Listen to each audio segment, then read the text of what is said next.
fellas, we're ranking every single Binding of Isaac item. Don't pause and spoil the video, fellas. There are 168 active items, okay? Can you believe it? 168? We're going to be going through and ranking every single one of them by their usefulness in combat, their usefulness out of combat, and then at the very end, I'm giving my own ranking here. Fellas, I gotta say, it would be a fantastic little Christmas gift for myself if we're able to hit 40,000 subscribers by the end of the year. So, hey, if you enjoy people yapping about the Binding of Isaac for 5 straight hours, and you're not already subscribed, I'm not going to say hit the subscribe button, but you know what, you know what to do. It's going to be a climb, fellas, 168 items. But the very first one here, Anarchist Cookbook. The Quality 0 starts with 3 charges. It spawns 6 troll bombs around the room. Now, this isn't bad. I know it's Quality 0, and I know a lot of people don't really like using troll bombs, but the troll bombs that this spawns is actually very, very useful. It's very similar to the Curse of the Tower, but you can proc it whenever you want to proc it. So I honestly don't think this is that bad. Its usefulness in combat, obviously you can spawn the troll bombs. They spawn most of the time in the center of the room. You can use that spawn to then destroy the enemies in the room. Most of the time bosses are going to be in the center of the room. You get what I'm putting down. You press the item, bombs spawn, blow up things. You can also use the bombs to help find secret room, super secret room. You can use it to blow up tinted rocks. Now, it can be kind of difficult to get the tinted rocks with this, but most of the time you are going to be getting it. So with that being said, this can be good. I'll say it. This is pretty much in the middle. It can be good, not all the time, because, hey, you may have a billion bombs already. You may have enough damage already. Maybe you don't need this additional damage for the boss or anything, and it can be kind of harder to use. So it's not the best, but it can be good most of the, some of the time. It can be pretty good. I'll say it. It can be decent. Next up, Blood Rights. So Blood Rights, this is one of the ones that very technically actively hurts you when being used.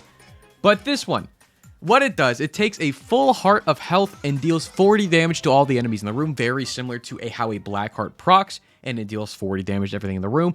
But if repeated uses of this within a single room takes half a heart instead of a full heart. So if you're running a lot of HP, this is basically like having a whole bunch of black hearts and proccing it to kill a lot of enemies.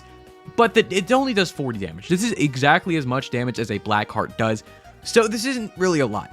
If you're really wanting more damage and you somehow have a lot of HP, cool, you can use it. If you're running Maggie with a backpack, cool, you can heal yourself after you use this.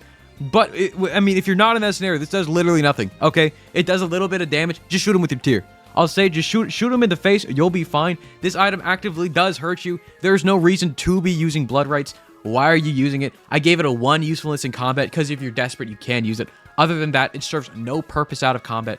So that's that. It's stinky. Don't use it. It actively hurts you. Next, Quality 0, though. Another one that does actually actively hurt you, but is so much better, in my opinion. Kamikaze. A lot of people like to clown on Kamikaze, but fellas, trust. Okay, it creates an explosion around Isaac, damaging him alongside nearby enemies as well as destroying obstacles. So fellas, I put this as a 2 in combat and a 3 in out of combat. You may think I'm crazy. You may think, Matt, you have too many bad opinions. Well, yes, but the damage this does, I'm pretty sure it's equal to a bomb damage. So it's going to do basically a lot of damage, especially to early game bosses and mid game bosses as well.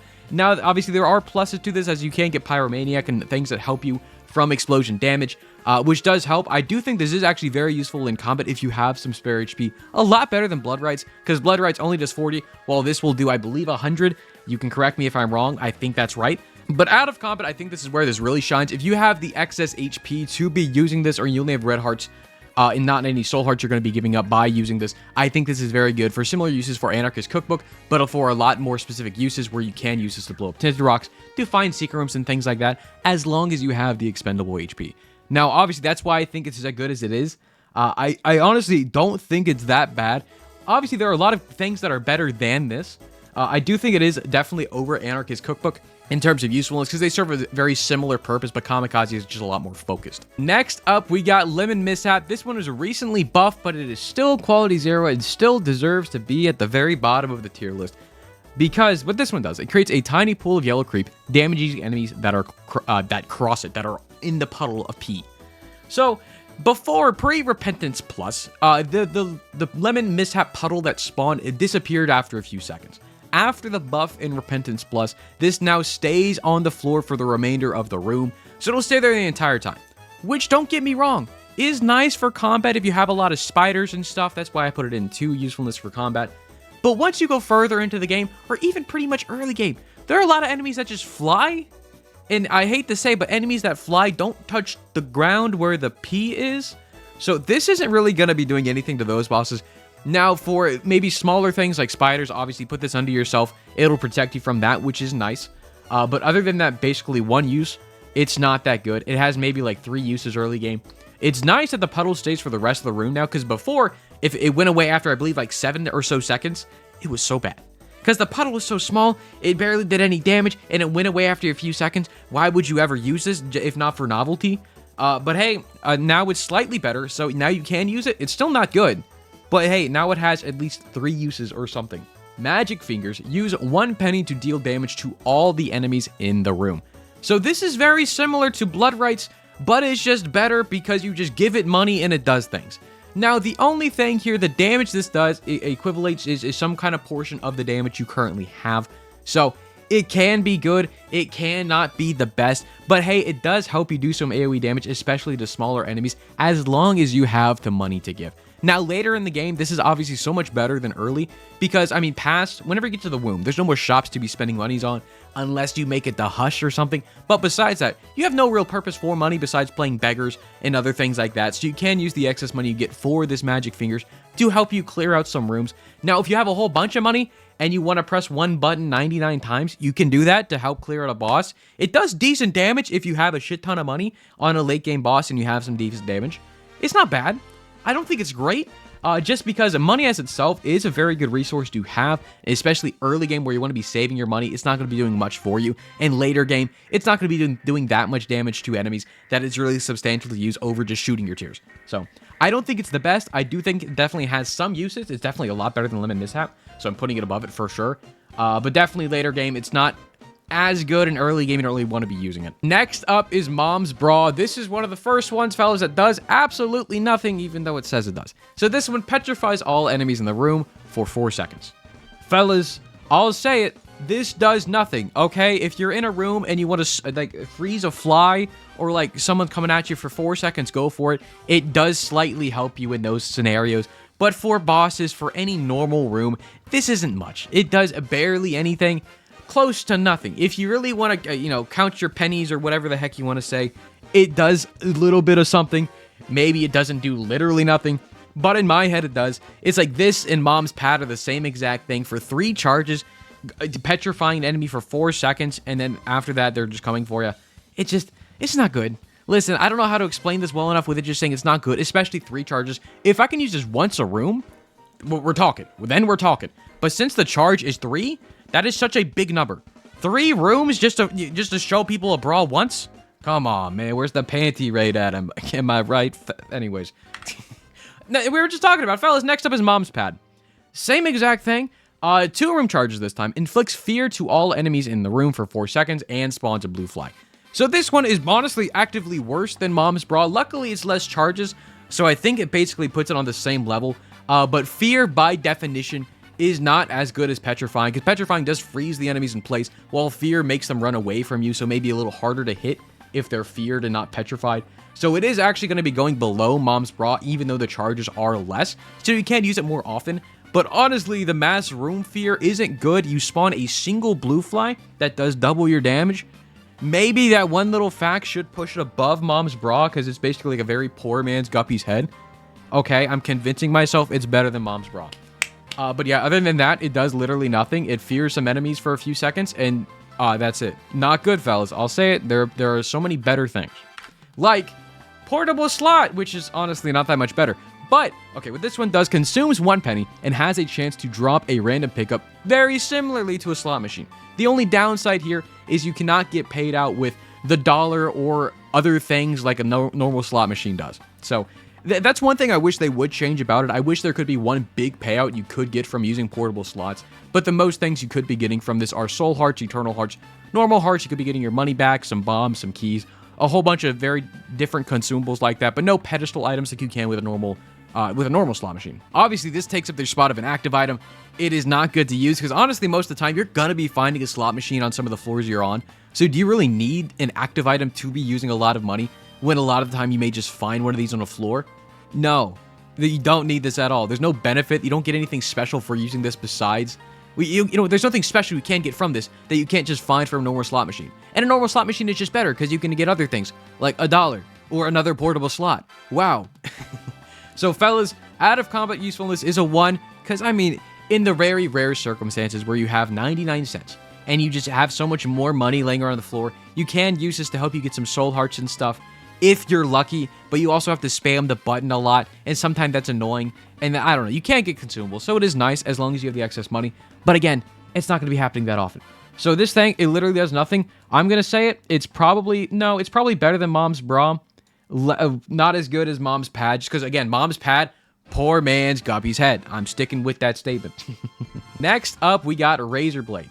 So another item that is very similar to Blood Rights and very similar to like Kamikaze, where it deals damage to yourself when you use it, but takes 1 heart of health and grants you 1.2 damage for the current room. Repeated uses in the same room only take half a heart. So again, this is very similar. The one thing to note for Razor Blade, it doesn't say it here, but this does prioritize red health over soul hearts. This is a very important thing to note.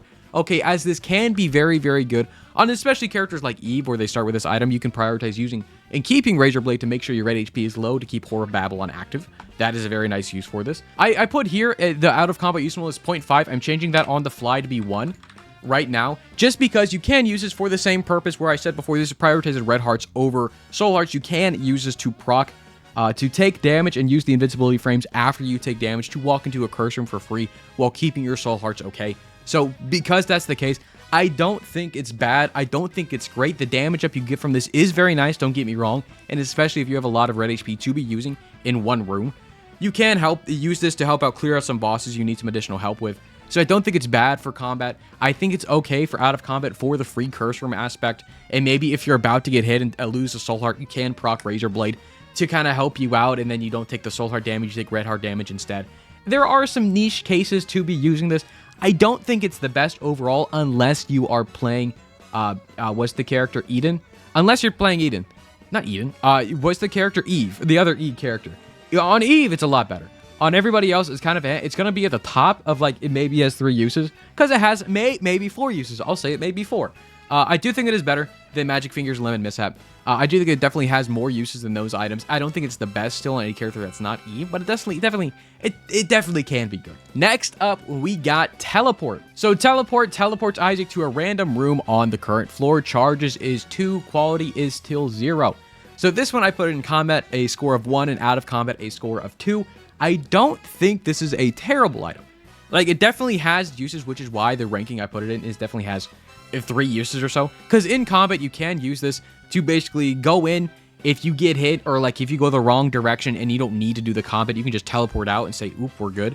Or if you're playing someone like The Lost or something where you have Mantle and you go into a boss, you accidentally get hit, you can teleport out and just do the room again. So in that fact, it's okay for combat scenarios. But where this really shines, in my opinion, is out of combat, because you can use this to steal things from, well, one, you can go into the curse room for a half heart. You can go in there for half a heart, teleport out, you're perfectly fine. You can go into the boss challenge room or the normal challenge room, whatever that's called, and get the items in there and not fight anything and just teleport out. There's a lot of different niche cases where you can use the teleport. And even it's the same kind of scenario where you're going to the wrong direction, you can just teleport out that way as well. There's a lot of niche things you can use teleport for, because teleports in Isaac are very nice. The only issue where that comes with this is the teleports are random. So if you walk into the curse room and try to teleport out, you could just teleport back into the curse room and still take damage. And you can, that same thing can happen if you go into the challenge room, pick up the item that's in there, teleport out, you can be teleported into the curse room again and just take damage. Or if you're on like the floor with the mom fight, you can accidentally teleport to the boss and then you're just stuck in there. So that's not the best thing to happen. But either way, I do think this definitely has some very good uses. Now, is it better than Razor Blade? Honestly, I think it may be a little better than Razor Blade. Nah, it's kind of on the fence. They're kind of on the same level right there. I'll put it right below Razor Blade, just because I think I value the Razor Blade being able to go into the curse rooms for free, as long as you have red HP a little bit more. All right, next up, fellas, we got the Bean. The Bean. Keep in mind, fellas, I know there are a lot of beans in the game. This is the active item one, just called the Bean. On use, it has 1 charge. On use, Isaac farts, poisoning any enemy, it poisons the enemies that are close to you. That's what it does. Wow, how cool. It's 1 charge. You can use it once per room. So, fellas, it's, I mean, not terrible. I'll say it. It's not terrible for combat. because you can use it to, deal poison to things. And then, I mean, it's just a little damage on top of it. It's basically you have a poor man's Scorpio where you can only damage things that are close to you and they're poisoned. Wow. Okay, it does damage. It has a 1 in combat. Now, out of combat, Matt, you may be asking, Matt, why the heck does this thing have a 0.5 in out of combat? All it does is fart. Well, fellas, I'll have you know that farts in Isaac, they push things. 1, they push enemies, and 2, they push different things on the floor. So, if by chance there's a soul heart in the middle of a room with a bunch of spikes around it that you can't go over without taking damage or flying, you can get near it and fart, and the pickup will go to, it'll get pushed away. So you can go around to the other side of the room and then pick it up. Okay, fellas, this does have usefulness in non-combat areas, okay? Not a lot, and that is a very niche scenario, but this can actually help you. Okay, I'll say it. This is why it's 0.5 and not even 1. Fellas, it does literally nothing. I'm defending nothing here. Now, I do value do I value the poison over the petrify? I think I value the poison. Honestly, it's gotta be, the top of does literally nothing. Because I think it's trying its best to do something, but it still does nothing. I think it's better than the pad, better than the slot machine, better than the Mambra. Alright, boys, next up is just the normal hourglass, not the glowing hourglass, just the normal hourglass here. This one has 2 charges, again, still on quality 0 items here, but this one, all enemies in the room are slowed for 8 seconds. So, this one is like a broken stopwatch, where the broken stopwatch just slows down everything in the room, but this is on an active item, it only lasts for 8 seconds. So, honestly, this isn't bad. Because if you don't know, we'll get there eventually, but the glowing hourglass is on the list. After you use the glowing hourglass 3 times, it turns into the normal hourglass. But this normal hourglass isn't bad. Because on use, I mean, the room's slow is very significant. It's very, very slow. I don't think it's as slow as a drowsy pill, but it is very close to it. So I do think the value of the slow, especially in combat, is very nice. Now, obviously, out of combat, it does literally nothing. But if you need some additional help clearing out a room or a boss, this is very nice. Now, the downside is it only lasts for 8 seconds. But I do think it is good. I think it's probably worse than the Teleport and Razor Blade, but probably better than Lemon Mishap and Magic Fingers. I do value the Hourglass. I do think it is very nice. I don't think you need it. But it is a very cool, very good slowdown in case you need some additional help. Next up is the jar. I'm gonna be real, fellas. I have around 1,500 hours in Isaac. I don't think I have ever used the jar once. Maybe very, very early on, I may have used it on Maggie, but after I've done a few runs, I realize how much I don't need the jar, which, to be fair, the jar can be good for out of combat, which is why I put it as a 2 in it for out of combat, because in theory, you can use this to collect additional red hearts you find along various floors until you find an arcade, which you can then use your HP to give away to play a demon beggar or the other thing, the blood donation machine, or you can go into a sack room after you find a few different hearts and put them all in your jar, and then boom bam, you play the sack room a whole bunch. So it has usefulness there, and I put it in a 0.5 for actual combat usefulness, just because in theory, if say you're going to Delirium, you have 12 red hearts already up there, already full, and then you fill the jar with 4 additional red hearts. You can walk into Delirium fight, plop down 4 additional HP, so in theory, you have 16 hearts total if you're really prepping. I'm just now realizing I didn't explain what the jar did. Let me go ahead and read what it says. When at full health, up to 4 extra red hearts can be stored in the jar. Activating it drops all stored hearts on the ground. So I do think this is cool for that uses in case, in the case where you have a lot of red hearts and you need more. I think this would be a cool update to update the jar to do the same thing, but also pick up soul hearts if you're at max, or bone hearts, or different types of hearts besides just red hearts. I do think that would be very cool. It wouldn't make it better. It would just make it slightly more versatile. Or in case you have max soul hearts or something like that, you can store more in the jar, and then boom, bam. It's like not a poor man's Book of Revelations, but it's just decent. It could be decent. Anyways, it's a 2 for out of combat. It can be useful in some scenarios if you have the HP. I don't think it's the best. It has 3 uses. I think Magic Fingers is probably better. I'm putting it right there. So fellas, another one that has maybe 3 uses, but again, 1 charge, the poop, what it does, it spawns a pile of poop where Isaac is standing and knocks back enemies in the room, similar to the bean. May yield pickups like regular poop. So the poop you spawn can give you consumables. Most likely it's not going to. But if you're playing Blue Baby, the Blue Baby does have a passive where Blue Baby kills a poop, he spawns a fly. So if you're playing Blue Baby, this does a little bit more, not a whole lot more. But the poop, I don't think this is bad. Because one, most of the time it's not going to drop consumables whenever you destroy the poop, but sometimes it can, and sometimes that consumable can be a soul heart, which is nice. But I put this in a 1 for out of combat just because, obviously, besides the consumables it can give you, the one thing that the poop is known to be doing is making bridges over gaps. So in the case where you cannot fly and there's some kind of consumable across a gap you can't really get across, you can put the poop down and then blow it up from the opposite side, and it'll act like a rock where it'll make like a little bridge along the gap in the floor to help you get the things you need. So there are some definitely secret rooms where you need to have this to get it over to something else, or like get the item in the middle of the room that's covered by gaps or something. The poop can be useful there. It's not useful most of the time for that scenario, but you can use it for that, so it makes it, you know, a little useful in some different scenarios. Now, in combat usefulness, I put this as a 0.5 because, in theory, you can use this to block pathways a boss or enemies will use to get to you if they don't fly. So you can use this to block off pathways or block enemies into certain things. So you can use it for that. I'm going to be honest, I don't think I've ever seen anybody actually use it for that before on purpose. But you can do it. That's why I put it as a 0.5. Either way, it has like maybe 3 uses. I don't think it's bad. I do think it is. For the versatility of being able to make your own gaps, I do think it is better than the hourglass, most likely. Well, yeah. I think the versatility in being able to make bombs with the poops or making bridges with the poops is very good. I will put that above the hourglass, but below teleport and razor blade. I think that's fine. But fellas, next up, the other poop thing is the brown nugget.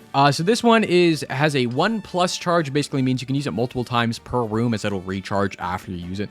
What this one does, it spawns a stationary fly turret that lasts for the current room and fires tears at nearby enemies. So it basically makes a similar like pop a fly kind of guy, and he shoots at enemies for you. The tears don't do a lot of damage, but it does help out slightly in combat.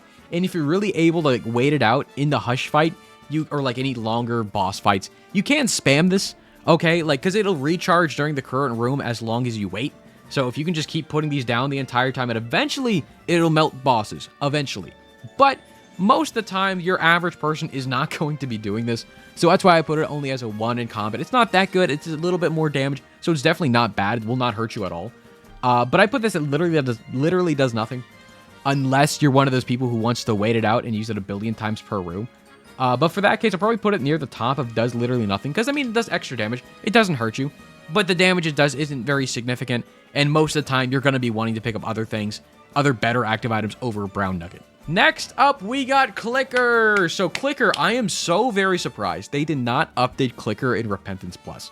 But what this one does, it is a 6 charge active item. It transforms Isaac into a random character and removes the last item collected.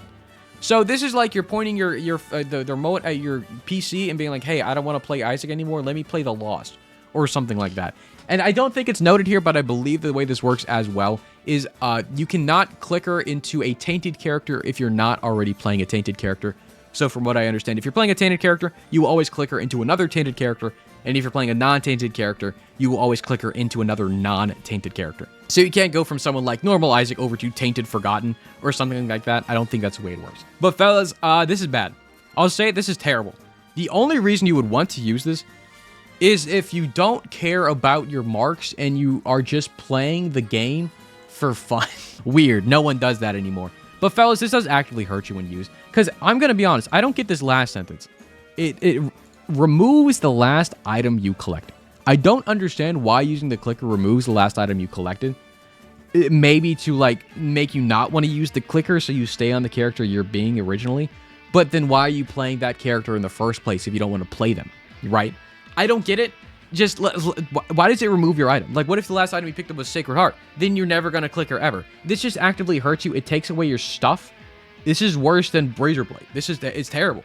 It's terrible because most of the time you're playing a character to get the unlocks for that character. Most of the time. And there are some cases where maybe you want to clicker to another character. Like, say you're playing Tainted Cain and you're trying to like stack up a huge build. And then you build yourself a clicker with the bag of crafting. And then you clicker into another character to try to get the mark on like the Tainted Lost after your run is broken at Tainted Cain. So you keep on clickering until you get Tainted Lost. And then you get a mark for free. Huge. Now, that is the only scenario I can craft in my brain where you want to use the clicker. I mean, to be fair, clicker is fun. I think clicker is a fun item and it's silly, but it doesn't really do much, right? So, just for that reason, 0 in usefulness in combat, 0 for out of combat usefulness. It actively hurts you when used because it takes away an item. I don't think anybody's complaining about any of these statements. It's bad. It's not a good item. It's the worst active item so far. Next up is Data Miner. Now, you may be thinking, Matt, shouldn't this be worse than the clicker? And I will say no. I will be a Data Miner defender till the end of my days. No, in combat usefulness, it's a -1. Because, to be fair, well, let me read it. Let me read what it does. It's a 4-charge active item that displaces enemy sprites for the current room. The sprites of the enemies. So, like, the graphics of the enemies get displaced. It randomly increases one stat and decreases another stat as well. So the displacement of the sprites of the enemies and the doors and everything in the room, it basically turns the sprites 90 degrees, but the hitboxes all stay the same. So it's only the visuals that are being messed up whenever you use Data Miner.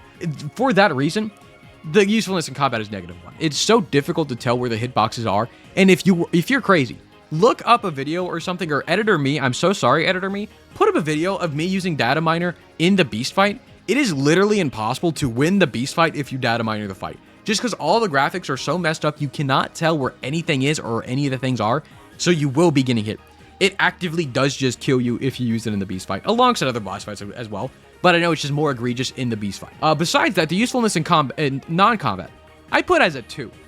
Now, fellas, you may think I'm crazy. Now, in my 1,500 hours in Isaac, I have learned every item, or most items, have at least a niche purpose. And Data Miner has a fairly niche purpose in 2 separate places. Actually, one thing it does not say here in the effect, which it definitely still does. So let me explain. Because one additional thing that Data Miner does is it gives you random tier effects for the room you use it in.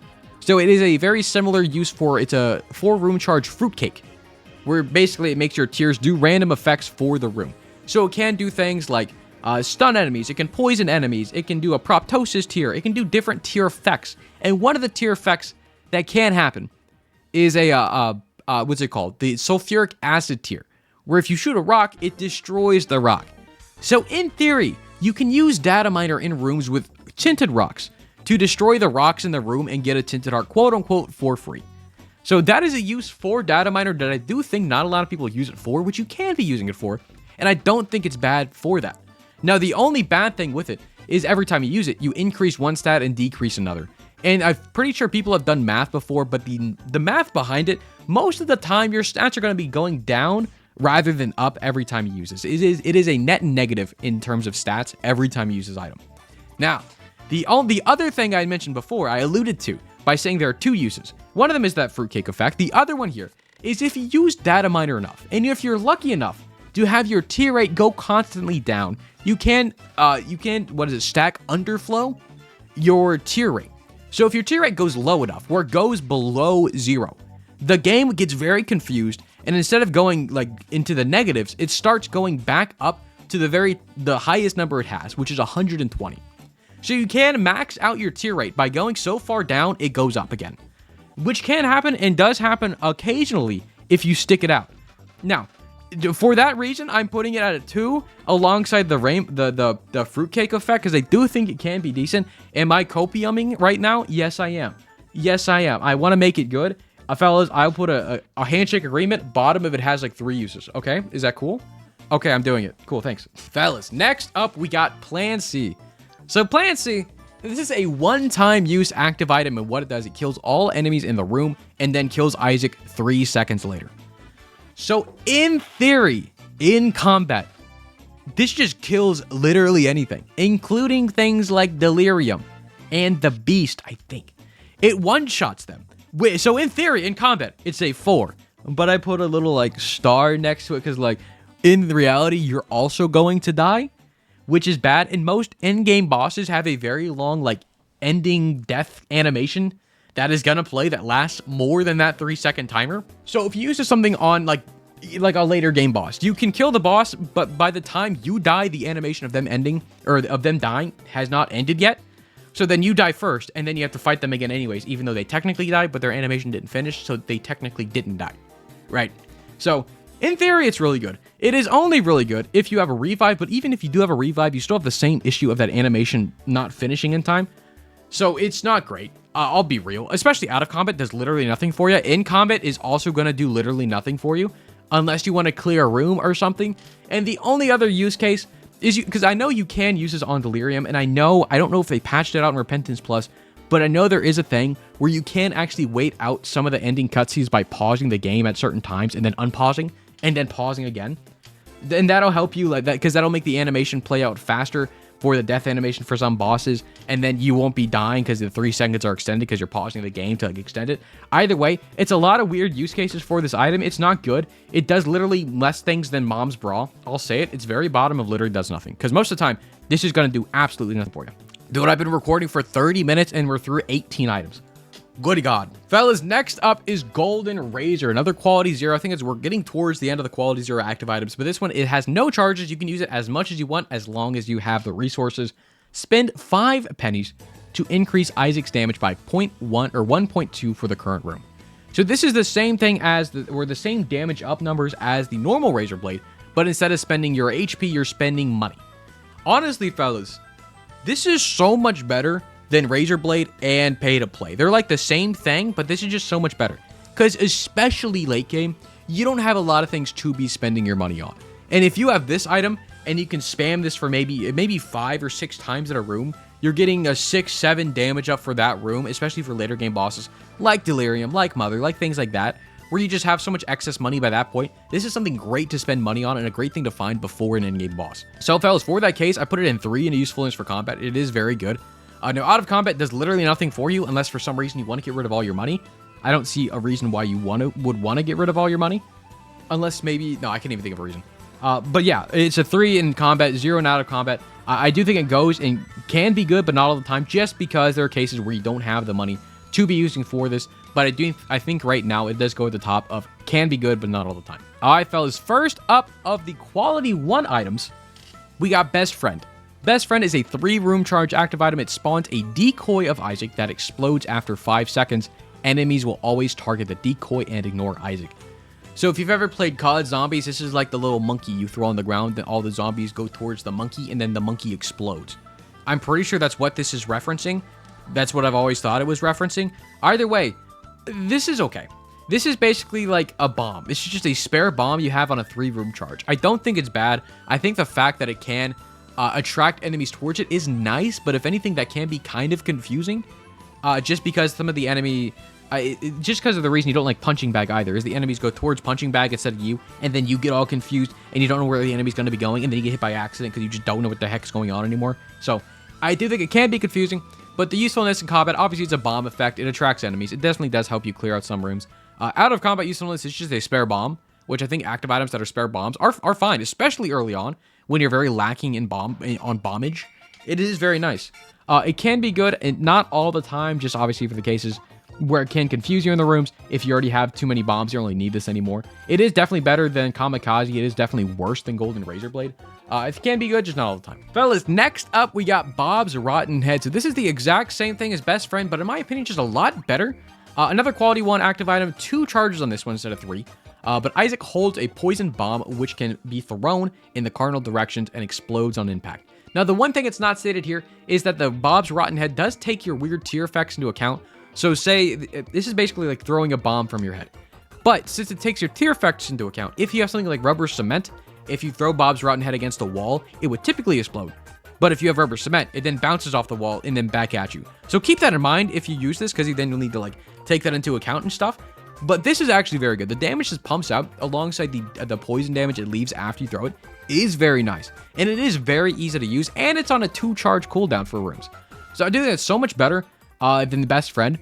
Just because it does so much more damage, it's easier to use. It doesn't confuse you with enemies.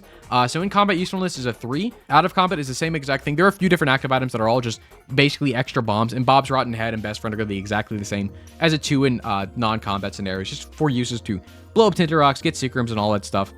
So these and all the other ones we'll cover here in a few bits are going to be that too. But Bob's Rotten Head, I do think it is very good for boss fights. Very good for just clearing rooms in general. As long as you have the space. It does do decent damage. The poison damage is very good. For that reason, it is going most likely... I'll put it above Best Friend. I'll still keep it below Golden Razor Blade, just because I believe Golden Razor Blade is so much better, especially late game. It is so much better. All right, next up, we got Book of Secrets. First of many books to be covered, it is a quality 1, 6-charge active item. It gives the effect of Treasure Map, the Compass, or Blue Map for the duration of the floor. So it can either give you a vision of the map, it can show you where the different special rooms are on the map, or it can tell you where the secret rooms are on the map. If all effects are active, X-ray vision is provided for the floor instead. I'm gonna be real, I did not know this is a thing until right now. I know I made this spreadsheet, I know I typed it here, but I did not read it. So apparently it also gives X-ray vision if you already have all 3 effects. So you have the mind in this. It's just a free X-ray vision for the floor. And in case you don't know, X-ray vision basically just makes it so all the secret rooms are going to be open whenever you walk into the room, so you don't have to bomb it, which is very nice. And alongside that, it highlights any tinted rocks and rocks with crawl spaces in the room. Does it do that? Does this do all that? Hold on. Fellas, hold on. I didn't know it did all... I'm sorry. So if you already have all the vision, it tells you... It's like a shiny rock, where it tells you where tinted rocks and crawl spaces are too. I did not know this. So if you're able to proc this 4 times on a floor, it's crazy. Most of the time, you're not going to be able to do that. Now, out of combat, I put this at 3, because mapping is very useful in my opinion, both in terms of min-maxing the charges you have on other active items, alongside being able to basically go straight to the boss and ignore things, especially on the womb, where you don't need to be full clearing that floor. But you can be using it to find the compass effect, and the secret rooms does help out a lot as well, because a lot of the secret rooms have a lot of good stuff you want.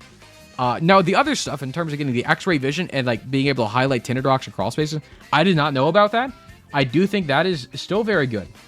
Now, with that being said, I don't think that makes it as I will probably not drop it. I probably will still drop it, most likely for other things I find along the way. I think I'm going to put it at the very top of can be good, because I do think the mapping can be good. Finding the secret rooms can be good, but there are scenarios where you already have mapping. You already have the things you need to find the tinted rocks in the secret rooms. So I don't think it's the best. Now, keep in mind, fellas, I know some of these items do help out towards transformations. I'm not taking that into the account for these items. Maybe I should, but I'm not going to for this list. I am straight up just judging these things by the effect of the item, by the charges, and how I think those can be used in different scenarios. I'm not taking into account that the Book of Secrets here can give you partially towards the Bookworm transformation. If you're interested about the transformation stuff, I have a whole separate video going over all the transformations and like the likelihood you're already getting it to the benefits of you actually getting the transformation. I'll link it somewhere on screen or in like the top right of the video or something. Go click on that if you're interested. But this one is strictly going to be about the effects of the items and how that can help you. All right, next up we got Box of Spiders. 2 charge active item spawns 4 to 8 blue spiders that deal 2 times Isaac's damage to enemies. Now keep in mind this did change. I don't really know when this changed. I know a while back, blue friendly spiders used to do 3 times Isaac damage to enemies, and then somewhere along the way, this changed to only being 2 times Isaac's damage. This is something I didn't know for a while until like a month or 2 back, so I'm a little behind, but I am now learning, don't worry. But yeah, this is only on a 2 charge, spawning 4 to 8 blue spiders. This is basically Guppy's head, but it's a little bit worse, just because I mean, spiders can't fly, which is an issue, so if there are enemies over gaps, the spider's just not going to be able to get there at all, which is kind of annoying. Now, usefulness in combat, I put it as a 1. Usefulness out of combat is a 0, which because the spiders don't do anything out of combat. In combat, the 4 to 8 spiders can be useful. It's not the best, in my opinion. I do think flies are better, especially now that flies and spiders do the same amount of damage. Spiders are just worse flies. And fellas, where's the update to make the spiders crawl on the walls? Hello? Spiders have sticky legs. They can crawl on the walls, right? That's like the whole thing Spider-Man does. Hello? Anyways, Box of Spiders, it has maybe like 3 uses. It does help out occasionally. I'm going to be honest, it's probably worse than the poop. I think I'd rather have the poop over Box of Spiders just because the poop can make a gap. Now, I'd rather have it over Hourglass, so I think Box of Spiders fits right there. Next up, we got Breath of Life. So, fellas, I am a Breath of Life defender. Let me explain what the heck this thing does, because there's a lot of words in this, in what it does. So, it grants a moment of invincibility when the charge bar hits 0. So the way this one works, I got to explain it before I even explain that. Breath of Life, it basically has you have 1 active item charge. After you use it, if you hold down the active item button, it'll slowly drain your active item bar until it hits 0. Okay, when it does hit 0, it gives you invincibility when that happens. But if you hold it down for too long, you take damage if you hold it for a little longer than that. So it's like a little mini game you're playing to make sure you don't hold down the button too long, and you got to hold down just right, and then you get some invincibility for it. But alongside that, Isaac creates a beam of light when touching enemies when invulnerable, and creates a powerful 4-way beam if blocking damage exactly when the invincibility starts. So again, I have a whole separate video doing an entire run with just Breath of Life, because Breath of Life, for only being a quality 1 active item, is actually crazy powerful. Now, you're a crazy person if you actually try to use this for damage. Now you can, because the damage this pumps out when you do that 4-way beam when blocking damage exactly when invincibility starts, that does a lot of damage. It's basically 4 revelation beams coming out of your face going everywhere, so it hits a lot of things, especially if you have homing that works with that too. It is very nice. But You do have to play very, very dangerously to try to make that proc, as you need to walk in the way and intentionally get damaged, but you have to make sure you're invincible whenever you take that damage to make sure that goes off. So it's a little give, a little take. You're playing with damage a little bit, so you're most likely going to get hit whenever you're doing it. But I put it in 3 in usefulness for combat because in theory, it is crazy good. Most of the time, you don't want to be using it for that, because most of the time you are going to be using it in out-of-combat scenarios to basically just use this to get in the curse rooms for free. You cannot use this to play blood donation machines or demon beggars for free. You do still take the damage, even if you do have the invincibility frames. It is not the same for those, sadly. But I do think it is useful just for the curse rooms you can get into for free, alongside the damage you can help dodge with it. Because I do think this can be good. Not all the time. It probably is a lot worse, I'm going to be honest, than a lot of the bomb items. I'm going to say I value this a little more than the decoy, but a little less than Bob's Rotten Head. So I think it's going right there, right in the middle.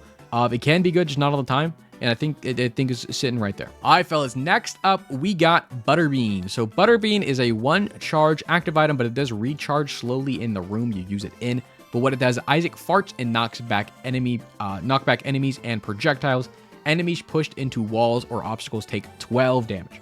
So fellas, it's the same thing as the other Bean active item, the Bean, where it knocks back other things like things on the floor, like keys, like hearts or anything. So if they're over spikes, the same thing as before with the Bean. It can be good for those cases. That's why it's 0.5 here as well. Now, usefulness in combat, the knockback effect is actually not that bad, because read what it says here. It knocks back enemies and projectiles. Now, the projectiles part is a very, very interesting piece, because not a lot of people talk about that or use it for enemy projectiles.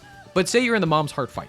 You're in the part where she's shooting a lot of tears your way. You're about to get hit. You can actually use Butterbean to just say, no, actually the bullets are going the other way, and they get farted away. Now, keep in mind, enemies that aren't hit by the cloud are still going to be coming at you. But if you're about to get hit, this is very nice, especially if something like Panic Button, like the Trinket Panic Button, where if you're about to get hit, something procs. That with Butterbean is actually so good. That's pretty good, fellas. I'll say it. I think it's decent. Now, with that being said, I still put it in. It has maybe 3 uses, but those 3 uses it has is actually fairly good. Now, do I value it more than Teleport and Razor Blade? Probably not. I'll probably value this a little more than the Poop, but less than the Teleport. I do think the Teleporting has a lot more uses than the Beam, but the Beam can be useful in combat scenarios. All right, fellas. Next up, we got Converter. So Converter, what this does, I know it's changed a lot in Repentance from what I remember, but Converter, again, is a 3-charge active item. It concerns 1 single soul heart or 1 single black heart into 1 filled red heart container. So you convert your soul hearts or black hearts into red hearts, which can be very, very nice.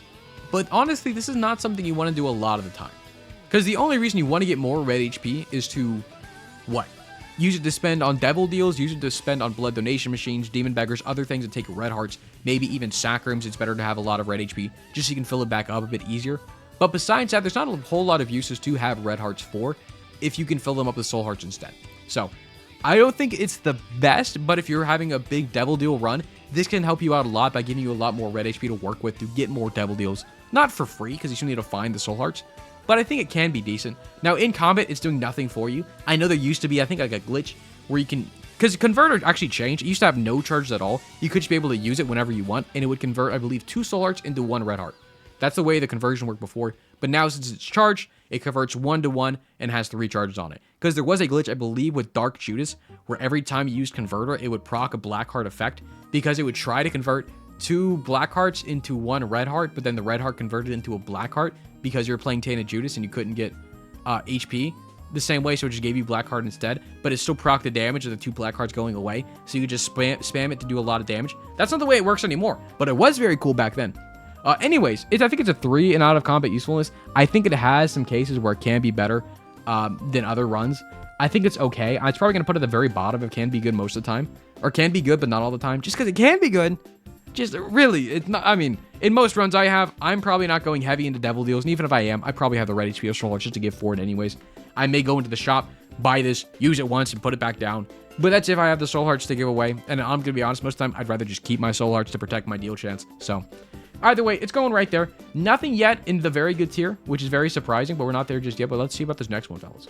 All right, next up is Crack the Sky. Crack the Sky is a 4-room charge active item, summons 5 beams of light in random locations on the ground, dealing large amounts of damage to any enemies that touch them. Now, when this says large amounts of damage, it really means large amounts of damage. This will melt early and mid game bosses, and even a portion of some late game bosses as well. I do think this is actually very, very good for those cases, early and mid game and somewhat late game. It does decent damage as long as the things in the sky hit the boss. Then it's golden. It does a lot. That's why I put it in a 3 in combat. Out of combat does absolutely nothing. But for the in combat uses, I do think it's very nice. It can be good, just not all the time. Now, where am I going to put this is my question. It's definitely not good as Golden Razor Blade. I'd definitely rather have Golden Razor Blade overcrack this guy. But I'd rather have it over Bob's Rotten Head. So I think it goes right there. Fellas, next up is the first dice. We got the Dio, the D10. The D10, this has a lot of changes as well. But what the D10 does, it replaces all monsters in the room with weaker monsters. So I know in Repentance, they updated a whole lot of different things, and the D10 was one of them. Because before, the D10 used to just reroll all enemies to other enemies.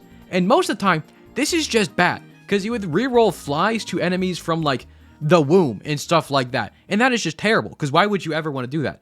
So after Repentance, I know they updated it to have it. So basically, each enemy has their own, like, lineage. Think of it like Pokemon evolutions, where, like, a fly turns into a pooter, and then the pooter turns into the fat pooter, and the fat pooter turns into something that's better than a fat pooter, and things like that. So whenever you use the D10, the enemies basically go down an evolution in their line, if this is making sense. So basically all I'm saying is TLDR. It makes enemies into weaker monsters. Exactly what it says on screen. Who would have thought? Anyways, it's a 2 room charge active item. I do think it is decent. I think for a lot of the later game stuff, it does make some rooms easier. I mean, I think it's okay. It does help you clear out some rooms for sure. It's not crazy, but it's definitely more useful than it was in the past. But with that being said, it has maybe like 3 uses. Where do I value this? Probably more than Butterbean. No, because I think I value Butterbeans more for bosses. Is this better than the Poop? I think where this one goes is probably right around here, in between the Poop and Butterbean. I do think it's better than the Poop, but it's not as good as the Butterbean. It has maybe like 3 uses. It can be nice. It can help you out for sure, just not all the time. Alright, fellas, next one down, we got the DO. The D100 combines the effects of the D1, D4, D6, D7, D8, D10, D12, and D20. Now, I know we haven't talked about these other dice just yet. We will get there. But basically what this one does, the D1 effects copies a consumable on the floor. The D4 re-rolls your build. The D6 rolls all the items, the pedestal items in the room. The D7 re-rolls all the rocks in the room. The D8 messes with your stats. The D10 we just talked about re-rolls the monsters and the worst monsters. The D12 is the one that re-rolls the rocks. The D7 is the one that repeats the room. The D20 re-rolls all the consumables on the floor. Anyways, the D100 does it all. It re-rolls your builds and re-rolls pedestal items. That's the most likely case in which you would ever use this. So fellas, this is the first active item that is in the very good, I will probably not drop it here. For the reason of it using the D4 effect and the D6 effect. Those are the 2 effects that are the biggest in my opinion. Being able to roll your entire build alongside any pedestals in the room is very, very good. It is obviously very, very random as to how your builds can turn out. But since you do not roll the D100 every time you use it, you can just keep on using the D100 until you get a good build. Okay? So this is an active item you pick up, you use maybe 1, 2, 3, 4, 5 times, as many times as you need, until you get a decent enough run where you can put this back down and just pick up something else. So this is just basically guarantees you're gonna get a good build on your run if you don't have a good one already. So in my opinion, it's a 4 out of combat usefulness. It is crazy good in my opinion. I don't know why it's only quality 1. It does a lot for you. Because I mean, it does these other effects too. The D20, the D8, the D12 to roll rocks to try to get more tinted rocks, to get some blue fires to blow up, to get some soul hearts too. It does a lot for you. I do think this helps you out a whole lot. I don't know why it's only quality 1 in the game. In my opinion, it is very good. I'll probably not drop it until I need to. But it is very, very good in my opinion. And fellas, we were just talking about it, the D4. So very similar case with the D4. It re-rolls all of Isaac's passive items you got for the entire run. And basically the same use case for the D100. You keep on using the D4 as many times as you need to until you get a broken run. Same exact notes, same exact information for this. It obviously does less than the D100, so it's going to go right below it. But it's the same use case. You keep on using the D4 until you get a broken build, and then you just stop using it. And then boom, bam, all your problems are out the window. You now have Sacred Heart, Godhead, Brimstone, Tech X with C-section with the Spirit Sword and the knife in there too. And now it does a lot, okay? It's cool. Fellas, it's good. It's good. Anyways, I didn't explain, but the reason why I'm putting this in, I will probably not drop it, and it is very good. It's just because there's a certain point where you stop wanting to use it, right? You may have a good build, you may use it 5 or 6 times, and then you find a golden build, and you just stop using it. And for that reason, I put it in this very good tier, not the never drop tier, just because you will drop it eventually, most likely. So that's why it's there. All right, fellas. Next up, we got Dead Sea Scrolls. Some people love to call this thing the DSS. I don't know why. This thing is not good enough to warrant having any kind of acronym for it. Fellas, this is Dead Sea Scrolls. If anything, we should make the name longer. Okay, not shorter. But fellas, what this one does, it's a 2-room charge active item. It triggers the effect of a random activated item from a list of possible options. Not every active item is included. So the Dead Sea Scrolls, fellas, it does a very limited set of different active item effects. Now, the one bad part about this item, I gave it a 0.5 in combat, 0.5 in out of combat, just because of the randomness. Fellas, I love randomness, don't get me wrong, but when Dead Sea Scrolls gives me pops the D8 effect and puts all of my damage stat into my range, I'm gonna be a little pissed. I'm gonna be real. It's not the best. This is not good. It could proc Tammy's head and do absolutely nothing and just tears. Okay? This is not good. The randomness factor is not something I want in my life most of the time. I mean, I do like some random effects like D4, D100 I'll fuck with, but a Dead Sea Scrolls, it's not good. Fellas, I'll say it's not good, especially since the active items you can choose from is very limited. I don't think it's the best. Now, okay, if it could proc things like Death Sir, now we're talking, but it can't. So, fellas, this is not good. It's a quality 1 item that's going in the garbage bin, literally does nothing. I'll say it. I think it's better than Mom's Bra, but worse than Plan C. Just because at least with Mom's Bra, we know what's going to happen. All right, fellas, we got Doctor's Remote is up next. 2-charge active item creates a crosshair on the ground that can be aimed with tier controls. The missile strikes the spot after 2 seconds, creating a heavy damage explosion. The same exact thing for the Epic Fetus item. It's basically like a bomb, another bomb item. The same exact thing as Bob's Rotten Head. Same exact thing as Decoy. You can use this for damage against enemies. You can use it to find tinted rocks, to find secret rooms. It is very nice. It is just a spare bomb that can be kind of weird to control sometimes. I don't think it's bad. It is decent, but saying it's going with all the other bomb stuff here. I probably value this more than Decoy, but less than Breath of Life, and probably less than Bob's Rotten Head. Because again, Bob's Rotten Head does do more than just the explosion damage. It does put the poison on the ground as well. So I'm putting it probably right below Breath of Life. All right, fellas. Next up, we got Flush. Flush is a 4-charge active item. Turns all non-boss monsters in the room into poop. Instantly kills some poop-themed bosses like Colostomia, like Dingle, like Dangle, like the Turdlings. Besides that, it also floods the current room. So if you have something like Ash Pit or Downpour, not Downpour, like Ash Pit or like the place with lava with the mine carts, it can turn the lava into room into water, and then so you can walk over the lava now. Wow, some weird niche cases for this item. But fellas, in combat, this is very good. I put it at 3 in combat usefulness, 0.5 in out of combat. Why did I put it in 0.5 out of combat? I don't know. Let's talk about combat first. Because in combat, Flush is very decent. Because Flush can be used, again, to turn all enemies in the room into poop. And if there's a room you go into, like a big room, okay? You turn all the enemies into poop, and then you destroy the poop, and the poop can give you consumables alongside the consumables you get from clearing the room. And since it's only a 4-charge active item, if you exclusively use this in big rooms, you get to use this basically every 3 rooms, which is very good. And especially since you can use this to kill certain bosses, this is actually crazy good for some cases, especially if you go into Downpour and you do find Colostomia, it does just kill it right away. Or if you find Dingle or Dangle, or a lot of the early game bosses that are poop themed, this is very good for those cases. It is very nice. A lot of people do like sleeping on Flush, but Flush is actually very good. I do think it can be good, not all the time, just because you'll get to a point where you don't need to flush the enemies in a room, but it does help out a lot with room clear. Do I value it more than Crack the Sky or a extra bomb? That is a great question. I probably put it below Golden Razor Blade, probably right above Crack the Sky in terms of usefulness. But I do think it is very, very good for room clear, very good for some specific bosses. You'll most likely not find the bosses the run you find Flush just because of how luck works, but who knows? All right, fellas, next up, we got Head of Krampus. Head of Krampus is a 3-charge active item you can only find after defeating Krampus in the Devil Room. So what this one does, it fires a powerful Brimstone beam in 4 cardinal directions, much like how Krampus shoots them, with a 50% chance to rotate in the beams in... wait, what? In 4 cardinal directions, much like Krampus shoots, with a 50% chance to rotate all beams around Isaac 90 degrees. Is that true? I don't think I've ever used Head of Krampus and seen the beams actually move 90 degrees like the Head of Krampus shots. This may be a thing, but to be fair, every time I kill Krampus, I always pray for Lump of Coal, and every time I get Head of Krampus, I never take it. Honestly, even with that 90-degree turn, I don't think it's good. Because most of the time, you want the beam to just go in one direction so you hit him the whole time, okay? And if the beams are moving, that means you're doing less damage. And less damage, I'll say it, is not good. Now, fellas, I put this in it can be good. It has 3 uses, which I do think is accurate. That is the case. But it doesn't do much. Like, the inaccuracies, the damage is nice. Don't get me wrong. It helps you clear some stuff. Is it better than the teleport? Is it better than the Butterbean? I think it's better than the Butterbean since it actually does a decent amount of damage. I don't think it's as valuable as the teleport or the free curse rooms and damage you get with the Razor Blade. I think I'll prefer to have those over the Head of Krampus. But fellas, it can be okay. Most likely not. All right, next up, we got How to Jump. So How to Jump is an active item with 0 charges on it. You can use it as much as you want, and what it does is on use, Isaac jumps in the direction he is currently moving, allowing travel over obstacles and enemies. So this is crazy, crazy good in some scenarios where you don't already have flight. So if you find this book early, it does help out a lot because you can use it to get like things that are over gaps that you couldn't usually get before. Like pickups and consumables and things like that. You can jump over the rocks to get to it. You can also use it to dodge damage you would take from enemies, either bullets or contact damage.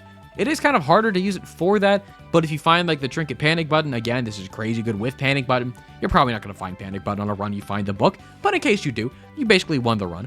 But early game, this can be very good. Until you get flight, then it's really not that good anymore. Because, I mean, the invincibility is okay. You can use it for that. It's kind of difficult to do because you do actually have to move. And whenever you do move, you probably just run into another bullet to the place you jump to. So I don't think it's the best. I think it can be useful, but like not much. But especially early on, this is very good. I would probably put it... Where do I want to put this is the thing.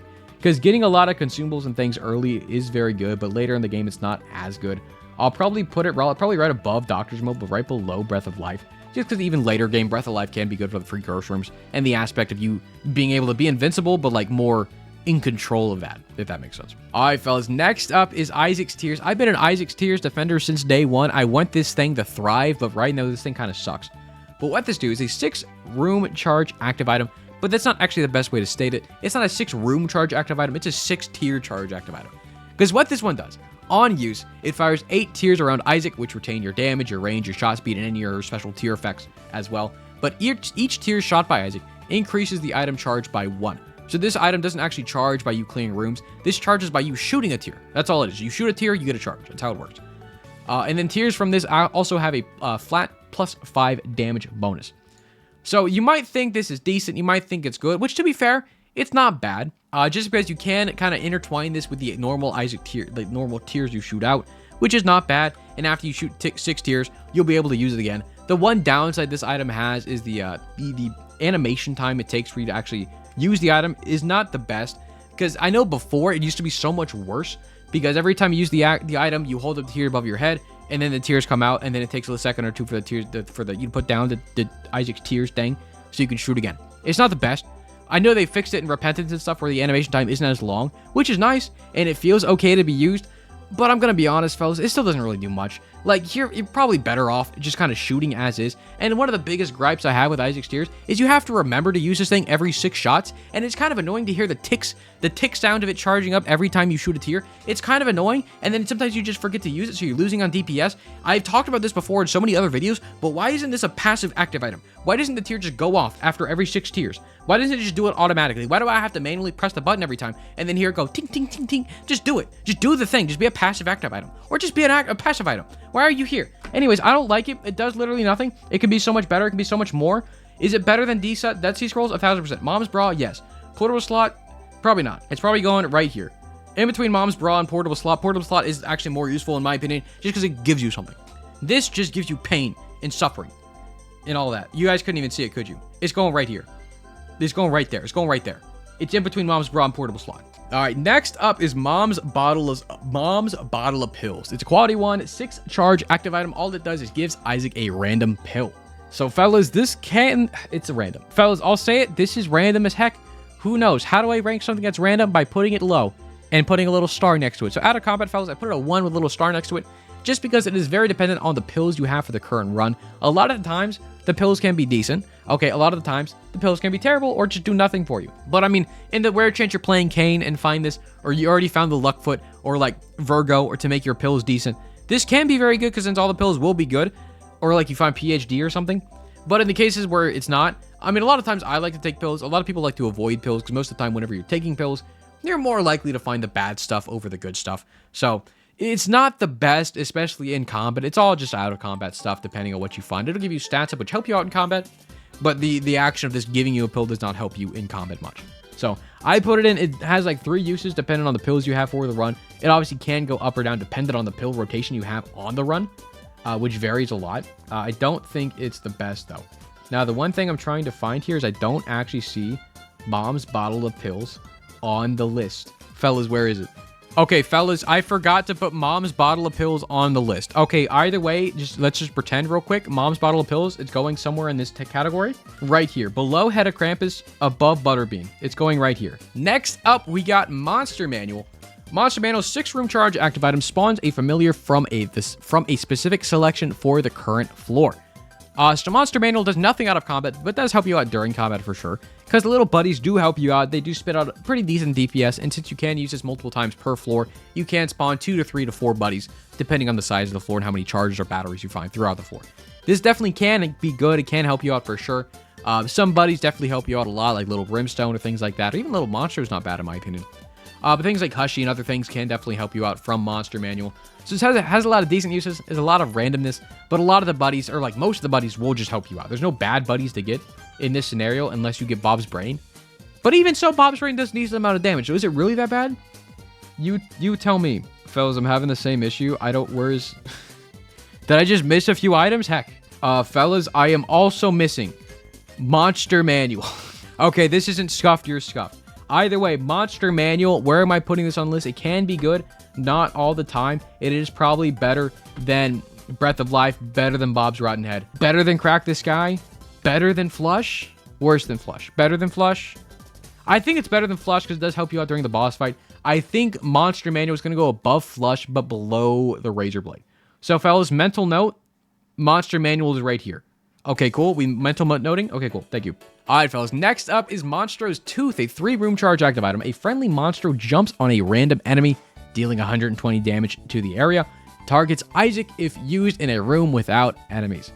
Fellas, I know this says Monstro jumps down and does 120 damage, but fellas, it doesn't feel like Monstro does that much damage at all. I feel like every time I use this item, he like jumps down on a single like black fly that's not targeting me at all. It does so little damage and then leaves. That's all it does. It is so bad. Fellas, this is not a good item. Oh, I found it. Oh, fellas, I found Monster Manual. Okay, huge. I found it. Massive. Okay, that goes there. Oh, Mom's Bottle of Pills is right here, too. Okay, huge. I said it was right here. Boom. Okay, cool. I found it, Chad. I found it. Fellas, Monstro's Chicken is not good. Also, I call it Monstro's Chicken because the icon, look at the screen, it looks like a chicken. Like, you can see the left side of it is like the chicken mohawk, and then the red dot right below the chicken mohawk is like its eye. And then like it's missing a beak, but that's fine. And then it looks like it has a little wing and then his tail in the back, and he's just missing some legs. Everyone else see it? Not just me? Okay, cool. But anyways, fellas, it does literally nothing. Okay, it says it does something. Is it better than the bra? It's probably better than the bra, probably better than Isaac's Tears, better than the slot, better than the pad. Is it better than the bean? It has to be. Worse than brown nugget, though. I mean, Monster's Tooth, listen, it can be okay. It's most likely not going to be okay. For 3 charges, for it to just jump on a random enemy in the room, not even like the most health enemy or something like that, you can't tell it who to jump on, so in that case, it's not good, fellas. It's not good. All right, fellas, another one that's an active item, also a bomb, is Mr. Boom, a 2-room charge active item. Places a Mr. Mega Bomb that deals 185 damage. Now, this one does do slightly more damage than your average bomb, so it does make it slightly better. It's around the same range as Bob's Rotten Head here. I do think I do enjoy using Bob's Rotten Head a bit more because you can actually throw it from where you are, and it is a bit easier to use. But for everything else that's an active item that's a bomb, the usefulness in combat and out of combat is basically the same. You can, again, use it to find tinted rocks, the secret rooms. You can use it to help deal damage to bosses, to enemies, to help clear rooms, to help go through rooms. It does have a lot of usefulness. Can be good, not all the time, just because, I mean, it is bombs. You'll find more bombs along the way in your run eventually, so you'll probably need to drop Mr. Boom eventually. But if you're struggling for bombs, this does help out a whole bunch. All right, next up, we got My Little Unicorn. Gives invulnerability and 0.28 speed for 6 seconds, removing the ability to shoot tears and replacing it with a ability to deal contact damage to enemies. So if I was to say 4-room charge active item, I put it in a 2 for combat and 2 for out of combat, because it has uses in both cases. Obviously, you can use My Little Unicorn to help you clear out rooms, to help you avoid damage in the rooms with enemies. Obviously, you proc it and just run into things. You'll deal damage. You'll eventually kill everything. Now, out of combat, this may honestly need to be bumped up to a 3, but I put it as a 2 for now. Because My Little Unicorn can be used to play things like blood donation machines, demon beggars, go into curse rooms, get out of curse rooms for free. The only downside is 4-room charges to use it for things like this. So it's probably not the best for out-of-combat scenarios just because you can't proc it as often as some other things will come along. But My Little Unicorn is definitely good. It's definitely pretty variable in how you can use it. For that case, it can be pretty good. A lot of the time, you probably do want to try to find something else besides My Little Unicorn, but it definitely has some uses for that. It is definitely better than Breath of Life, but it serves a very similar purpose to Breath of Life. But since it can also be used to play different dono machines and things like that, it does probably bump it up a bit more. I will probably still put it right above Monster Manual, but below Golden Razor Blade. Just because, again, Golden Razor Blade, in my opinion, is so good for late game bosses. It is very hard to go above that, in my opinion. All right, next up, we got Notched Axe. A lot of text on this one, fellas, because it's kind of weird in how you use it. But, fellas, it's an active item with 0 charges on it. You can use it as many times as you want, but it does have a limit to how many times you can use it per floor. And every floor, it does refresh. Okay, fellas, but the Notched Axe, what this one does, you can use it and you toggle between you shooting your tiers and you holding a pickaxe. And while you're holding the pickaxe, it can be swung in front of you to break things like rocks and secret room doors. You can also use it to attack if you're crazy. But every time you use it, you deplete a portion of the charge you have for the active item. And eventually, if you have 0 charge left on the active item, you cannot use it again for the entirety of the floor. Now, when you go to the next floor, that all gets recharged and you can use Notched Axe again. But this item is actually crazy good for things like finding secret rooms, finding rocks, or tinted rocks, finding everything. You can basically use Notched Axe to destroy every rock on a floor and have charges left over. So you're basically not guaranteed to find a crawl space every floor, but if you take the time to min-max using Notched Axe, you will most likely find a crawl space every floor, alongside getting every one of your tinted rocks, getting every one of your secret rooms. It is very, very good, and you don't need to use any bombs for it. Obviously, you need to, take up an active item slot to be using it, but I do think it's very good. Now, I put it in 0.5 for combat, just because you can be using it in combat. You shouldn't be, but you can. But this one can be good, not all the time, but I think I do value a lot being able to get the tinted rocks, everything you need to get. I'm still probably going to put it below My Little Unicorn, just because I think the uses for My Little Unicorn are probably a little bit better than Notched Axe, just because you can use, again, My Little Unicorn to play the Demon Beggars, to play the other things you can't. And Notched Axe is good, but it's very dependent on basically your floor layout and making sure you get the tinted rocks you need.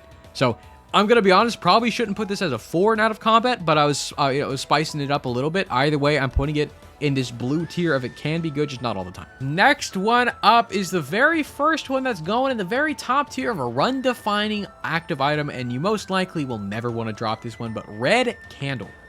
Is it a surprise to anybody? It probably should be slightly, but fellas, Red Candle, what this one does, you can use it basically once per room, but it recharges after using it in a room. Throws out a flame that damages everything in its path, diminishing its in size as it hits enemies or blocks shots. So fellas, you can use it multiple times in a room.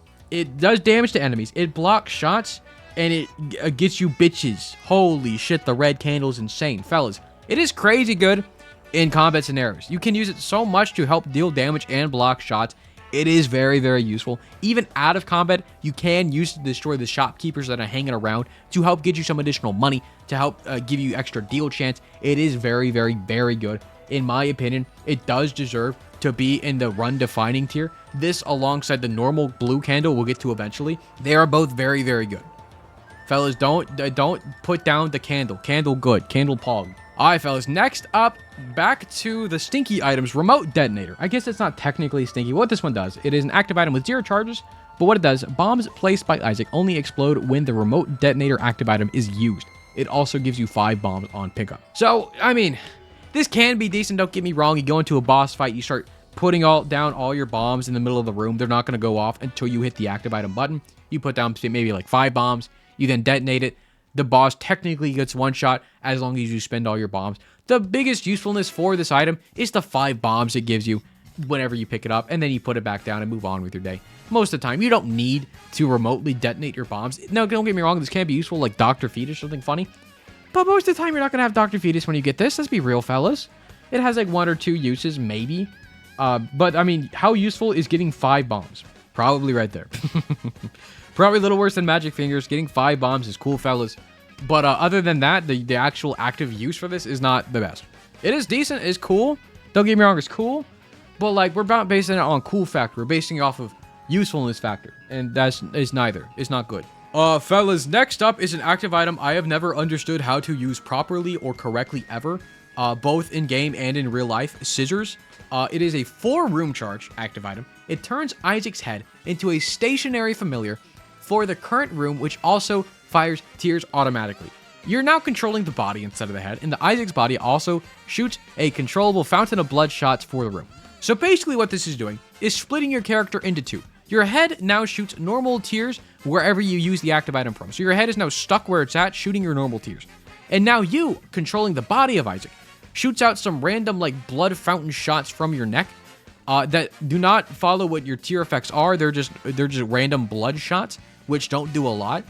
And the one thing is you lose DPS. Fellas, your head is stuck wherever you use the active item. You cannot move your head after you do it, and your normal tears are still shooting from your head and not your body. So like to use this thing optimally, I guess you have to put your head in a decent spot and then just pretend you're the head and dodge with the body, but then your body also does some tear effects.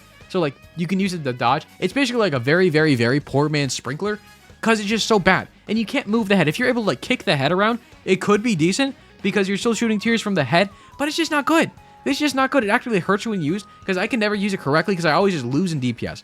Now I say it actively hurts you when used because you don't do damage anymore because you're missing all your shots now because you can't aim them correctly because you can't move your head. Anyways, this item stinks. It's probably like not as bad as like the other things that actually hurt your run, but still, it is not good. You guys can't see where I put it. It's down here. Is right here next to Blood Rights, and Clicker is not good. Okay, next up we got Spider Butt. Spider Butt is cool. It has a funny name. What this one does, it's an 2-charge active item. It deals 10 damage to all enemies in the room and slows them for 4 seconds. Enemies that are killed by Spider Butt spawn blue spiders. So, fellas, 10 damage isn't a lot. This kills spiders. This kills flies. Okay, besides that, doesn't kill a lot. The biggest thing you're probably going to get out of this is the 4-second room slow, which is half the amount as Hourglass. And fellas, I will point to the chart. Where do we put Hourglass? Right here. I mean, maybe you can get some spiders from this, which, box of spiders is right here. And it's also 2 charges. But this is just like a worse box of spiders and a worse Hourglass. Okay, so fellas, this item is not good. It literally does nothing. I mean, fellas, just use the other active items. They're so much better. It does nothing. I mean, the slow is okay. You get some spiders maybe early on, so it can be decent. I'll probably put it above Monstro's Chicken and below the Brown Nugget. Like, it can be good early on. Late game, it's not going to be doing much for you, though. It's not that good. All right, next up is Tammy's Head. But Tammy's Head, this is a 1-room charge active item, so you can use it 1 time every single room.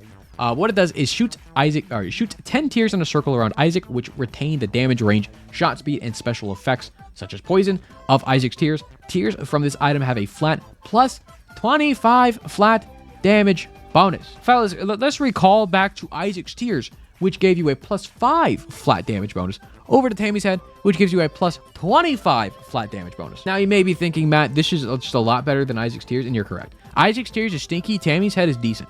Just because it does at least 25 damage to an enemy, which is decent. This is good. This is decent damage. And using it once per room.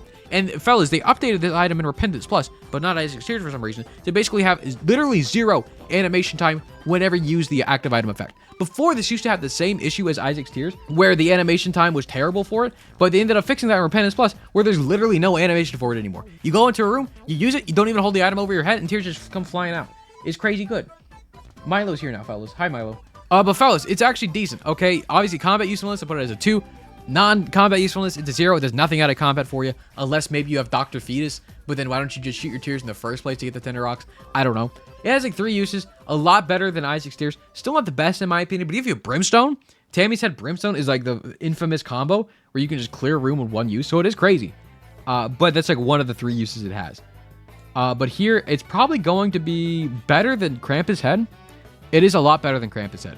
It's better than Krampus Head, probably worse than Teleport, because again, I do still value Teleport. Do I value the Teleport too highly? No, I don't think I do. I think Teleport's good where it's at. I think Tammy's Head's right below it. All right, fellas, next up is Telepathy for Dummies. Telepathy for Dummies is actually a crazy good active item, in my opinion, if you don't already have homing. What this does, it's a 2-room charge active item, gives homing tears for the current room, and also gives you plus 3 range. So, fellas, your homing tears are crazy good because you don't have to aim anymore. All you do is shoot your tears and look and like try to dodge, and that's all you have to do. It is very, very, very nice, I mean, don't get me wrong, there are a lot of items in the game that already give you homing tiers, which is why this isn't very good, probably won't drop. But fellas, whenever you have homing, this item does literally nothing for you besides give you a little bit of range. So it's not that good if you already have homing, but I mean, if you need like 3 more range, it still does something if you already have homing. But most of the time, if you have homing, you're going to be replacing this with something else. But if you don't have homing, this item is crazy good, fellas. I mean, being able to have homing like every 2 rooms is crazy good, especially for late game bosses. I do think it definitely deserves to be very good. Will probably not drop tier. It's probably not as good as the D4 or D100 in my opinion, but I do think it is still very decent. And fellas, next up is the Bible. What this one does, it is a 4-room charge active item, grants flight for the current room, instantly kills mom's heart, and it lives when activated, but kills Isaac if you use it on the Satan fight.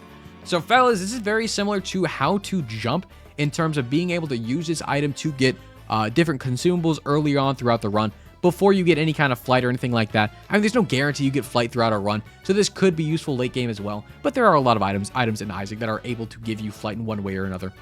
So the Bible isn't always useful towards the later game, but especially early game, the Bible I do think is very, very good, because alongside using it to kill different, like the mom fight, mom's heart fight, it lives fight, that is very good for that.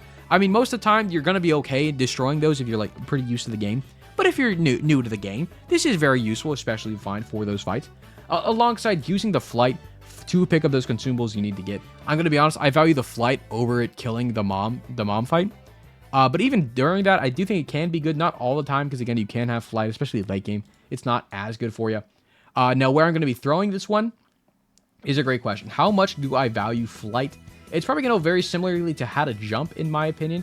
But it's probably going to go above how to jump, because you can use the Bible to enter a curse room for free, and how to jump you can. So that's probably where I'm going to throw it right now, probably below Breath of Life. Maybe I'll throw it above Breath of Life, just because you can use it to help kill the boss fights. So I think for that, you bump it up just a little bit more, but not by much. All right, next up, fellas, item number 50 out of 168, Book of Sin. Book of Sin spawns a random coin, heart, bomb, key, battery, pill, or card near Isaac. And it's a 4-room charge. You can use this once every 4 rooms. So, fellas, this is actually very good. In my opinion, Book of Sin is really not that bad, because you always need consumables at some point in the game during Isaac. Now, you can use this, and it'll give you a single coin back, or it'll give you another battery back, which you then use with Book of Sin, to then use Book of Sin again, and it'll give you another battery, and then you keep on doing this forever. Don't get me wrong. It can be not the best, but I do think Book of Sin is very good, because you will always need consumables, whether it be bombs or keys or anything throughout Isaac. Now, obviously, late game, you may get to the point where you don't need anything anymore, and if that's the case, Book of Sin can still be useful, because it can still spawn pills and cards and stuff that can help you out by spawning a strength card, or even reverse cards, which is crazy good. So, fellas, I do like Book of Sin quite a bit. I don't think it's always the best thing to have, but I do think it's probably on par with things like, I think it may be the very top of it can be good, but not all the time. I do think I value it a lot more than the Book of Secrets and the Golden Razor Blade. I think Golden Razor Blade, don't get me wrong, it's crazy good for late game, but if it's not late game, you don't really need it. And Book of Sin, being able to get more consumables is very nice. So I do think I put it right up here. All right, boys, next up, we got the Boomerang. The Boomerang is another one of those items that you can use it once per room, but it recharges after you use it in a room. What it does, it throws a boomerang which retrieves pickups as well as damages and petrifies enemies for 2 seconds. So this is another weird item you can use to get consumables, very similarly to how to jump or the Bible, to get consumables that are over gaps. Now, the only thing is the boomerang does have a specific range to it, so if things are out of your range, you can't really get those. And you also can't jump into place to help get tinted rocks and things like that. It's only to pick up consumables on the floor. But also, besides that, it does also have some combat usefulness for once. You can use it to petrify enemies, which is very nice. You can use this in your normal rotation of shooting tiers. It doesn't slow you down at all. So I don't think it's bad. I don't think it's the best thing ever. I think it can be good early on. I'm going to be honest. I think I'm kind of smoking a little bit. It definitely should go like down here. Like it maybe has 3 uses to pick some things up. I'll keep true to my word. It'll probably go at the very bottom. It can be good, but not all the time. Just because I don't really value using the boomerang to get consumables over things like how to jump. Maybe I should. Maybe I'll put it on par with how to jump. It's probably a little slightly better because you can use it to petrify enemies. So I'll put it there. I'll put it right there next to how to jump just to make sure I'm just to make sure I'm very equal in my judgment, Okay, I'm taking a break here. It's been an hour and a half. I've gone through like not even a third of the items. Okay, it's the second day. Pretend like it's the first still. Number 52 is Game Kid. Game Kid is a 4-charge active item, turns Isaac into a Pac-Man-like creature for 6.5 seconds, giving you invincibility, invulnerability, inflicting fear on enemies, and have a chance of replenishing red heart damage. You get health back. You get health back if you kill things sometimes, if you're lucky. Anyways, this is the exact same thing as My Little Unicorn, and I'm gonna refresh myself. Where did I throw My Little Unicorn? It's right here. The same thing. It's 2-2. It's the exact same item. Except this one, you get to heal back, actually. So, if anything, it's slightly better than My Little Unicorn. But at the end of the day, it is the exact same thing, just in a different form. So, I'm putting it just slightly above My Little Unicorn. Since you do have the chance to heal, but the same kind of thing, you can use this to, obviously, use this for damage, for rooms, for bosses. You can use it to play blood donor machines, get into curse rooms for free, demon beggars, all those guys. Everything that uses your red HP, you can also use this for. So, same exact thing, just slightly better. And next up, we got the Necronomicon, another book on the list, another 4-charge active item, still quality 1, but this one on use, it deals 40 damage to every enemy in the room. Now this is just a black heart. This is if you take damage and you get rid of one of your black hearts, you do 40 damage to everything in the room. That is exactly what this thing is.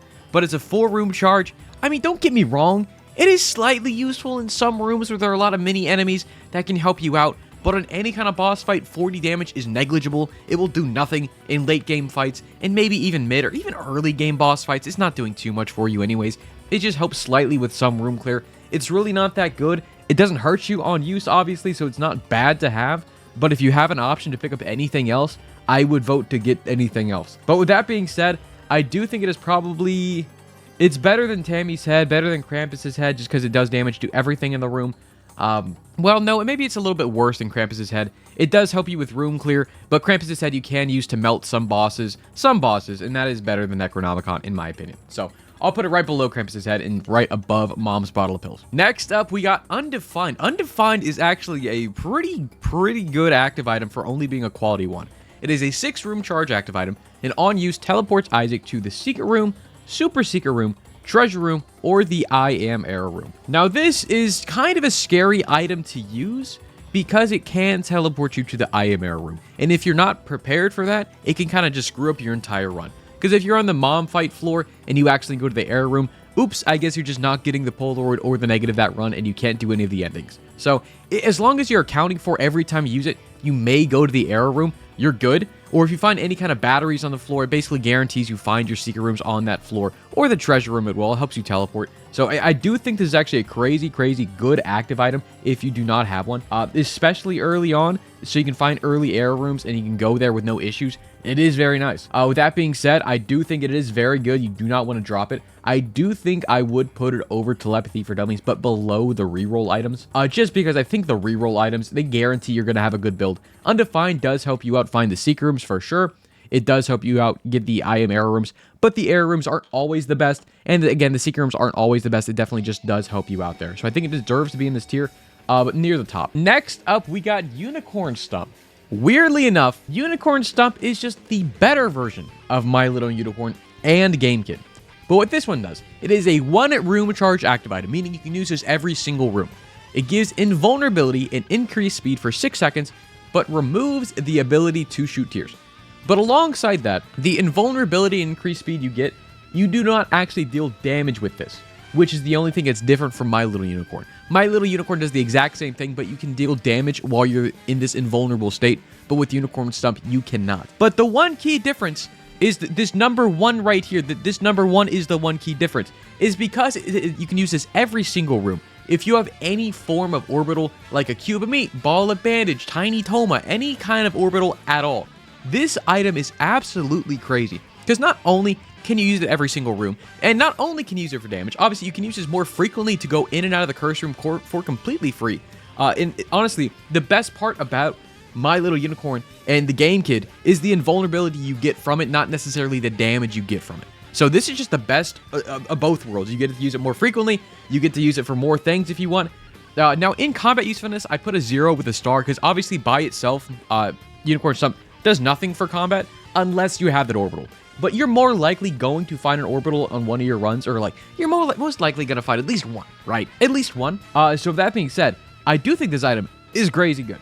even if you don't have an orbital, you don't need to use it for combat. Being able to basically escape damage where you need to sometimes, or use it for curse rooms or demon beggars or anything like I said before, it is very good. Fellas, it's going up there. Is it better than Undefined? It's better than Telepathy for Dummies for sure. Is it better than the D4 or D100? I still don't think so. I probably wouldn't take it over Undefined either. I think I'll leave it right up here. All right, next up, we got Yumheart, Maggie's starting item. It is a 4-room charge active item that just restores 1 full red heart. And if you really want to be technical, if you're playing multiplayer, it also heals half a red heart to all of your friends that you're playing with. But again, this is just single player stuff, no multiplayer in here. But the active item effect on this, it's okay. Like, don't get me wrong, when you have a lot of red HP, it is nice to be able to heal back up. If you're playing sack rooms, a reliable heal is always nice. But for a lot of characters, you're not having red hearts at all. And most of the time you are, or like some of the time, you're going devil deals, which means you don't have a lot of red HP, if any, on a lot of characters. So it's not really going to be the best. I put it a 1 for in combat just because you can use it in combat in case you get hit, just to help you out and give you 1 more hit, especially late game. It can be useful. Not really that much. That's why I just threw it in a 1. Now, out of combat usefulness, I did put it as a 2 just because the same thing as I was saying before. You can use this to help you outplay the sack room more or different machines or things that just take your red HP. So I don't think it's the worst thing ever. It obviously does help you out in some scenarios, but for a lot of characters that don't have red HP at all, this is not going to help you at all. So it has maybe like 3 uses now in terms of where it goes on the list. I probably think it's better than Mom's Bottle of Pills because it's more reliable, and I think it's definitely worse than Necronomicon. So I'll put it right up there, and again, I'm not counting any kind of transformations towards anything here. If I were, Necronomicon would probably be a little higher, but I'm not. Anyways, Yumheart goes right there. All right, but next up, we got Box of Friends. So Box of Friends is a 3-room charge active item, duplicates all of Isaac's familiars for the current room. If you have no familiars, it spawns a demon baby for the room instead. So it's basically, if you have no familiars, it's a 3-room charge demon baby you can get on use. So, like, it's not terrible. And Box of Friends, don't get me wrong, this is fantastic on Lilith, which is why it's their starting item, just because Lilith starts with Incambian Conception, so the more damage you take, the more likely you are to get more familiars to help you out, alongside you just starting with Incubus, so you can just double your damage every time you use it. So if you have something like Twisted Pair, or Incubus, or a solid familiar that's not just Brother Bobby or something, this is great. Even if you do have just Brother Bobby, it's not bad. Like, don't get me wrong, this is very nice, but it is obviously very, very, very dependent on your luck of getting familiars. So because of the item by itself not doing much for you and just giving you a Demon Baby isn't like a very good familiar either. I don't think isn't that good of an item. On Lilith, it's probably one of the best items you can get. 4 out of 4. It's crazy. But for everybody else, it's like maybe a 1. It has like 3 uses. I do think it is better than Yumheart. I do not think it's better than Necronomicon. I think it does go right there. All right, next up, we got another dice, the D12. It has a 3-room charge on use, rerolls most types of obstacles in the current room to other types of obstacles. So this is the very, very weird item. A very weird item, because it is very niche in how you can use this. If you're good at using the D12, you can actually help out your run a whole lot, but a lot of people, including myself, are not good at using the D12. But basically, you want to be using this to find more tinted rocks. This is the main thing this thing can do, because it can reroll rocks or obstacles or literally anything, including fires and poops and the white poops and all this stuff like that. It can transform it into any other obstacles. That includes blue fires, purple fires, any kind of fire. It can turn it into other types of poop, like golden poops as well. It can turn it into tinted rocks or super secret tinted rocks. It can turn things into a lot of good things, right? So you want to use this in big rooms with a lot of obstacles in there, a lot of rocks, a lot of poops, a lot of anything. Just turn it into something, and maybe it'll help you out, because it can also turn things into TNT barrels, and you can blow up the TNT barrels to see if there's a crawl space underneath it. So I do think this definitely has its uses. Now, I put it a 1 is in combat because, again, the obstacles you roll things into can be things like holy poops, which can help you out in the fight, or TNT barrels, again, which you can help use in a fight. So I put it as a 1 just because you can use it in there. Out of combat, which is really where this one shines, just because what I said before, more tinted rocks if you use it correctly. I do think it is nice. I don't think it's crazy. But one thing I want to point out to everybody using the D12. If you are playing the sack room, do not use the D12 in the sack room. Do not do it, because you know what it does? You know what the game counts as obstacles? The spikes in the center of a sack room is technically an obstacle. So if you use the D12, or if you somehow proc the cracked dice D12 effect, or if you use the D100 in the sack room, guess what? You can't use the sack room that floor anymore, because the spikes just go away. Okay, I don't know who made it this way, That's so stupid. I recently lost a run because I was trying to go Mega Satan, and I was on Cathedral, and it was my last floor to get a stupid sacrifice room, and I had cracked ice, and I swallowed it because I gulped it earlier, and then I stepped on the spikes, and I procced the D12 effect, and then the spikes turned into a spider web, and I couldn't play the spikes anymore. Anyways, don't do that. Don't do that. But for everything else, the D12 is definitely not as bad as some people say it is. I do think it is better than Necronomicon. Do I think it's better than Head of Krampus? I think it's very dependent. I think on paper, I have to put it not as good as Head of Krampus. It definitely has uses, but it's not great.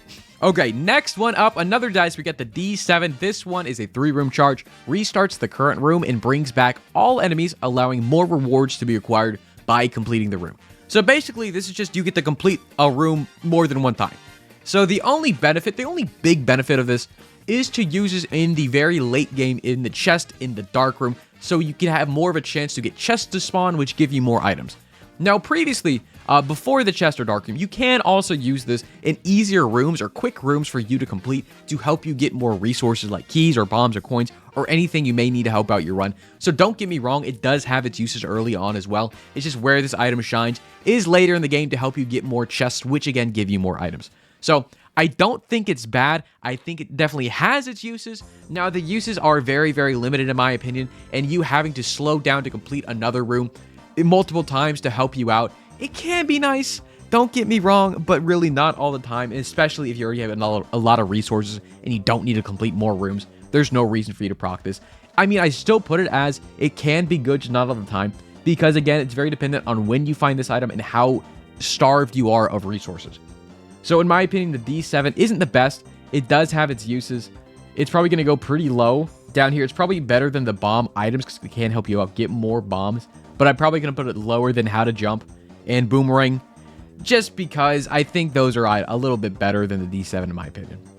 Well, no, because I'm thinking about it more. The late game of D7 is a lot better. I'll probably put it right above the bomb and damaging items. Maybe right here. Maybe above Flush and below Monster Manual. All right, next up, another dice, fellas. We got the D8. The D8, or the Date, is a 4-room charge active item. It re-rolls all of Isaac's damage. Oh, I'm sorry. It doesn't roll all of your damage. What it does, it re-rolls Isaac's damage, tiers, range, and speed. Okay, this basically just flip-flops your stats around. So this can be terrible. This can be fantastic.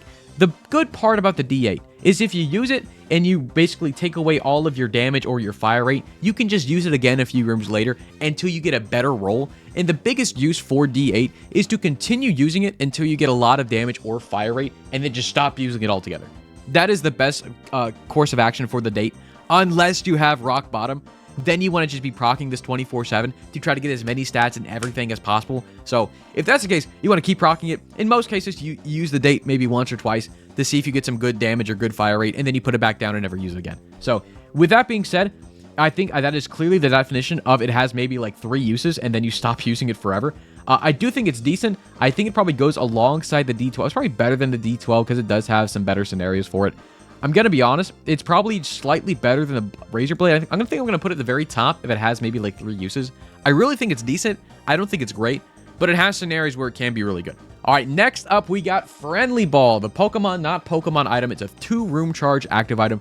On use, it throws a ball at a monster, instantly killing it and captures it, and then you'll use it again.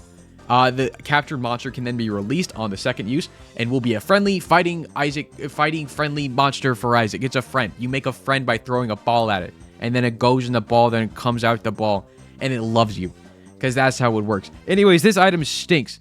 Okay, it is cool because if you go into a room with like a Shady in it, like the big tubby black monster that like has boss armor and it's crazy, you can throw the ball at that guy and make him friend. That's cool. But like for everything else, it kills one enemy. That's what it does. It kills one enemy. It's a 2-room charge active item, and then you get that enemy as a friend. I'm gonna be real. Most friendly monsters aren't doing too much for you most of the time. Maybe it does a little bit of damage and then it dies. So I don't see this as a good thing at all. In my opinion, it does literally do nothing. I don't think it's as good as Spider Butt. I think it's better than Monstro's Chicken because Monstro's Chicken is just so bad. Okay, I don't like Monster's Chicken. I like the idea of it. I don't like it in use. I think it's better than that. I probably think it's worse than Spider Butt and worse than Brown Nugget. All right, next up, we got Glass Cannon. Glass Cannon is a 1+ room active item. Basically, just meaning you can use this multiple times in a room. You just have to wait for it to charge after you use it once. But on use, fires a high damage, piercing spectral tier. Now, the biggest caveat to this, because the tier you fire out is such, it does a lot of damage. A lot of damage. It's very significant, and you can use this multiple times per room, which makes this a very good item. But as you could probably see, I put this as actively hurts you because of the second bit of information here. If Isaac takes damage while holding the glass cannon, he breaks he takes extra damage, and the glass cannon is broken. So basically what this means, if you're holding glass cannon and you take damage, you're taking like 3 or 4 times the normal damage you typically would. I think you take 2 full hearts of damage if you take damage with glass cannon. That is not good. Because most of the time, if you slip up and take, oops, 1 little hit of damage, it's not the end of the world. With glass cannon, it very well could be the end of the world. Okay, you do not want that to happen. And if you get hit, you can't use glass cannon again until you recharge it. Because whenever it breaks, it turns into broken glass cannon, which needs 4 charges for you to replete it, and then it turns back into the normal glass cannon after you recharge it back up. Usefulness in combat, don't get me wrong, if you don't get hit, is a 3. But even with that being said, you really do not want to be using this unless you're playing someone like the Lost. Okay, the Lost can't take damage anyways. You're perfectly fine. The damage definitely does help you out. But on most other characters which have HP, you don't even want to be holding this, let alone use it. Well, you do want to use it, you just don't want to hold it. So like, it's not good. It actively hurts you. It's probably the best item out of the actively hurts you ones. But still, I don't want this most runs. So get it out of here. All right, next up, we got Kidney Bean. 1 room charge active item on use. Isaac farts, charming all nearby enemies. So very similarly to like the other bean items, this one just charms all the enemies and makes a little fart around you. Very similar to all the other ones. I'm probably going to put it right next to Kidney Bean because it serves a similar purpose. But this one does not knock back tears, which I think Butterbean is so much better at. And I'm going to be real. I put it in, it has like 3 uses.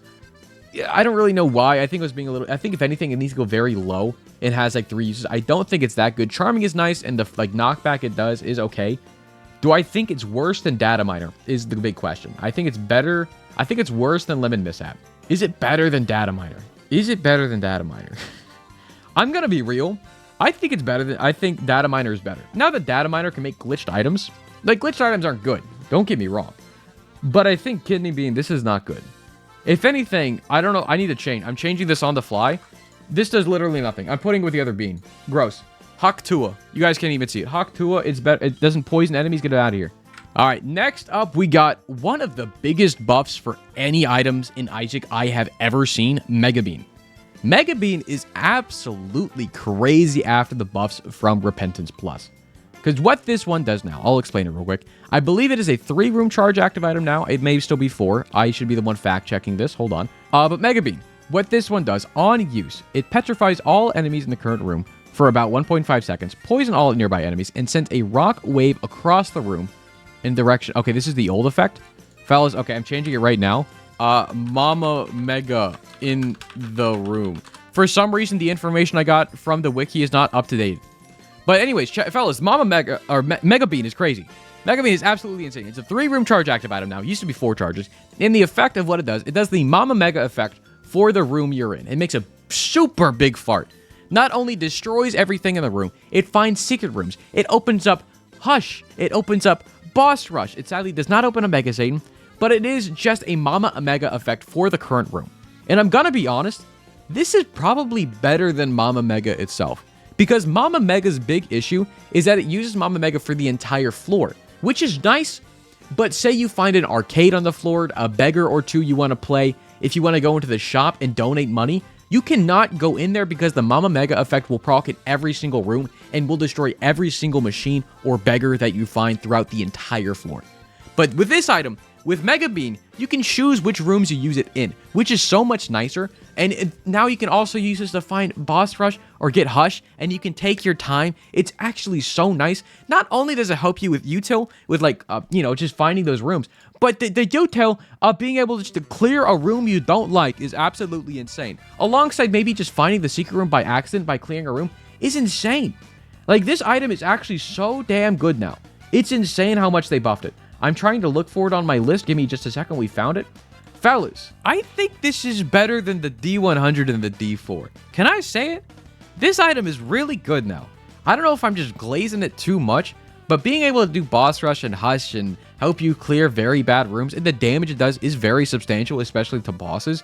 It can help you out a bunch. Is it actually better than the reroll items to get a fantastic build?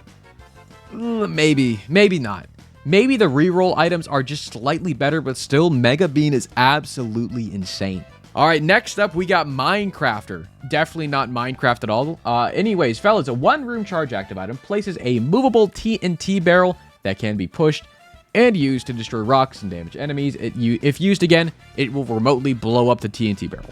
Okay, this is the same exact thing as all the other bomb items in the game, just in another formatting. It's going right next to Mr. Boom. Usefulness in combat is a 1. It's probably a little harder to use in combat, but since you can detonate it remotely, it's not that bad. And even usefulness out of combat, same kind of things before. Get tinted rocks, get your secret rooms for free with it. It's basically a bomb you can use every single room. I guess maybe it's slightly better than Mr. Boom, but Mr. Boom does more damage than the TNT barrel. So it's kind of on the fly. It's whatever you want to put it. You can use it every room, which is very nice. So it's like 1 extra bomb you can use every room. It's definitely like in between right here. All right, next up is another detonator, the Tier Detonator. It's a 1-room charge active item that you can use multiple times per room. And what it does, it splits all of Isaac's tiers that are currently in the air into 6 different tiers that shoot in different directions. And all those tiers retain their same damage and shot speed and everything. So basically, this item makes your tiers you shoot out split out into separate tiers, and you can use it multiple times per room, but you have to wait for the charge up every time. In combat, Tier Detonator can be absolutely insane, but in some scenarios. I put it as a 3 in combat just because I'm copiuming. It is very, very good. If you have splitting shots at all, things that make your tiers split already and then you use Tier Detonator is very, very good. Okay, and if somehow you're able to get something like the battery so you can double charge Tier Detonator, you can proc Tier Detonator twice, so all the split tiers that are turning into 6 tiers will then split again to turn into even more tiers, which is crazy good, and I'm going to be honest, does a lot of damage if you can front load everything into one single enemy. So if you have any sort of homing on this, it is very, very nice. If you have a high fire rate, this is crazy. A lot of tiers on the screen means more tiers that'll pop out. And if you have something like Pop, where your tiers linger for a long time, it's great. Or even C-Section, where they linger for a long time. This is fantastic. Tier Detonator has a lot of cool synergy, a lot of cool things you can do with it. A lot of the time, it's not going to be the best, just because it is very much dependent on the other items you have alongside your fire rate.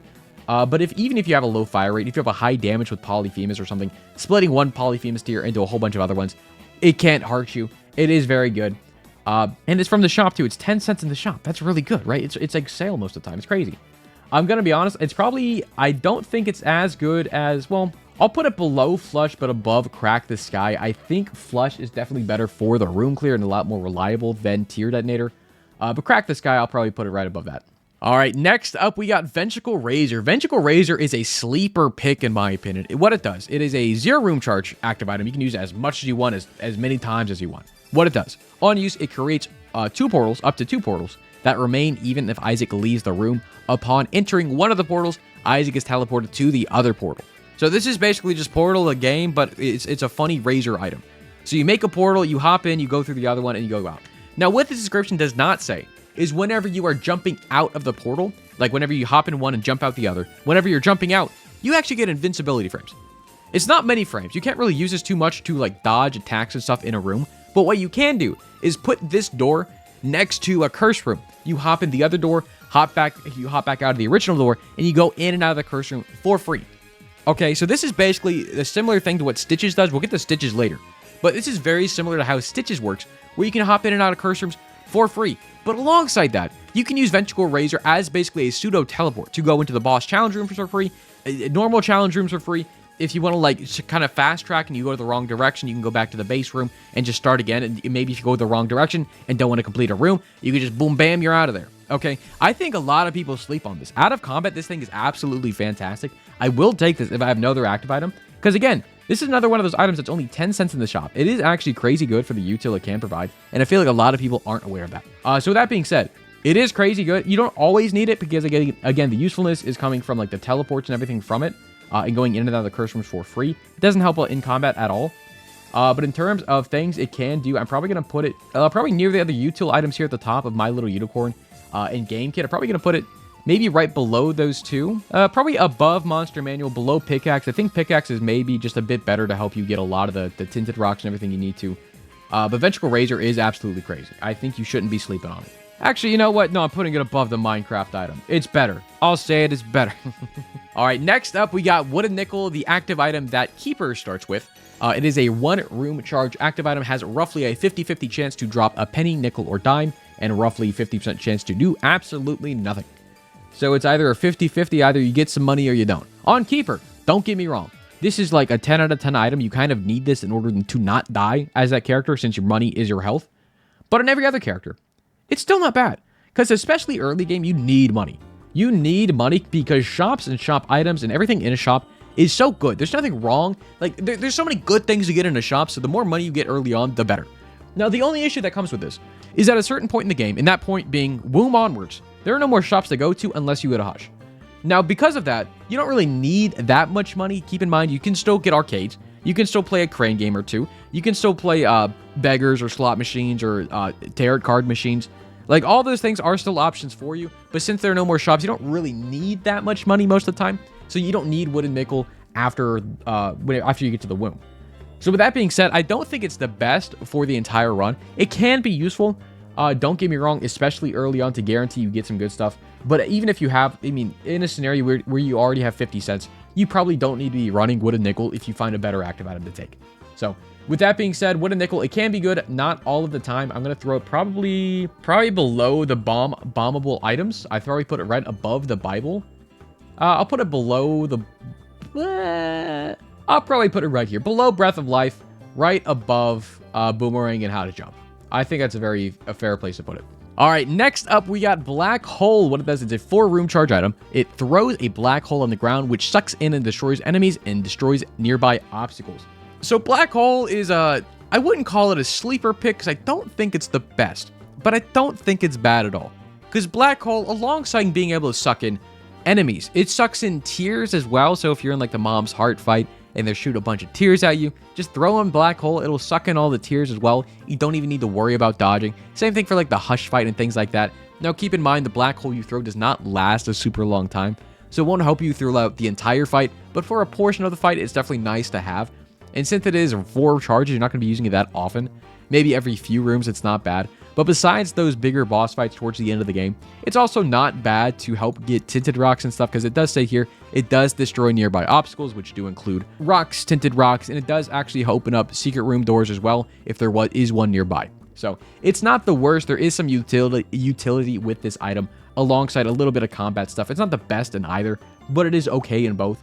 And for that reason, I'll probably put it right above. I'll probably put it right here, right below Bob's Rotten Head, right above Mr. Boom, just because Bob's Rotten Head is so easy to use in combat, and so is Black Hole. Mr. Boom is very nice in combat as well, it's just a little bit harder to use. But Black Hole is just a pseudo bomb with a little bit more utility, or like a weirder bit of utility to it. All right, next up we got Compost. And I don't know if it's just me, I don't really understand how to use Compost correctly.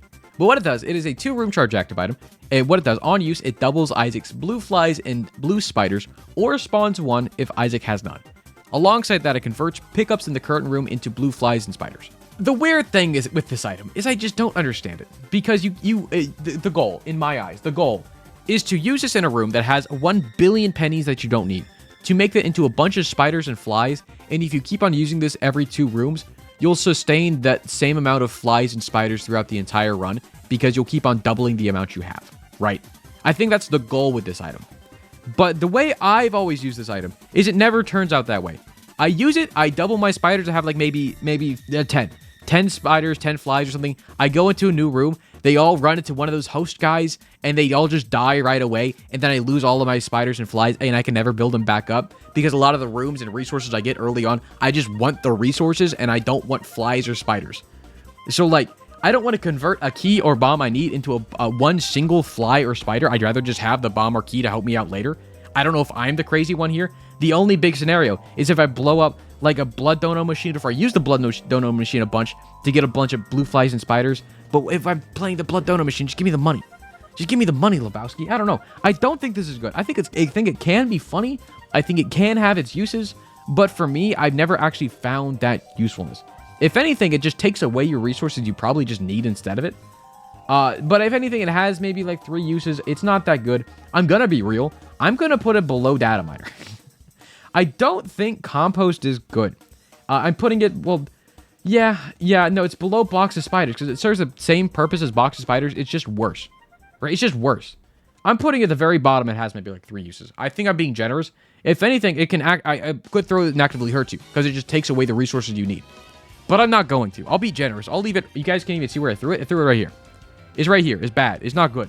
Anyways, next one. Next item, we got Delirious. Another active item that got buffed in Repentance Plus. And with that buff from Repentance Plus, this item is definitely not bad.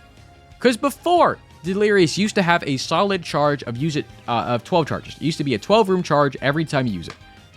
But with the changes from Repentance Plus, what it does now, it spawns a Delirium as a random friendly boss that fights for Isaac. And the charges varies depending on the Delirium boss you get whenever you use it. So like, if you get something like Widow, I believe the charge goes down to 8. But if you spawn something like a later boss like Rag Mega, that's probably a bad example. But just imagine a big tough boss you get at the end of the game that this guy can turn into. It'll be 12 charges, right? It always max out at 12. But if it's a weaker style boss, the charges will be a lot less, around 6 or 8. And the other thing, alongside this, it didn't say here, before Delirious used to only last in the room you use it in. And because of that, it was terrible. But now the boss lasts and persists between rooms until the boss dies or until you use Delirious again to get a new boss. So with that being said, the boss now lasts between rooms. It now costs less most of the time. And before those reasons, this is actually crazy good for combat. Because not only that, some of the bosses spawn more familiars and will be friendly familiars for you, which is absolutely insane. And if you get something like the Dark One, or like something with a Brimstone beam like the Bloat, it will just melt things. Okay, it'll just melt things. It has a decent amount of HP. It can tank some shots. It's not bad. Like, it's really not bad. I'll probably not drop this whenever I get it. I'm not gonna be, like, don't get me wrong. It's great. It's great. I think I'd rather have Undefined and Mega Bean and the rolls over Delirious. But with that being said, Delirious is definitely not bad, right? It's definitely a lot better than it was. I don't think it's crazy. But most runs, I will take it and use it if I can. And it does help out a lot during fights and even a little bit out of fights, just because some of the bosses can help you out with blowing things up in the room. And obviously the explosions won't hurt you, which is great. But the explosions can help you find like secret rooms and stuff like that. So it's not bad. It's not 10 out of 10 item, but it's like a 7 out of 10 item, you know? All right, next up, we got Dull Razor. Dull Razor, what it does is a 2-room charge item. On use, hurts Isaac without actually depleting any of your health, activating any items that would trigger upon taking damage. So that you're taking like fake damage, quote unquote. So if you get something like Bloody Lust or Lusty Blood or anything that procs whenever you get hit, you can use the Dull Razor to proc that for free. So if you're playing someone like Samson, getting Dull Razor is absolutely crazy on because you can just keep procking Bloody Lust the entire time. I forget what it's called. I think it's Bloody Lust.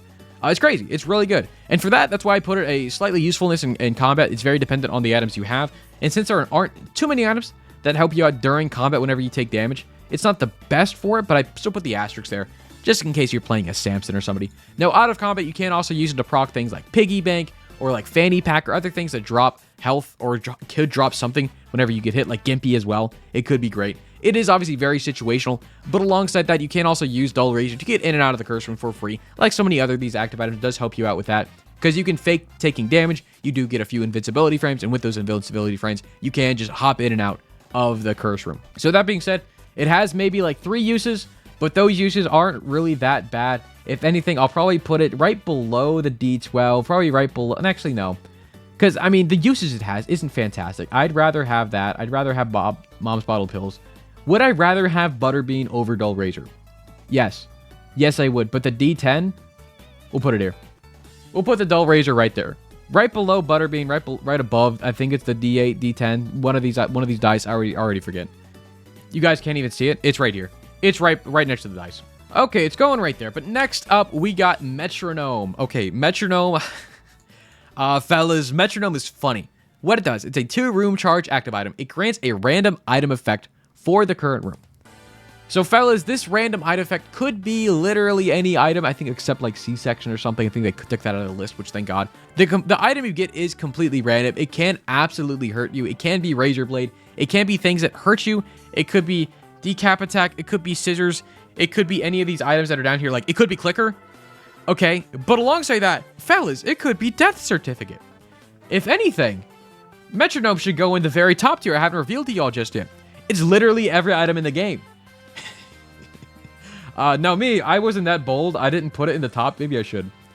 Maybe I should just fix the tier list. It's literally every item in the game. No, I'm updating it right now. Metronome is literally every item in the game. This is fantastic. But in our heart of hearts, fellas, it actually actively hurts you when used because the randomness is not good. And the active item can just actually hurt you throughout the run. So if anything, it should probably go below Clicker because it's less predictable than Clicker. So everyone, it's going right here, but it's actually up here because actually it is literally every item in the game. Okay, next up, fellas, one of the, if not the item you want to rig your run, Moving Box. Moving Box is a 4-room charge active item that has 2 different effects depending on the order you use it. But on its first use, if the box is empty, it picks up items or pickups in the room and stores them inside of the box. So you can use this to pick up pedestal items, you can use this to pick up like keys or bombs, or like a Yara rune on the floor. If you use Moving Box while those items are in the room, it'll be sucked up into the box. Now on the second use, it basically places all stored items and pickups back down in the current room. So the idea behind Moving Box is you go to a treasure room, you go to a shop that has active items, okay? You pick up those active items and put them inside the box. You then get 4 more charges to charge it back up. You then go into the secret room. You then place down all of the items in the secret room, and along the way, if you find a dice or a d6 or a Perthrow or a Soul of Eden or any kind of roll effect, this is the best case scenario Moving Box. You just collect a whole bunch of active items, you put them down in one room which you want to roll in, you put them down, and then you roll all those items into Sacred Heart, Rock Bottom, all the items you could ever want in the room you want it to be in. So for rigging potential, Moving Box is absolutely crazy. And most runs, if you're not trying to go quick, Moving Box is an absolute take. This will help you out immensely if you understand how to use it, and as long as you're lucky enough to actually get some kind of roll. And most runs, you'll find maybe at least one roll with a Perthrow rune, or if you find an ED6 or just a D6 or any kind of roll in general. It can even be a cracked dice to proc a D6. If you really want to force a Moving Box break, you can force it, okay? Now, with that being said, this item is absolutely insane for being a quality 1 item, and it is literally one of the most run-defining items you can find in the game. Just because how big of a potential it is to break with this item, like, it's not even hard. The only thing you need to make sure you do is micromanage the charges on your box, since technically it takes 4 charges to suck something up, and then 4 more charges to put those items back down. So in theory, it's like an 8-room charge item to pick up something and then put it back down. But if you're able to get batteries, it gets storage on your active item, to find shops with batteries, with restock, if you're able to manipulate the amount of charges you have, this item is absolutely insane, okay? And even another thing, you don't even need to find like a roll, because I mean, a lot of the secret rooms, there's some variants of the secret room that even have like the reroll machine in there, and if you find a reroll machine in any kind of room, you can just plop down the items and start using that machine for free. It's crazy. It's really good. Like, the Edmund made those rooms just for Moving Box. What a nice guy. Okay, anyways, I'm gushing enough. This item is crazy. It's absolutely insane. And yes, I put it above Red Candle. It's nuts. It's nuts. Trust. All right, fellas. Next up is Pause. Pause has like a soft spot in my heart. Pause, I don't think is a bad item. On use, it freezes all enemies until the fire button is pressed. So in theory, you walk into a room, you press the pause button, you never have to fire, and nothing ever moves besides you. Okay? Now you may be asking, Matt, how do you do damage if everything is paused? Yeah, it's cool, you can move around, but you can't shoot. You can't fire anything. How do you clear a room? How do you clear a boss? This is the funny part. You can still place down bombs while everything's frozen. It's only when you fire, everything starts moving again. So, bombs are fine. If you have a backpack with another active item, that is fine. If you have any kind of orbital, that is fine. You can use that. Or, my biggest favorite, if you have any, like Mom's Knife.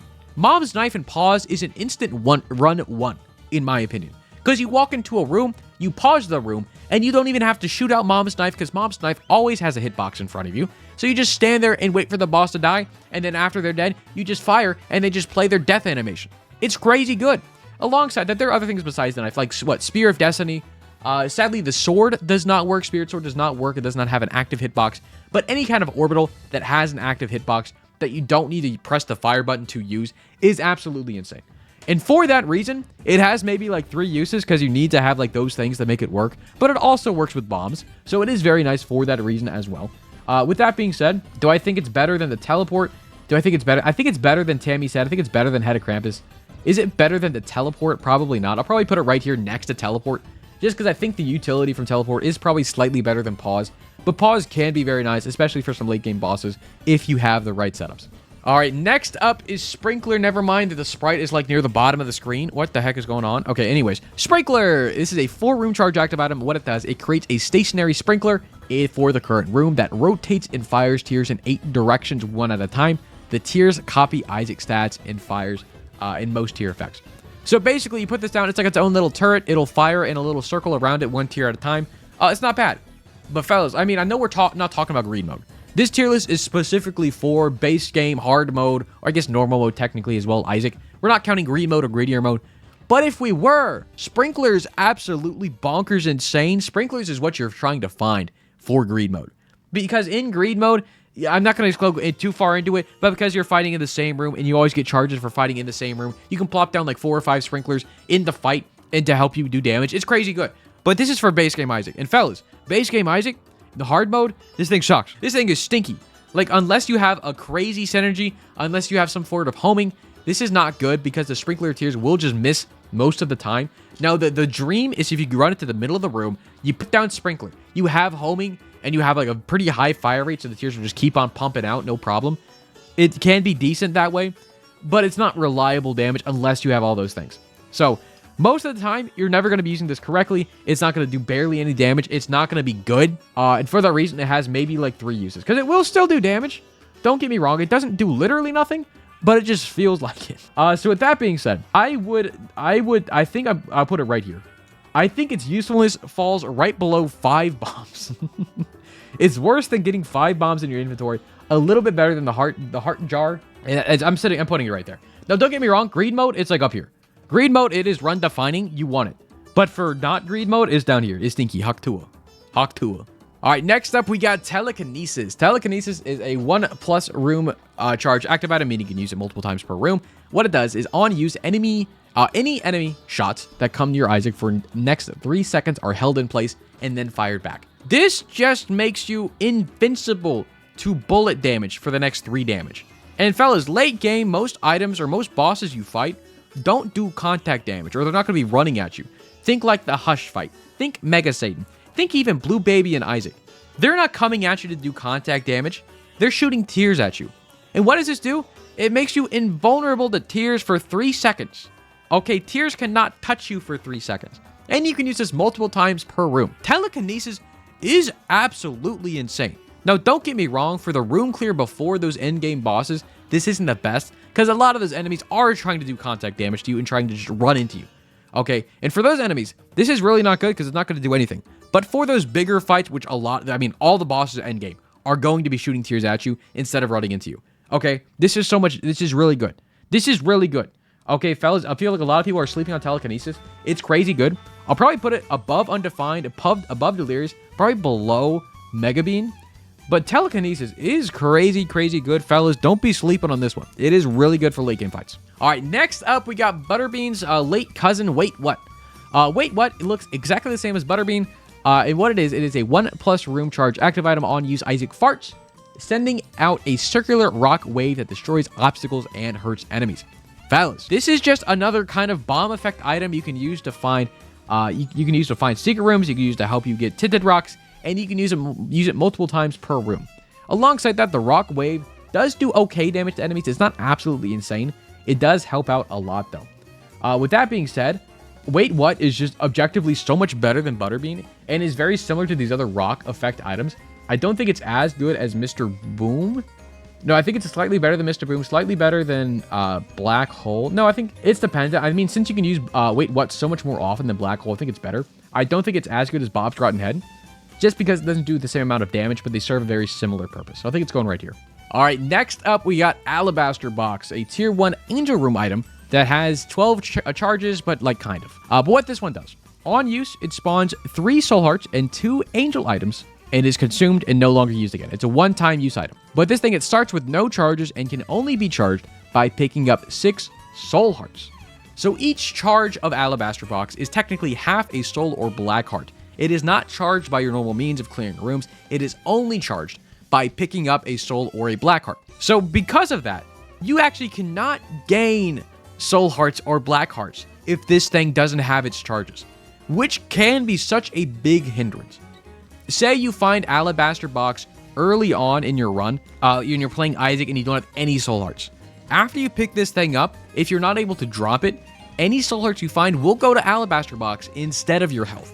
And most of the time, you don't really want that because you want the soul hearts to be able to protect your deal chance. So, I don't think this is the best. I think it can be good in some scenarios where you already have enough soul hearts or black hearts to protect your deal, and you feel comfortable enough to give up the next soul heart, 6 soul hearts you would find to get 2 angel items. Because don't get me wrong, getting 2 angel items is fantastic, but the angel room doesn't always have the best items in it. Because again, you can get Spear of Destiny, you can get things that are bad, like what Lazarus Rags is in the pool. Maybe you get that. It's not the best in those cases, let's be real. So because of the randomness and because of how much of a hindrance this can put on you, I think this can be good, just not all the time. It's definitely going in that middle tier, just because of how unpredictable it can be with the items it spawns, alongside kind of hindering your run if you're not actually prepared to use it correctly. So because of that, it is very weird in how I want to rank this one. I do think it can be kind of pretty towards the middle, but I think I'll probably put it near the top, actually. Because I think dependent on how you use this, it can be crazy, but it's very, very, very dependent. So if anything, I'll put it near... I'll probably put it right here. Probably right below Golden Razor, right above Game Kit and the Unicorn effects. Just because I think it can be good in some scenarios, and it's just not a lot of the time, but some of the time, it can be kind of crazy. All right, next up, we got Eraser. Eraser is actually... Before we move on, hold on. There's one mechanic with Alabaster Box I did not mention. I do want to at least bring up. Because with Alabaster Box, I know I mentioned before how it takes soul hearts to charge it. But one cool effect not a lot of people know with Alabaster Box is you can actually pay for devil deals with the charges from Alabaster Box. This has been in the game since Alabaster Box was out. I only learned about this recently from Slay XC2 teaching me about it, which is absolutely insane. But say you have 6 charges in your Alabaster Box already, meaning you already picked up 3 soul hearts and put them into the Alabaster Box. Okay, so it has 6 charges. You go into a devil deal, and you see there's a Brimstone that costs 3 soul hearts. Okay, and you yourself don't have any soul hearts. How are you going to pay for this? Now, what you do is you just walk into Brimstone, and it takes 3 charges, or it takes the 6 charges out of your Alabaster Box and gives you Brimstone. So you don't give up any HP, you give up the soul hearts that were in Alabaster Box for Brimstone, which is crazy. Now, the only thing to note is if the devil deal is worth red hearts, the Alabaster Box will not proc. It will only work if you use Alabaster Box on devil deals that cost soul hearts, just because Alabaster Box only has soul hearts inside of it, so that just makes sense. So that is another cool mechanic. I rarely use it for that case. I doubt anybody will as well, but I felt it was necessary to bring up so more people knew about this mechanic, because I only learned about it recently myself, and I have 1,500 hours in the game. So get educated. All right, fellas, now on to the next one. We got Eraser. Eraser is a one-time use per floor active item. This is the only of its kind. It's kind of crazy. But what it does, on use, it throws an eraser that instantly kills the first monster it hits and prevents that type of monster from spawning for the rest of the run. Not the floor, not the room. If you throw this at a fly, like an attack fly, the one that follows you, it'll just disappear for the rest of the run. You will not see that enemy for the rest of the game.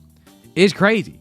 It can be crazy good. Obviously, the one qualifier here is that it's only once per floor. Now, the one thing I need to note here is if you're playing someone like Bethany, where you can use the soul charges, you can just keep on using Eraser as long as you have the soul charges that you use for Eraser. So, this on Bethany or Tainted Bethany, where you can just keep spamming it, Eraser, is crazy, crazy good because it gets rid of this qualifier. You can just use it as many times as you want, as long as you have the charges for it. It's nuts.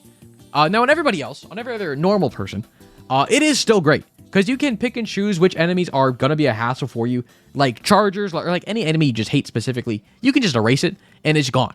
Okay, now in theory, there's another line here that deals 15 damage to bosses, erasing the final boss if fatal. This is probably never going to happen because it's very hard for you to tell how much damage a boss is currently at, and it's very hard to min-max how their health is for you to actually erase the boss. And even if you do erase the boss, how is that really going to help you? It's really not. But with that being said, Eraser is crazy good. I think it is very nice. Even if you use it just once on one floor, it is very good. I am putting it up here in very good. I'll probably not drop it. I'll probably put it the very lowest, because I'm going to be honest, I probably will drop it if I find something better. But if I can use this multiple times, at least 2 or 3 times, I'm happy. I'm happy with that. I'll probably put it at the very bottom of very good. All right, next up is another sleeper pick. Another sleeper pick, Esau Jr. Esau Jr., it is a 1-room charge active item, so you can use it every single room. But what this one does, it's kind of confusing, but just follow me. On use, it swaps between the current character and Esau Jr., who has +2 flat damage and flight.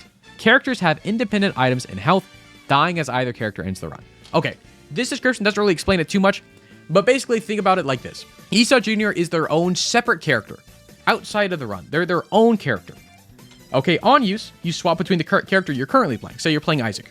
You swap between the character, so you swap between Isaac, and you swap over to Esau Jr. Now, Esau Jr. by itself is going to have completely different items than Isaac had. But the items that Esau Jr. has is the amount of items that Esau Jr. has is dependent on the amount of items you had previously right before you used it for the first time in that run. So say you find Esau Jr. on like the 5th floor and you have 10 items, okay? As soon as you use Esau Jr. on that 5th floor with 10 items, Esau Jr. you will now turn to Esau Jr., who will also have 10 items from the same item pools those 10 items are from, and you can fly, and you have +2 damage. Now, the only thing with Esau Jr., cannot have red HP, okay? But they can fly. Okay, the flight is very, very nice. If you want to use Esau Jr. just for the flight, you can do that.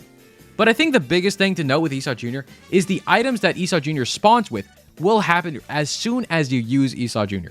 Because say you use Esau Jr. early on when you only have 1 or 2 items. Yes, whenever you flip to Esau Jr. will have those 1 or 2 items.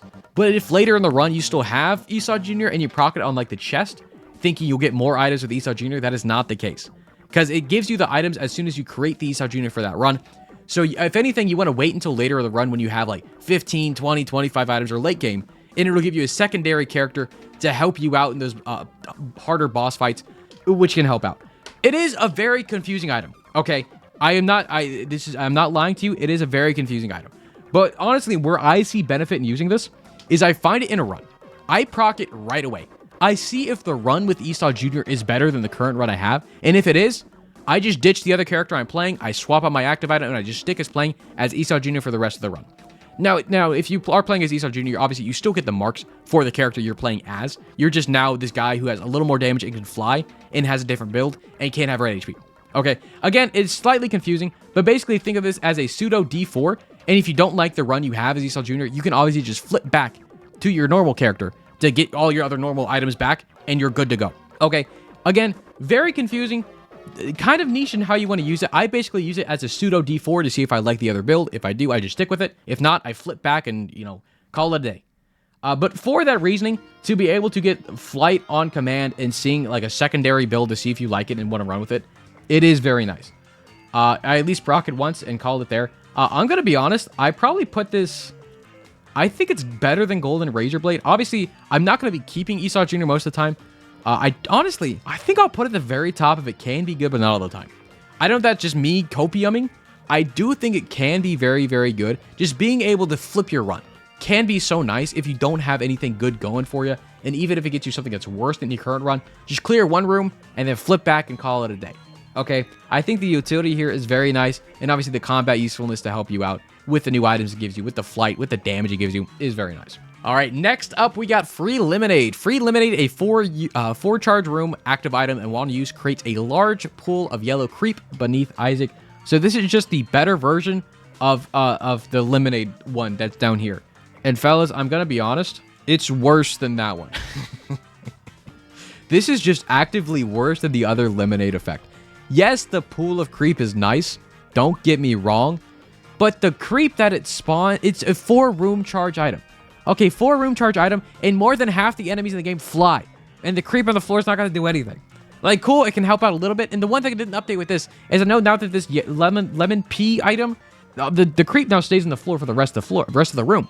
But for Free Lemonade, no, it still goes away. They didn't update this item, okay? It's exactly the same as it was before. It's 4 room charges. The piss goes away after a little bit. It's stinky. Yes, the piss puddle is bigger, but the 4 room charge effect for it is not worth it at all. It is so much worse than the piss. Is worse piss somehow. Anyways, Meat Cleaver. Fellas, Meat Cleaver, another sleeper pick, but again, it's not the best, but it can be interesting. What this is a 2 room charge active item. On use, it splits all enemies in the room to 2 smaller versions of themselves, and each of them have less health. I think it's around 35% HP for both of them. So you're not 50-50 splitting their HP. They're both losing like a good chunk of their health already. And they're splitting into 2. So everything has less HP. But now there's 2 of everything. Okay. Now you may be saying, Matt, doesn't that make the game kind of harder? In theory, yes. But out of theory, obviously the 35% HP is very, very nice. So in theory, you do actually kill things faster. But you may be asking yourself, Matt, why does it have a 2 and out of combat? Well, little did you guys know. Bosses or things you split that have a chance to drop things. Both versions of that boss will now drop said thing. So say you split the angel fight to get the key pieces, and you have a D6 in your backpack or you have a Perthrow in your pocket to be used. You use the meat cleaver on an angel you're fighting, split the angel into 2, you kill both of the angels. Both of the angels will now drop a key piece. Even though you were only fighting 1 originally, you split it into 2, they both now drop key piece. You can now roll 2 items in the angel room. Okay, and this works with other bosses as well. I believe Gluttony and Keeper and everything. Now with the bosses like Greed and Gluttony, it's obviously only the last one that dies has a chance to drop something. But still, the champion versions of enemies or other things that can drop soul hearts or like Larry Jr. or things like that, it can help out with that. I forgot to mention as well. Meat Cleaver basically just kills segmented bosses like Larry Jr., like Pin, like other things that actually split up like Chubb as well. It will just kill those bosses, which is very nice as well. But fellas, I think Meat Cleaver's kind of slept on. Don't get me wrong. I think it's fun. I don't think it's the best, but I think it can be useful, especially for that Angel Room scenario. I do love using it for that Angel Room scenario. But with that being said, with only a few uses, it can be nice, not all the time, but it does definitely help out with getting resources and help clearing out rooms, even though it doesn't look like it sometimes. So I'll probably put this right below. I'll probably put it above Flush, above D7, above Monster Manual. I'll probably put it right here. I think it's fine right here, right below the pickaxe, just because obviously it can help out with the consumables. So I do think it is better than Monster Manual, but not as good as the pickaxe, just because pickaxe I think does help out a little bit more with the consumables and help clearing out things. But Meat Cleaver does help out with clearing rooms, but I'll leave it there for now. All right, next up, we got Mom's Bracelet. Fellas, a very weird out of combat, put it as a 4 out of 4. It's kind of crazy. It's a 1+ room charge active item. I kind of put it weirdly. You can use this as many, well, no, it is true. It's a 1+ room charge active item. You can use it as many times as you want in a room. You just have to wait for it to recharge. On use, lets Isaac pick up rocks, TNT barrels, poops, friendly dips, bombs, and other obstacles, even like a cube baby you can pick up. It basically just lets you pick up things in the room and throw them and chunk them at things. So, fellas, this is just a better version of the Minecraft item. It's a better version of pickaxe because you can just use this to destroy every single rock in a room and just put it back down. So on paper, it is just a better Minecraft or pickaxe, just because you can use it as many times as you want. And the cool trick with this is obviously you can pick it up and then throw it at enemies for damage, especially with a TNT barrel. But the biggest trick with this is just click the active item button to put it up, and if you click the active item again, it'll just put the thing back down, and you can just keep on using it without having to recharge back up. So if you don't throw it and just drop it right away, you'll get the charge right back, and it'll help you clear out rooms a lot easier. Now, it is time-consuming to do, don't get me wrong, which is kind of why it's kind of down. But I think it does go right here. Being able to use it for boss fights is very nice.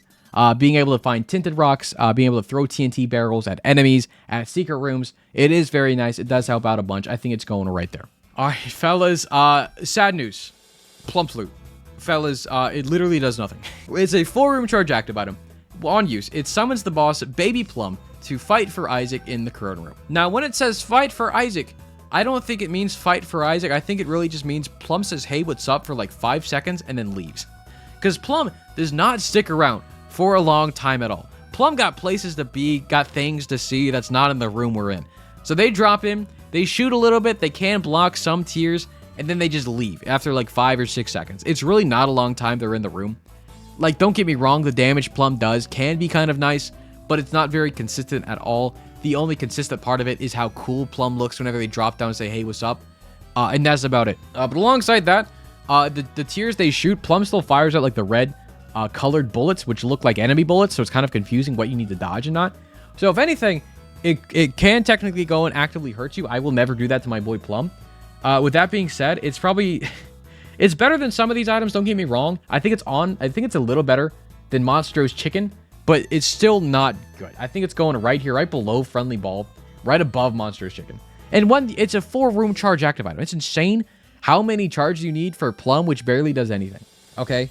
I guess Plum is too cool for us. So you know what? I get it. All right, next up, we got Sharp Key. Sharp Key is a 0 room charge active item. You can use it as many times as you are able to use it.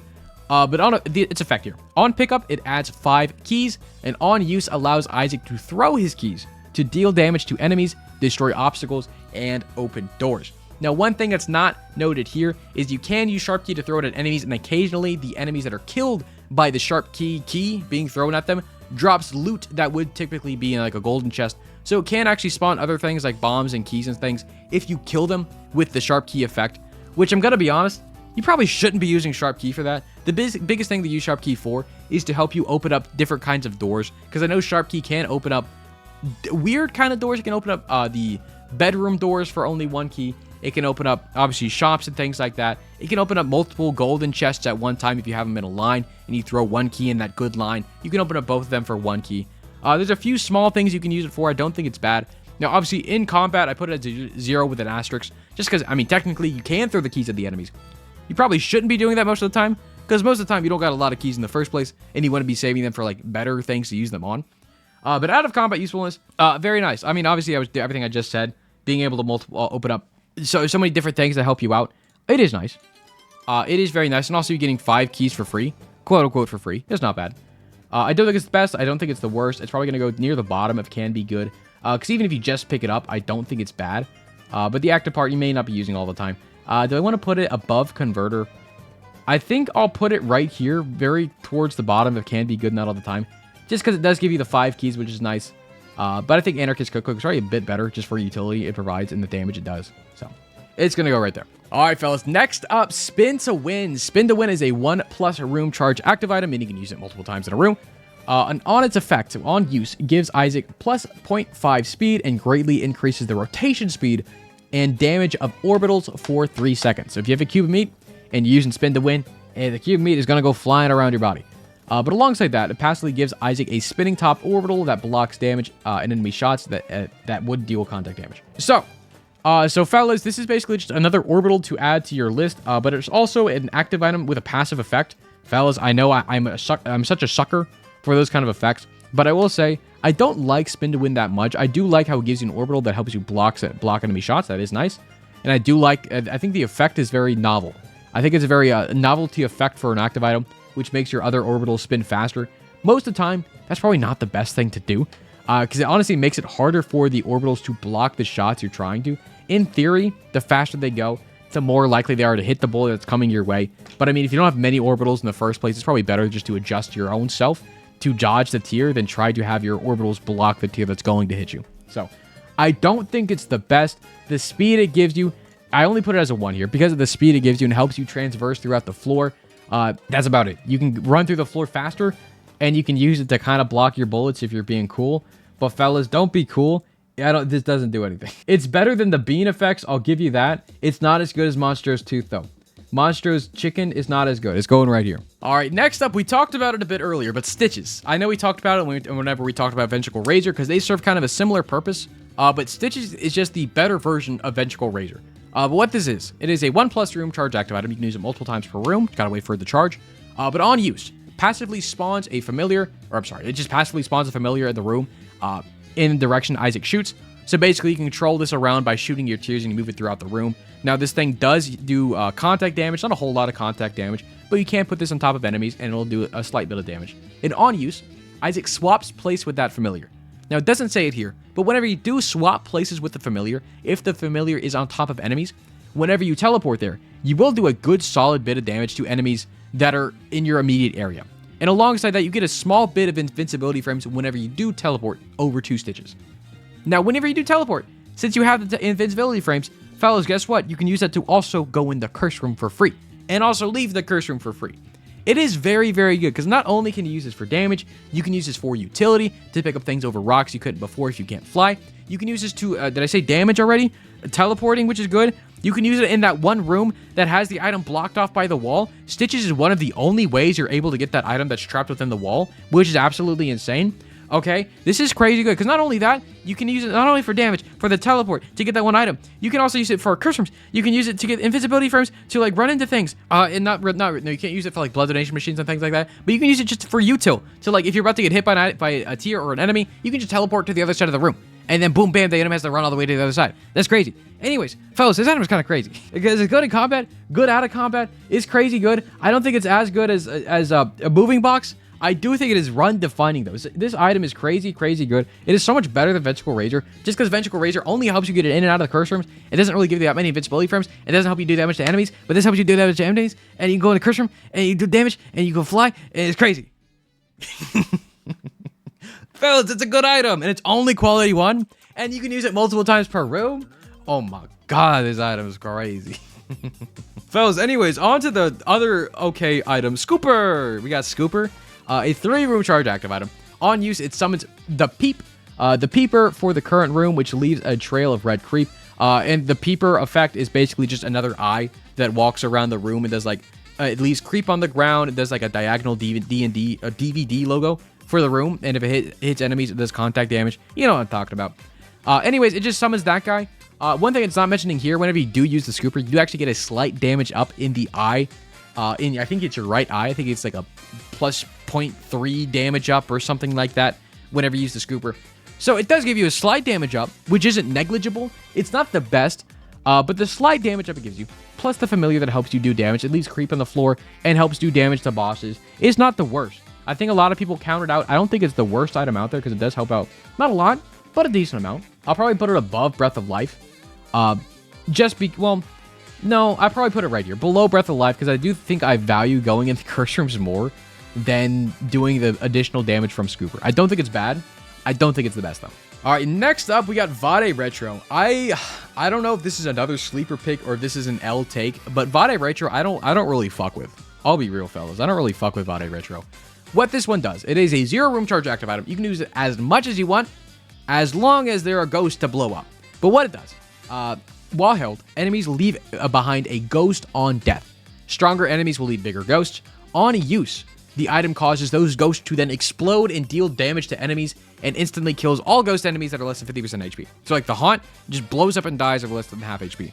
But the one cool thing with Vade Retro is you can use this to chain like ghosts to spawn. So say you walk into a room, you kill a fly, you then blow up that fly's ghost, and it kills other flies, and those dead flies then spawn their own ghosts, and you can just blow up those ghosts now, and then those kill other enemies, and you can just keep a chain of ghosts going, basically. I don't think it's the worst item out there. I just don't think Vade Retro is that good.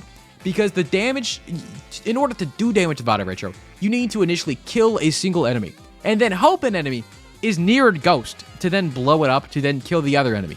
So even if Vade Retro is crazy, you still need to kill that first enemy to do damage. And even on like late game fights, there are not many familiars you can destroy to help do your damage, but it's not the worst thing out there. It definitely has some uses. I don't think it's negligible, but it's pretty low in the terms of like damage you're going to be doing over time. I'd rather have another active item that actually helps me with a fight. Yeah, I'd rather have Scooper over this, because Scooper at least guarantees me a small damage up alongside the familiar I don't got to worry about. Vade Retro, I gotta remember to press the button at least and to kill the ghost and make sure I'm waiting for the enemy to get towards the ghost first and then to explode it. There's a lot of small things with it I don't really enjoy. I think it's a cool concept. I just think in practice, the damage the ghosts do aren't really enough for me to warrant using it. So that being said, I don't think it's the best. It's definitely not the worst. I think it's a better version of Necronomicon if we're being real, but not by much. So it's going right here. All right, fellas. Next we got Wavy Cap. Fellas, we all love Wavy Cap, right? Wavy Cap is a 1+ use charge active item. You can use it multiple times per room. You gotta wait for it to charge back up. On use, increases your fire rate, decreases your speed, and distorts the screen. All effects become more pronounced with repeated use and wear off by clearing rooms. So fellas, if you're on PS4 or like console and you use Wavy Cap, it will literally just crash the game. So don't do that. If you're on PC, though, you can enjoy the fun. So, fellas, in theory, on use gives you fire rate up is absolutely insane. I forget if this breaks the cap. I'm going to be real. I don't think it matters if it does or not. It gives you a tears up whenever you use it, and you can spam it so many times to give you such a big fire rate up. It's absolutely insane. But The other thing is it also makes the screen stupidly hard to see and watch without actually vomiting. Like, I'm not even joking. It does just make people vomit. It's absolutely insane. So fellas, I think Wavy Cap is like, it is obviously goes down here as the worst item. It does actively hurt you when used. It does give you a tears up, so it does help you in combat, theoretically. And out of combat, I put it as a 4, I think just because I was trying to be funny. Fellas, it's not good. Fellas, Wavy Cap, I'll say it, not good. Now, the one thing I wish they would change, I would wish they made it so, like, Black Candle makes it so Wavy Cap doesn't have its effect on you. I know Wavy Cap isn't technically a curse, but I think we can all agree drug addiction is a curse. Yeah, I'll say it. Anyways, yeah, that Wavy Cap is ass. I don't think anybody's disagreeing with there. Okay, anyways, fellas, next up we got Yuck Heart. I think this is the very last Q1 active item out there, but it's a 4-charge active item. And on use gives Isaac a rotten heart. So fellas, this is just a poor man's Guppy's head, because a lot of things need to happen here. But first, let me explain rotten hearts in case you do not know. Rotten hearts take the place of your normal red heart containers you have, and puts a rotten heart in there. Rotten hearts are treated like a half red heart, even though they take a full heart spot on your thing. So say like before the womb, everything's doing half a heart of damage. If you take damage and it's a rotten heart in the front, the whole rotten heart's leaving, and then you only have 2 HP left. I don't know if I explained that well enough, but it's only treated as half a heart, even though it fills up a whole heart container. Now, on room clear, rotten hearts will spawn 1 to 3 blue flies to help you deal damage for the next room, but that is on a room clear. Okay, so in theory, if you stack up maybe 3 or 4 rotten hearts, you'll spawn from what 3 to 9 flies on room clear, which is not terrible. Don't get me wrong, it's a poor man's Guppy head, exactly what I was saying. But I mean, that's all Yuck Heart does. Yuck Heart just gives you the rotten hearts. And the sad part about rotten hearts is they only fill up red heart containers. So if you're any character that only has soul hearts, Blue Baby, Tan and Blue Baby, Dark Judas, Tana Judas, all the characters that only have soul hearts or black hearts, this does absolutely nothing for them. And even if you are a character that has red hearts, you need to have the red heart containers available to use this item. And even with that, you probably don't even want to use it, because I'm going to be real. Rotten hearts aren't good. They're just not good in general. Having less, you're basically having the health you have every time you use it. Okay, it's not good. I'd rather have normal red hearts, take my normal amounts of damage, please, because if every time I use a Yuck Heart, I'm losing half a red heart from my health bar, from all of my health. Is this making sense? I don't know. Anyways, I don't get me wrong. I can't help out with usefulness in combat by giving you the flies and stuff, but you need the HP. You need everything. There's so many technical things you need for this to work for your run. I don't think it's good. Do I think it's better than Compost? Yes. Better than Data Miner? No. I think I would rather have Data Miner over Yuck Heart. And anything with Yuck Heart, you just pick it up, use it once, and call it a day. You do not need to hold on to this at all. Like, it's a one-time pump and dump, you know? Anyways, did y'all see where I put it? I put it down here.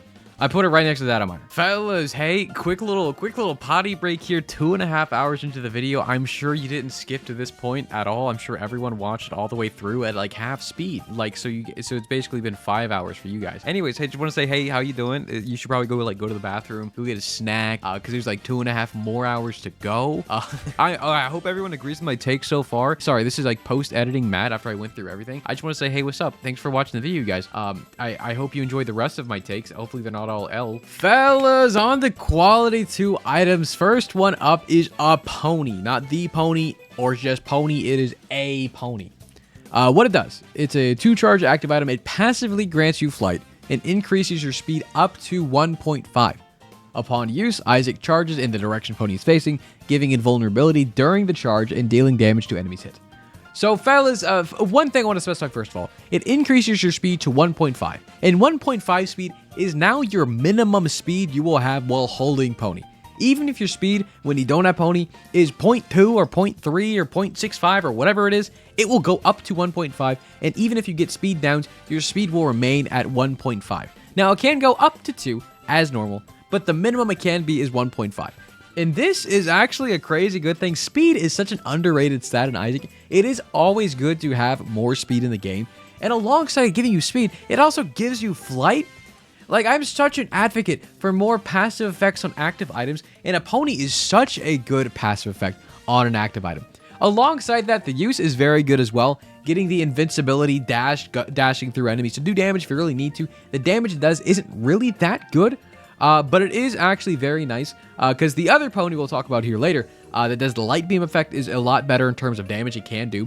But the damage this does is not negligible. It is very nice to have. The passive of being able to fly and the speed and all that is very good. This is another one.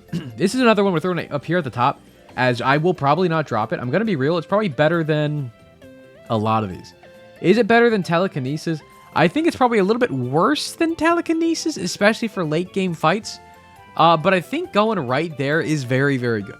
All right, next up, we got Blank Card. Blank Card is kind of a weird one to actually rank because it varies depending so much on the card you actually have. But the way Blank Card works, the charge of it varies. I think it starts off at a 4-room charge, but it varies depending on the card you use with it. But on use, it copies the effect of the card currently held by Isaac. The charge time is based off the power of the card.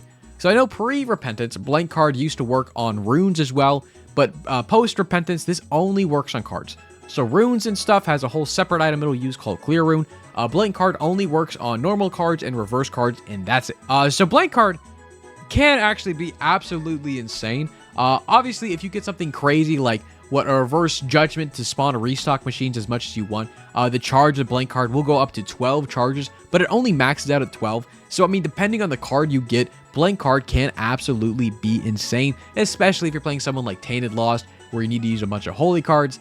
The holy card plus Blank Card combo is a 4-rune charge, so you get a mantle every 4 rooms. That's really good, okay? Especially if you're Tainted Lost. If you're playing anybody else, Blank Card is most likely always going to be useful, because even if you find a bad card, most cards don't have a downside to it. So being able to spam at least one card you find throughout the entire run is very nice. And Blank Card is another one of these ones. Just going up here as a very good, I'll probably not drop it. It's very, again, dependent on the card I currently have. So I'm probably going to put it at the very bottom of this, because if I do find not the best cards, if I find a better active item, I will probably swip it out. But if I find a good card, I mean, shit, we're keeping it. All right, next up is the D20. D20, I have a love-hate relationship. More hate than love, I'm going to be real. It's a 6-charge active item. On use, it rerolls all pickups in the current room. So, fellas, D20 does absolutely nothing in combat. But out of combat, it is absolutely a powerhouse. Because, in theory, what you want to do with D20 is you use D20 in a room with a whole bunch of consumables, either after blowing up a bunch of slot machines or using a dono machine a lot to get a lot of pennies. You use the D20 in a room. Okay, you then spawn golden chests from those weird pickups. You then open up the golden chests, and they either have more consumables or they have items. But alongside that, it'll most likely drop you a battery as well whenever you roll. So in theory, what you want to be doing is you want to spawn consumables on the ground, open up all the chests you can, open up the items that you can. After that, find a battery, get your charges back up in your D20, and roll that same room again to keep on trying to roll those consumables into more golden chests or just normal chests to get more items, to get more batteries, to then get more things. And if you do this enough, you will literally just break the game and get every single item you would ever hope for, and you just win. My only issues with this, it is so boring. It is so boring to do. I hate it. I know on paper it is absolutely crazy, and that's why I'm throwing it. I'll probably not drop it here, but me personally, I don't want to do it. I don't want to break the game. It's easy. It just takes so much time, and I'm so impatient. I have TikToker brain. I want to just go beat up things, okay? So in theory, this should go above everything, okay? It literally gives you everything you want. You just got to have the patience for it. Me, I don't got the patience for it, but I understand and I respect the people that do. Not for me. It's going at the top of will probably not drop just because it's so good. It's really good. Like, you can't, like, it's good, fellas, okay? All right, next up, we got Dad's Key, a 2-room charge active item on use. Opens up all doors in the current room in almost all circumstances, including doors in which require a key to open, including secret rooms or the door to Mega Satan. So Dad's Key you can use to find the secret rooms, as it's saying, or the super secret room. Obviously, it does not open up red key rooms, so you cannot find the ultra secret room on the floor. But being able to use this to find secret rooms, to get out of rooms you don't want to fight, alongside being able to open up the Mega Satan door for free. It is crazy good. That's why the out of combat is a 3, just because if you ever find a Dad's Key, you don't need to go angels anymore. You can go devils. You can roll the key pieces. You don't need to worry about getting the key pieces if you have Dad's Key. And being able to do that is very nice. Having the option is very nice. Now, in combat, I did put it as a 1, just because if you go into a boss fight, or if you go into a room and you're about to get hit or something, you can't just pop dad's key, leave the room, and come back and just reset it real quick. That is something you can do. Or if you just go the wrong direction, hey, you could just pop open the door with dad's key and go the other way. Okay, I mean, there are a few options you have. You can also open up the challenge rooms with this as well. So there are obviously more uses in there for out-of-combat stuff. Now, obviously, good item. I'm putting it can be good, not all the time, because, I mean, being able to open things up, this is just a pseudo-bomb, if you want to think about it that way. So with that being said, I'm putting it next to the other bomb items, but the leverage you get in being able to open up the Mega Satan door, I do think puts it up a little bit here. So I think I'd rather have this over Vengeful Razor, but probably not as much as My Little Unicorn. Just again because of the utility from the invincibility I get from these items. Alright, next up we got Deck of Cards, 6 Room Charge active item. On effect, it gives Isaac a random card. So fellas, getting a card every 6 rooms is very good. And fellas, do not be sleeping on cards. Because Deck of Cards not only gives you the normal cards, but they also give you reverse cards as well. So again, Reverse Judgment, Reverse Stars, Reverse Lovers, popping those boys in the secret room, rolling items to your heart's content. Deck of Cards just enables your run to go absolutely insane, as long as you can keep popping it to get the good cards. So the more charges you get, the better. The more lucky you get, obviously the better. There are, obviously, as I said before, there are no bad cards. These are not like pills, where pills sometimes are just terrible. There are no bad cards. Cards will always either help you clear rooms, help you get resources, or help you get items. But Deck of Cards going up at very good tier. I will probably not drop it. Now, where am I putting it amongst all these? It's so good. I'll probably put it above Delirious, but below Undefined. Next up, we got Guppy's Head. Guppy's Head, a 1-charge room active item, meaning you can use it every single room. What it does on you spawns 2 to 4 friendly blue flies that deal damage to enemies. It does 2 times your damage to enemies. So if you have 3.5 damage, the flies are doing 7, and so on, as Matt does. Anyways, fellas, this is good. This is a great active item. I'm gonna be honest. Being able to use this every single room and getting the 2 to 4 blue flies to help you out every single room, that'll at least clear maybe 2, 3, maybe even 4 enemies, depending if you're lucky. And if you're strong enough, I mean, where the flies don't kill things and you kill things faster, you'll eventually build up an army of flies for whenever you go to the boss. It'll just kind of melt the boss as well. This is useful in, honestly, a lot of scenarios. Obviously, nothing out of combat, but in combat, I put it as a 3. Now, the only reason I put this thing in the rating of it can be good, just not all the time, is just because, obviously, you get to a certain point in your runs where you don't really need to do the additional fly damage. Now, early game, mid game, even sometimes late game, there's no harm in having a Guppy's Head. And I know before I wasn't mentioning transformations. I will slightly bring it up here because eventually you will get the Guppy transformation. And if you're holding on to Guppy's Head still, this just kind of becomes obsolete because your tiers now spawn flies and you don't really need the additional flies to spawn from this. So don't get me wrong. I think this is a crazy good active item, which I'm throwing it probably near the top of. It can be good, not all the time. I'm probably going to put it right above. I'll probably put it above Esau Jr. I'm going to be real. It's probably the top of it can be good, just not all the time. Next up, we got Ivy Bag. Ivy Bag is an active item you can use whenever you want, as long as you have the resources to use it. But what it does on use, it damages Isaac and spawns a random amount of coins, similar to the blood donation machine. Now, when it says it damages Isaac, it only takes your red heart containers first. After you have no more red heart containers, it takes your soul hearts as normal, exactly as a blood donation machine works. And most of the time, you're only going to be getting 1 penny every time you use this. So, don't get me wrong. This thing is fantastic, okay? Ivy Bag, alongside getting the resources after you use it to basically exchange red health for money, that's a very good thing outright. But there's so many additional things you can do because you take damage from this, and you can use it as much as you want as long as you have the health. This thing is actually really good. Now, you may be asking, why did I put it in 0.5 for usefulness in combat? Because one of the things you can use this for is invincibility frames.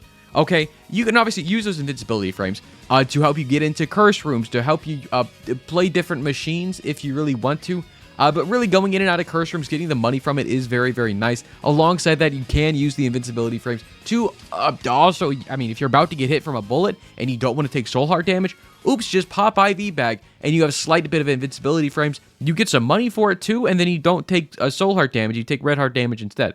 And most of the time, you want to conserve your deal as much as you can. So even having that option of saying, actually, I don't want to take soul heart damage today, It is very nice. Now, obviously, to use it for that, you need to be kind of, trigger happy and ready to press it, which is why I put it at 0.5, is you can use it for that.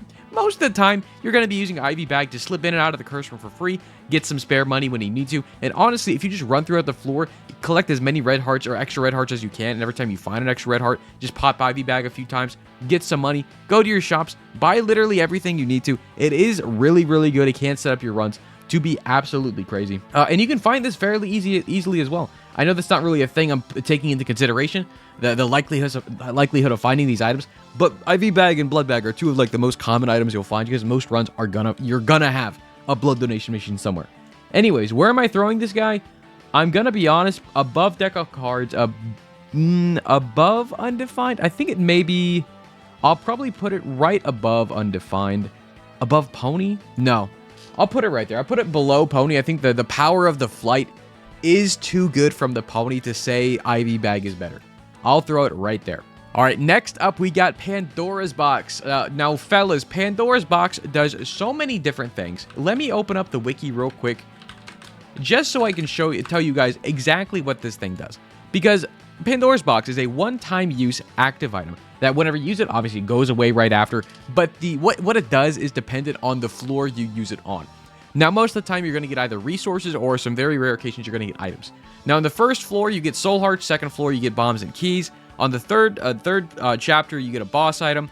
On the fourth chapter, you get a boss item and 2 soul hearts, and then 4 soul hearts, and then 20 pennies, and then 2 boss items, and then then stuff. It just does stuff.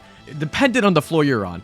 Pandora's Box can vary in how much useful it is, but I'm gonna be honest, most floors you can find Pandora's Box, even if the resources you get from it aren't the best, it is always okay just to get it and use it and then move on with your day. If you really want to save it for a specific floor, you can go to the floor where it spawns you 2 boss items, or a boss item and 2 soul hearts, or just a boss item in general.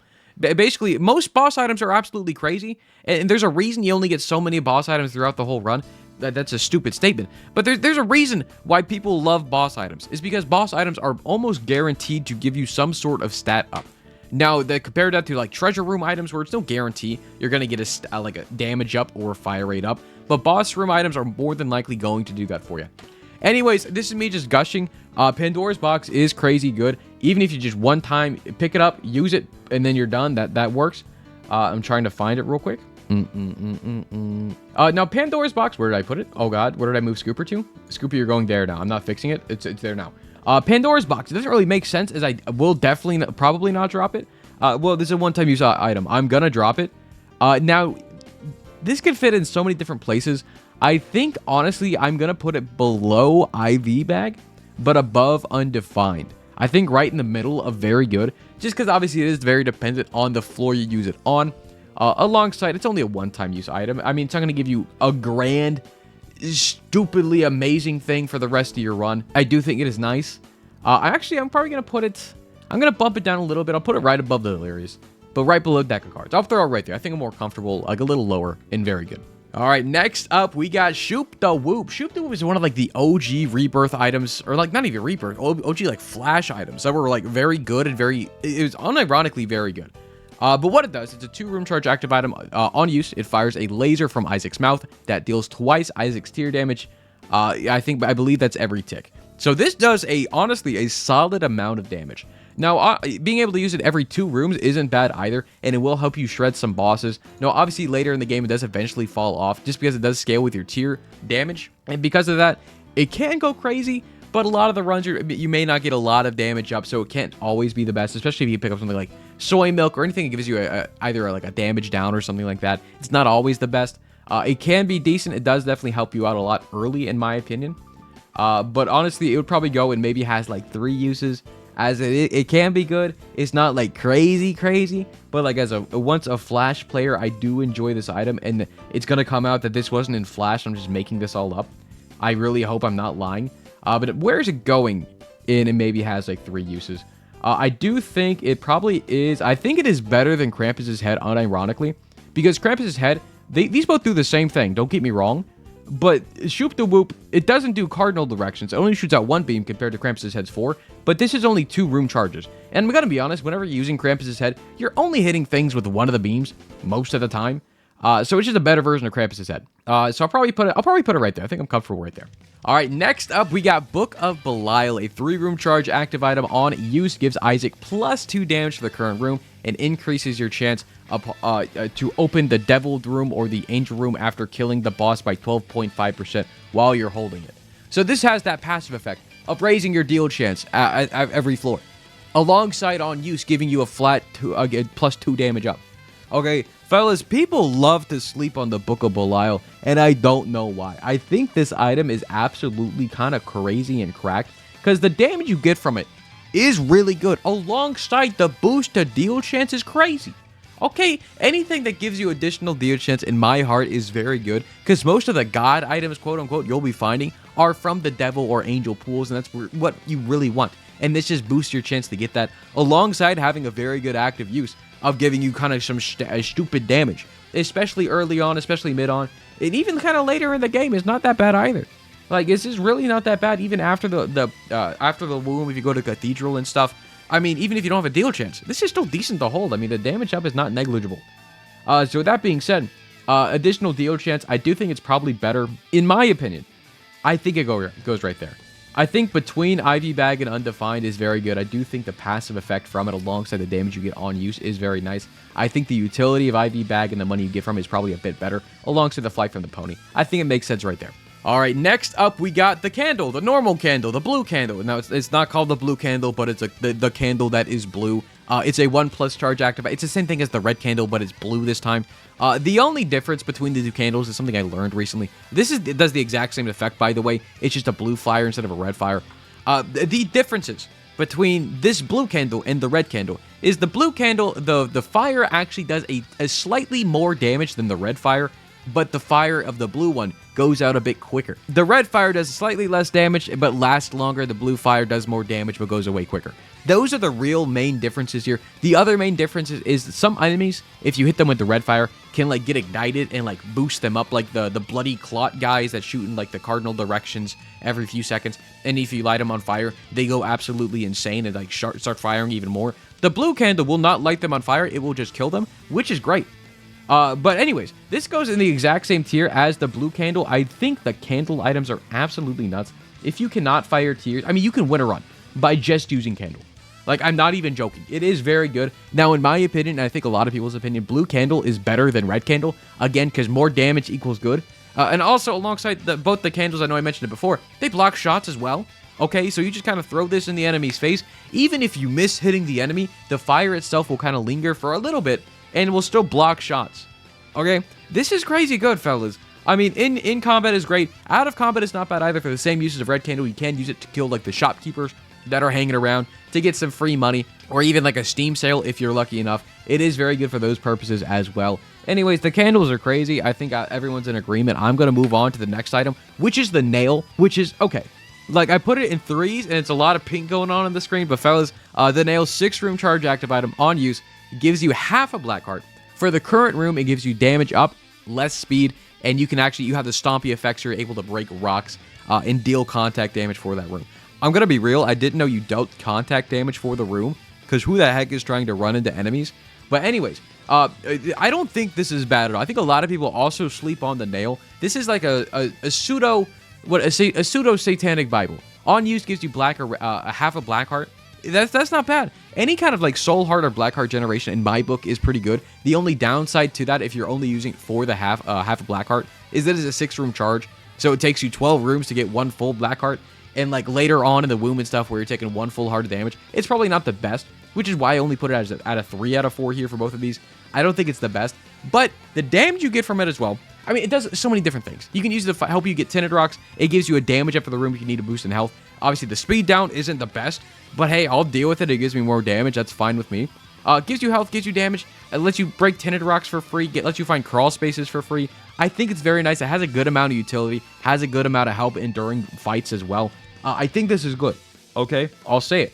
I think it's good. The nail, where's it going though? Because the only thing, I don't think it's as good as Book of Belial. I think it probably goes right below Book of Belial because I do value the deal chance you get from that book so heavily.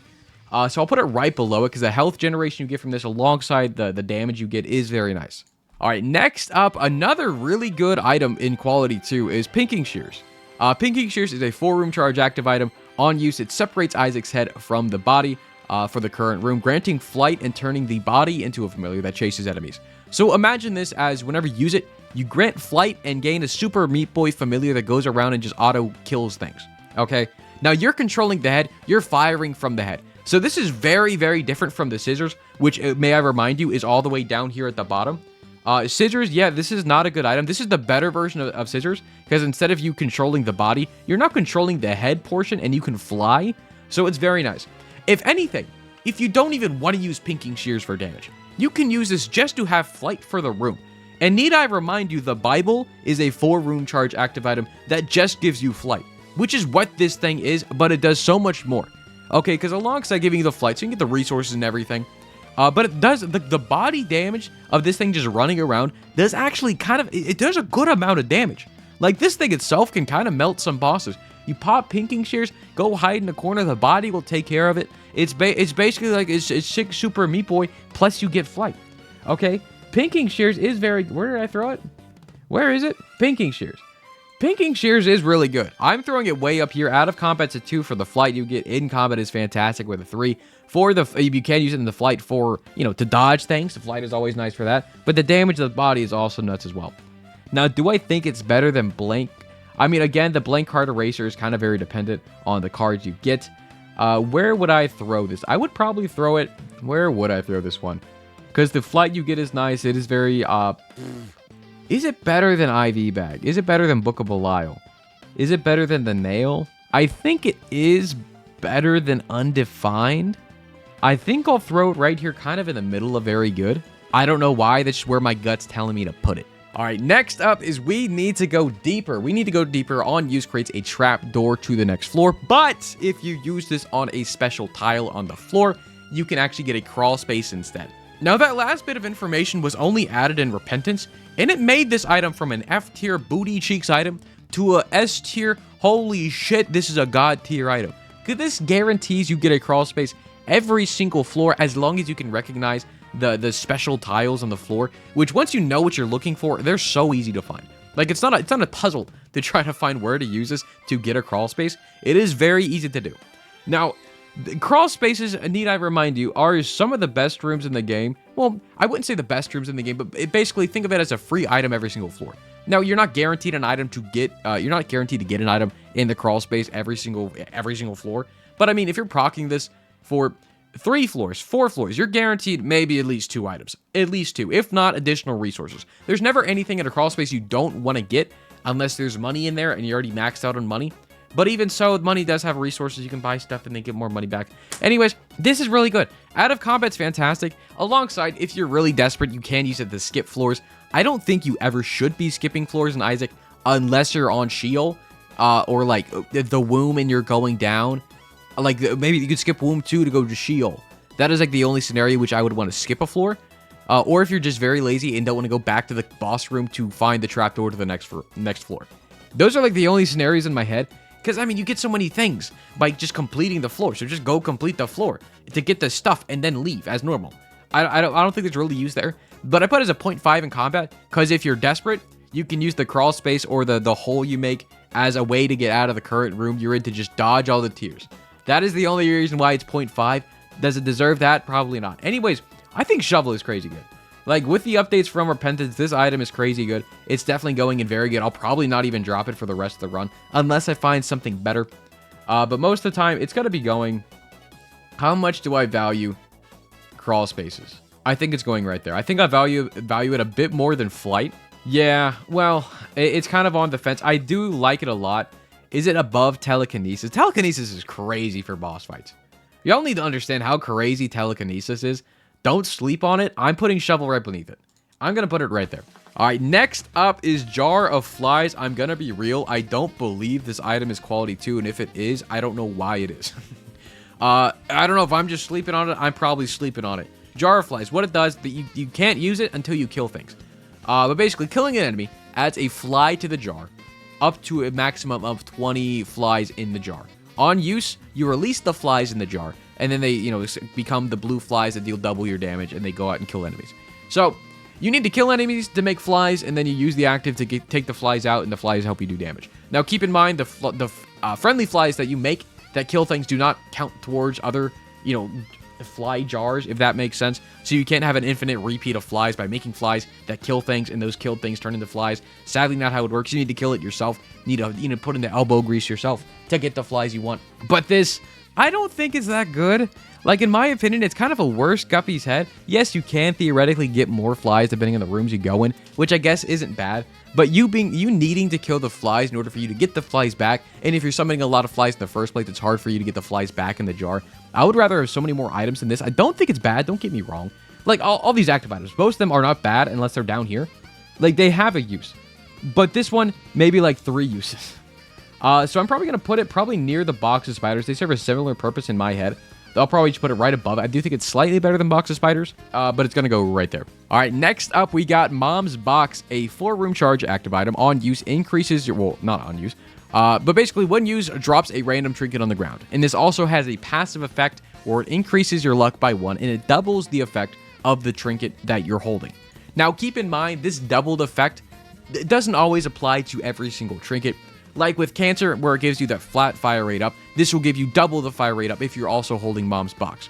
Okay, and just for y'all to know as well, there are golden trinkets in the game which already double the effect, and the Mom's Box doubles the double. So like Cancer right now, just normal Cancer, gives you flat 1 fire rate up. If that's golden, it gives you 2 fire rate up, double of the 1. Now if you're also holding Mom's Box with the golden Cancer trinket, it gives you 4 fire rate up, because it doubles the double. Okay, that is like the golden scenario, where you find everything, all the puzzle pieces fit together, you're holding Mom's Box, you find a golden trinket, the double effect actually does something, and it's crazy. But like, there are so many trinkets which a double effect or even the golden trinket effect don't do anything. Something like the Fragmented Moon card.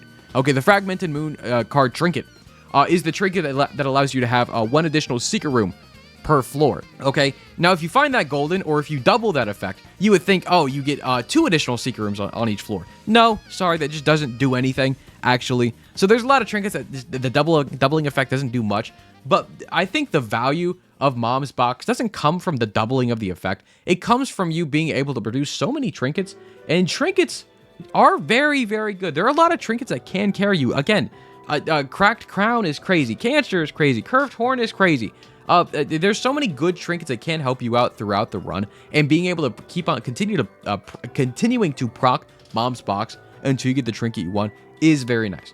Now, don't get me wrong, I'm singing Mom's Box's praises, but after you find a decent trinket, you probably don't even need to have Mom's Box anymore. Okay, like, listen, it can be good for a time, but after that time ends, you don't need the Mom's Box anymore, unless you find a trinket which the doubling effect of it kind of goes hard, again, like Cancer. But most of the time, you're not going to find a trinket that even does anything when it's doubled. So, yeah, I mean, it can be good, not all the time. I think that category fits this, like, to a T. Because spamming this until you get a good trinket, after that, okay, we're done. We don't need this thing anymore. Now, where is it going among this? Above Scooper, above Meat Cleaver, above the Pickaxe for sure. Does it go above? I think it's going to go right here. I think above Vengeful Razor, but below Dad's Key, because the utility from Dad's Key, I'll put it above it. I think the utility of the Unicorn Horn and the Game Kid is a lot better than Alabaster Box, or not, I'm sorry, it's better than Mom's Box. Yeah, I think it's gonna go right there. All right, next up, we are talking about Placebo. Placebo is the blank card of pills. Placebo is the clear rune of pills. Yeah, it's the same thing as blank rune, or blank card, but for pills. But basically, the charge of this varies. Because what it does is, on use, it duplicates the effect of the pill you are currently holding. So if you're holding the Bad Gas pill, you can use your active item Placebo, and it'll use the Bad Gas pill effect if that's the pill you are holding. Now, keep in mind, this also works for the Health Up pills, for the Tears Up pills, but dependent on the effect you use with Placebo, the charges varies. So if it's a strong effect like a Tears Up, this thing is going to turn into a 12-room charge, which, to be fair, a 12-room charge for a Tears Up, I'll fucking take that. That shit's kind of good. But listen, a lot of the time, you're not going to find the golden scenario of finding a Tears Up and also having Placebo at the same time. If you do, this is not bad at all. It can be very, very good. But it is very dependent on the pill rotation you have on the run, alongside just sticking with Placebo. Like, unless you're walking into the shop already just holding on to a good pill and you can just proc it right away, you'll most likely find Placebo, buy it or pick it up, and then go 2 floors until you find a decent-ish pill to work with. right? So I don't think it's that good. It can be decent. I put it in a 1 for combat just because of like the explosive diarrhea pill and other like combat use pills you can use this for. I don't think everyone's ever used it for that.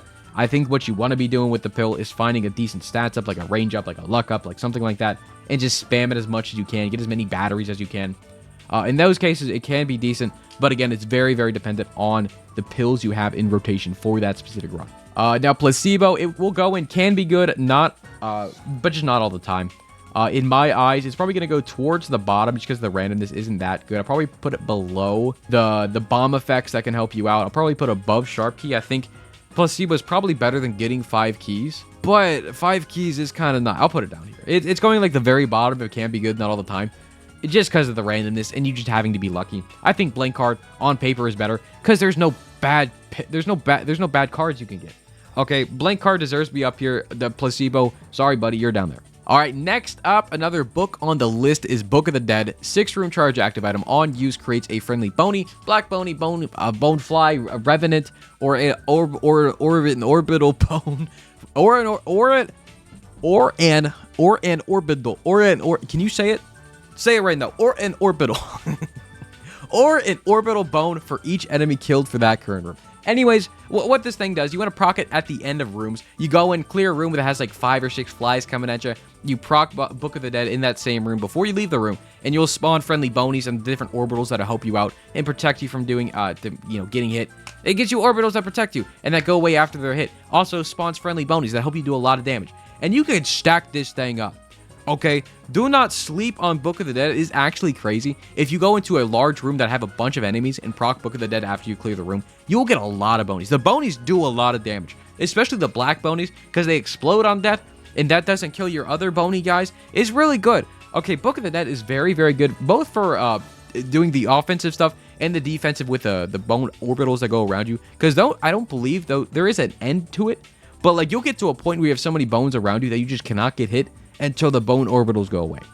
So this book, I think, is very, very good. Do not sleep on it. Does not have any uses outside of combat, sadly, but I don't think that should put it down anymore. Now, Book of the Dead, the orbitals you get from it alongside the damage that helps you out, I probably put it... It's definitely better than the nail. I'll probably put it right next to Book of Belial. I think it's going right here. I do think Belial is better. I think that is a hot take. I think a lot of people like Book of the Dead more than Belial, but me? I'm a Belial lover. What could I say? All right, next up, we got Coupon. Coupon is a very interesting item. Coupon, 6-room charge on use, or also while held. While held has the passive effect to guarantee one item is on sale in every shop. So after you buy it, everything else or one thing else in the shop will also be on sale. Now, on use, it makes a random item in the current room free. Now, you would think this only applies to shops because you find this in shops. It's a coupon. You would think, oh, it only applies to shops. But the big thing where this thing comes in clutch is for devil rooms. Okay, devil rooms, you have to pay your soul hearts or red hearts in order to buy that item, quote unquote. And the coupon used for it works for the devil room. Okay, you walk in, proc the coupon, get a devil deal for free, and walk away. And the best part about that, if you use coupon to get a devil deal, it doesn't count as you taking a devil deal technically. So it's good. You walk in there, pop the coupon, get the devil item, and then leave. You can still get an angel deal because it doesn't technically count as you taking the devil deal because you didn't pay for it. You just stole it with a coupon. How cool is that? Anyways, has no purpose in combat, which I don't think it needs to. Out of combat, I think it is very useful. I think after you go past the womb, coupon is going to do nothing for you. There are no more shops to get after the womb. There are no more devil deals to get after the womb. It's good up until a certain point, and then it kind of just, faders off, which I think is perfectly fine. It does its job and is out of here. It does have its uses. I don't think it can be good all the time, depending on when you find it, and if you have a better active item in the first place, which, is for the case for most of these things. But coupon, I would probably throw this one. It's straight up for utility and buying things in the shop. I definitely think it's better than the rocks. It's better than Ventricle Razor. I think this coupon, I think it should go right here. I think I like Alabaster. Well, no, I'll put it towards the top here. Because depending on when you find coupon, it can be absolutely insane. I'll probably put it right above Alabaster Box, but below the Golden Razor. I think Golden Razor applies too many buffs for you. And I think that is a lot better than the coupon, especially late. All right, I'm putting it there. All right, fellas, next up is Crooked Penny. So Crooked Penny, what it does, it spawns a penny and has a 50% chance to double all the items in the room and the pickups as well. If this effect fails, all of the items and pickups disappear. So, fellas, it is really a 50-50 chance whether you double literally everything in the room, including resources, including pedestal items, including your balls. This is everything. You can double everything. But if you fail it, guess what's going away? Your balls, fellas. Sorry. This is crazy good. Okay, Crooked Petty is like, out of combat is a 4-4, fellas. Either you win or you don't. And we're all gamblers here, right? We're all just gamblers. Now here I put it in actively hurts you when used. That's only if you're unlucky. I'm changing the script. It can be good, but not all the time. Because technically, it can be good, but not all the time. I'm putting it at the very top. Okay, fellas, it's either turns your run into a god run, or you miss out on double Brimstone. Unlucky. Just didn't happen that run. It's fine. Anyways, I know I'm kind of being memey with this item, but realistically, you can use this item for basically any item you find to try to double it. Now, most scenarios, if you find something like Sacred Heart or Brimstone, you shouldn't double it. Just take it. Don't be greedy. But I know we're all Binding of Isaac players, and we're all greedy. I know double Sacred Heart does absolutely nothing, but what if you doubled it? All right, fellas, next up, we got the D1. D1 is a full room charge. Active item on use duplicates a random pickup in the room. The new pickup may be different than the original. Because back in Repentance, the D1 worked a bit differently. This second line of the second sentence did not exist before Repentance. Because what this does, if there is a penny on the ground and you use the D1, before Repentance, every time you use the D1 on that penny, you will always spawn another penny. But now, post-Repentance, D1 now works where if there's a penny on the ground and you use the D1, there's only a chance you get a penny. You still get money. Like, all the resources have their own tier. You can always D1 a penny to get any kind of money. It can spawn a nickel now. It can spawn a dime now. It can spawn a golden penny or a lucky penny now. Okay? So the penny will always turn into money. Keys will always turn into other types of keys, like a charge key or a double key. And same thing with bombs. Bombs can turn into other, like the double bomb, and I think that's really about it. Now, it also works for cards. Cards will not turn into the same cards. Whenever you dupe it, it'll turn into any type of other card. Same thing for runes. Same things for pills. Same things for chests. Chests will turn into any type of chest, keep in mind. So a normal chest can turn into a golden chest, which can turn into the explosion chest, or the one with the ghost in it, or any kind of chest, okay? It works like that. I do think that change is very fun, because before it was a very easy break to get a D1 in a Yera rune, because you can just D1 the Yera over and over and over again, and you would have infinite duplicates, and if you go to the chest, you get infinite items. Okay, now that they changed it, where it goes into the same type of pickup, but it just changes what that pickup is, I think that is nice. It makes it a little bit less, what's the word? It makes it a little bit less, not useful, it is still useful, but just less consistent is probably the better word. It's not as consistent, as the pickup you get isn't always the best, but D1, you can, honestly, my use case for this is you find a card. Again, all cards are good. There's never a bad card to get, but you can dupe the normal cards into reverse cards, okay? So you find a card, just keep using the D1 on it until you get some good reverse cards and just use those. Again, very dependent on what you find. It does help out a lot with resources. I think it can be good, not all the time, just because it's dependent on, again, the pickups you have, but you can use the D1 on the pickups you are needing. So I do think it is good in that department. In my head, it's probably a little bit, I think in my opinion, I think it's like a better version of the D7. Or not the D7. It's a better version of the Book of Sin, which has a 7 on it, okay? I think it's a better version of that because they both kind of fulfilled the same purpose of giving you more resources.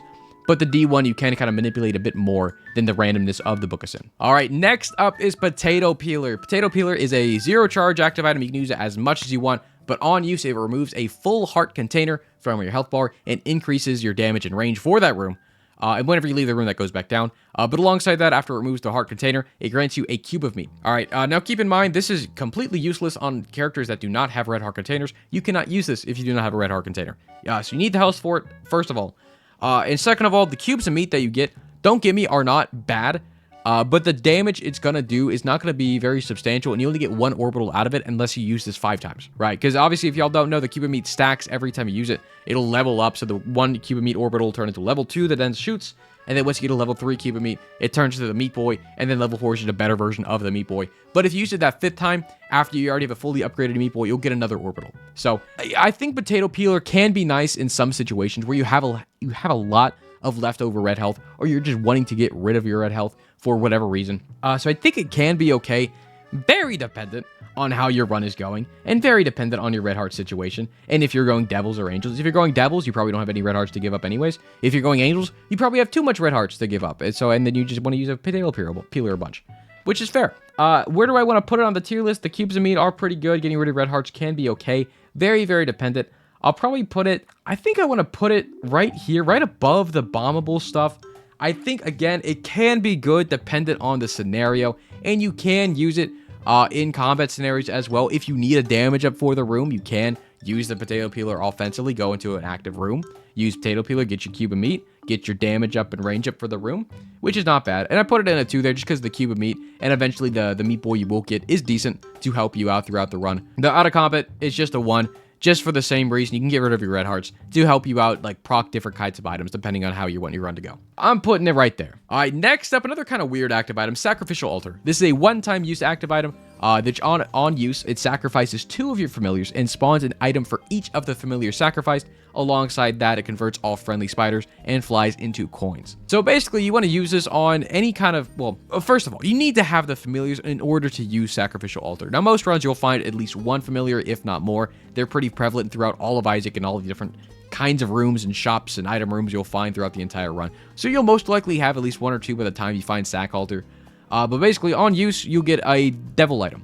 Now, not all the devil items are created equally. There's some pretty bad ones. I'll say it, Black Powder's not the best, Shade's not the best. There are other ones as well you can get from Sacrificial Altar, which is not the best. But a chance for you to get Brimstone or an Incubus or a Twisted Pair from a bad familiar like Brother Bobby, or I'm sorry, I'm going to say it, Hushy, not the best. After the updates is not bad. But still, if I have the option to Sacrificial Altar it and turn it into a devil item that could potentially be something better, I will 100% of the time do it. Now, unless you have a sentimental attachment to all your familiars, this item cannot be bad. Now, obviously, it's a one-time use. You can only use it once. You cannot choose the familiars you give up. So if you already have a Twisted Pair and you want to use Sacrificial Altar, you got to be ready to give up your Twisted Pair. Okay, like it's not off the chopping block because it's Q4. It's still on the chopping block. It can choose any familiar the game wants. You sadly cannot choose. If you could choose, I think this would bump it up quite a bit. But again, the randomness of the items you get, plus the randomness of choosing which familiars it sacrifices, does bump it down in my books. I do think it can be decent, but again, very, very dependent on what you get and how your run is looking. So where am I going to put this one? So most runs you'll find familiars. I think it happens later in the game. It's not consistent, which I think is the one thing that kills it. Now, the less consistency here, I'll probably put it... Is it weird to put it below... No, I'll put it below... Wait, what? I'll put it below the bomb items, or above the bomb items. Yeah, I think it's fine there. I think Crack the Sky is definitely better for the... Well, it's also random. Heck. I'll put it here. I'll put it right below Crack the Sky. I think it is a little worse, consistency-wise, in the damage you'll actually do with Crack the Sky and Tear Detonator. But I think it's a little bit better than Bob's Rotten Head. And all the other, like, bombable effect items here. I don't know. It's gonna go right there. Actually, just kidding, I do know. It's right there. Alright, next up, we got Sharp Straw. Sharp Straw has been changed a little bit in Repentance, I believe. At least for me reading this effect. What it does, it's a 1-room charge active item that you can use multiple times per room. But on use, it damages all enemies in the room. And also has a chance to drop half a red heart if an enemy is hit. So this is not consistent red heart generation. It's a very low chance for it to spawn a half a red heart whenever you hit an enemy with it. I mean, the chance being there is very nice. I don't know if I'm making this up, but I swear back in my day, Sharp Straw used to also occasionally spawn half soul hearts as well, not just red hearts. I don't know if I'm making that up, but I believe as of right now, it just spawns half red hearts, which obviously is not better, and that kind of knocks it down a bit in my head. Now, keep in mind the damage Sharp Straw does. It does do a very small portion of the damage you do. So it does actually scale with your damage. It's not that bad, but the damage is very inconsequential in terms of, like, doing damage to Delirium or, like, late-game bosses. It doesn't do a lot, even for mid-game or even, like, early. Early game, it does help it slightly. Just, it's not doing a lot of damage. The main thing you're going to be wanting to use this for is to help get the additional red hearts, to help play different machines, different sacrams, and stuff like that. And the damage on top of it is not bad either. But this being said, if you have the right HP to use it, if you have a slightly good amount of damage, it does help you out. It's definitely not bad. I don't think it's great all the time, but it can be good dependent on the situation and how your run is looking. Again, I will put it with the other, I guess, room clear related items near the middle of the pack here. I'll probably put it below. I'll put it above. I'll put it above Flush, above Tear Detonator, but below the D7. I do think the damage it provides is good, and the resources it does provide can be pretty good as well. All right, next up is the Smelter. Smelter is really good. It's a 6-room charge active item. On use, it consumes Isaac's currently held trinket and applies its effect permanently. It makes the trinket a passive effect for the rest of the run. This is crazy good. Because, fellas, there's a reason you can only hold 1 trinket at a time. And if you've ever done, I believe it's the challenge Pika run, where you can hold 1 billion trinkets and every item you get is just a trinket. It's really good. Okay, fellas, a Smelter is crazy good, just because there's a lot of really good trinkets out there, and you can choose and pick which trinket you want to Smelter and consume forever. You can only consume the good ones. That's great. Okay, being able to basically have a permanent stat up, whether it be a range up or like a shot speed up if you wanted that, or any kind of tier rate up from any of the worms out there, or a cancer, or a curved horn, or anything like that, I do think this is a very good active item to basically Smelt it, even if you only use it once. Even if you only use it once, get your trinket effect happening permanently for free, and then put it down and go get another trinket. Okay, being able to hold more than 1 trinket is really good in my opinion, and Smelter just makes that gameplay even funner. Now Smelter is going up here. I put it a 4 out of combat usefulness because I value trinkets a whole lot during my runs. Obviously, in combat, Smelter's going to do nothing. Obviously, the effects of the trinkets will help you out in combat, but the active use of Smelter it will obviously not help you out at all. Out of combat, I put a 4. The trinket's crazy. Now, on this tier list, I'm putting it in very good. It's not never drop. It is not run defining, in my opinion, but I do think it is very good. I think where it holds back is obviously the randomness for you to find trinkets to smelt is probably the biggest issue you have with Smelter. Just finding a bunch of trinkets to smelt. Because a lot of the time, maybe a few runs you're not able to find trinkets to smelt, which it's kind of unfortunate if you're holding on to it. But if anything, you pick it up, use it once or twice for the floor you're on, put it back down, and pick up something else, and you're good to go. I'll probably put it right here. I think well, right here. I think Pinking Shears is probably a little bit better to hold on to for the entirety of the run. Smelter can be good for 1 or 2 uses and put it back down. I do think it's better than Undefined. Yeah, I think it's going right there. All right, next up, we got Berserk. Berserk is weird. Berserk is a weird one. This is basically the passive effect of Tainted Samson, but now it's your active item. But the effect here. Isaac goes Berserk for 5 seconds, greatly increasing his speed, his tears, his damage, but restricting him to using a melee weapon instead of his tears. So you're basically turning the Tainted Samson for 5 seconds. This item charges by dealing damage to enemies instead of clearing rooms. Now, the big up for this item over Tainted Samson is you can choose when to go Berserk. Now, in Tainted Samson, you don't have a choice. Whenever you do enough damage, you just go Berserk. Though with this item, you're at least allowed to choose when you want to do it, whether it be for bosses, or if you just want to use this to get pickups in a room, because you can use the melee swing to kind of swing over gaps to pick up things like the Forgotten, or again, like the Tainted Samson in their Berserk form.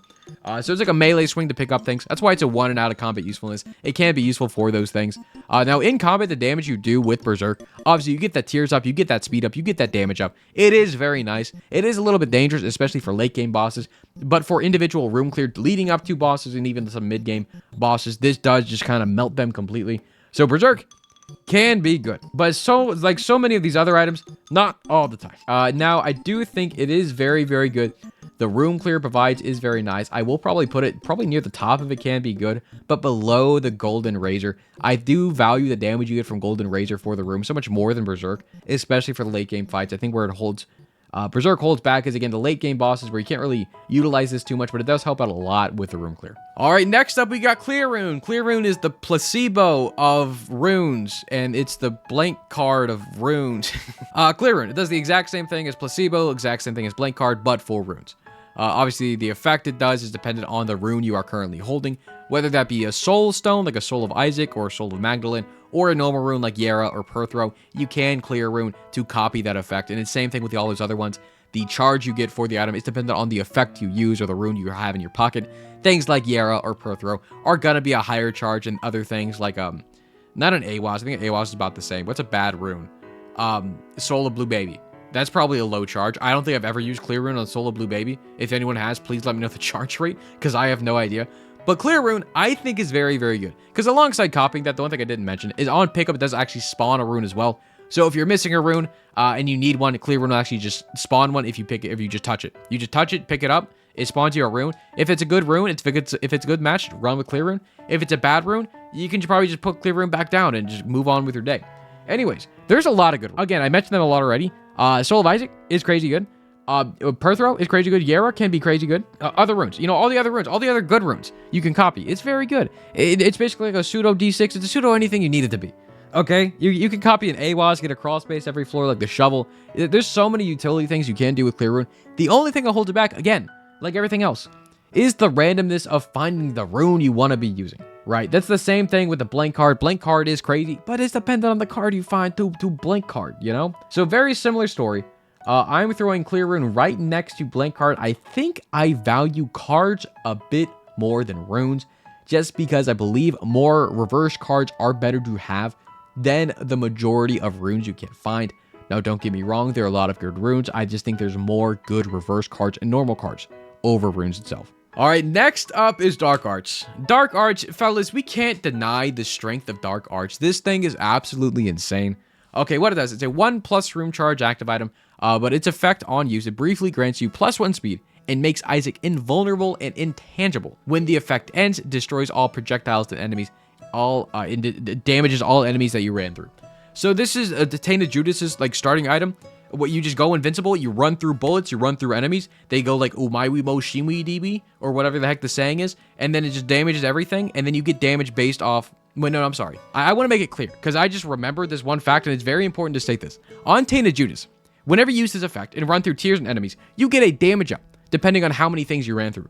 That effect of getting the damage up is strictly for Tainted Judas, okay? Dark Arts itself does not give you a damage up every time you run through something. That is strictly with Tainted Judas. I need to make sure I specify that, because this doesn't give you the damage. This only lets you go through enemies and help you deal damage and everything else. I think I kind of forgot that when rating this. So I'm going to update this on the fly and bump it down a single tier. If it gave you the damage up, this would be absolutely insane. But Dark Arts by itself is very good as an item. It helps you deal very consistent, easy damage. Alongside that, you're able to use it to basically dodge things. If there are a lot of tiers coming your way, you could just turn intangible for a second, reposition yourself, and move on with the day. And it'll also, whenever you go through something, it basically stuns them in place. So you have a second or two to think, to reposition, to make sure you don't take damage whenever everything starts moving again. It is very nice. Alongside that, fellas, free curse rooms. I've stated this for so many other items. Free curse rooms. It's pretty good, fellas. Now, if this gave you the damage up, like it does with Tainted Judas, it would go and never drop. It's run defining. This shit kind of crazy.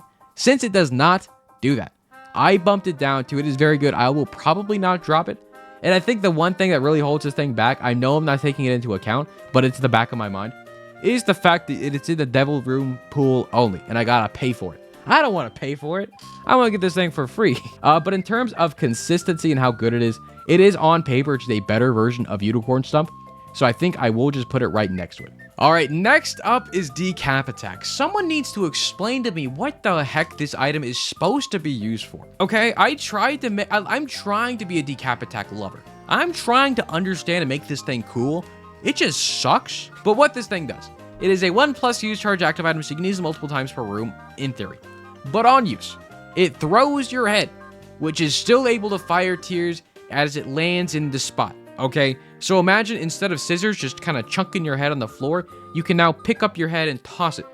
Okay, and then whenever you reactivate the effect, the head comes flying back to you. So fellas, this is the exact same thing as scissors.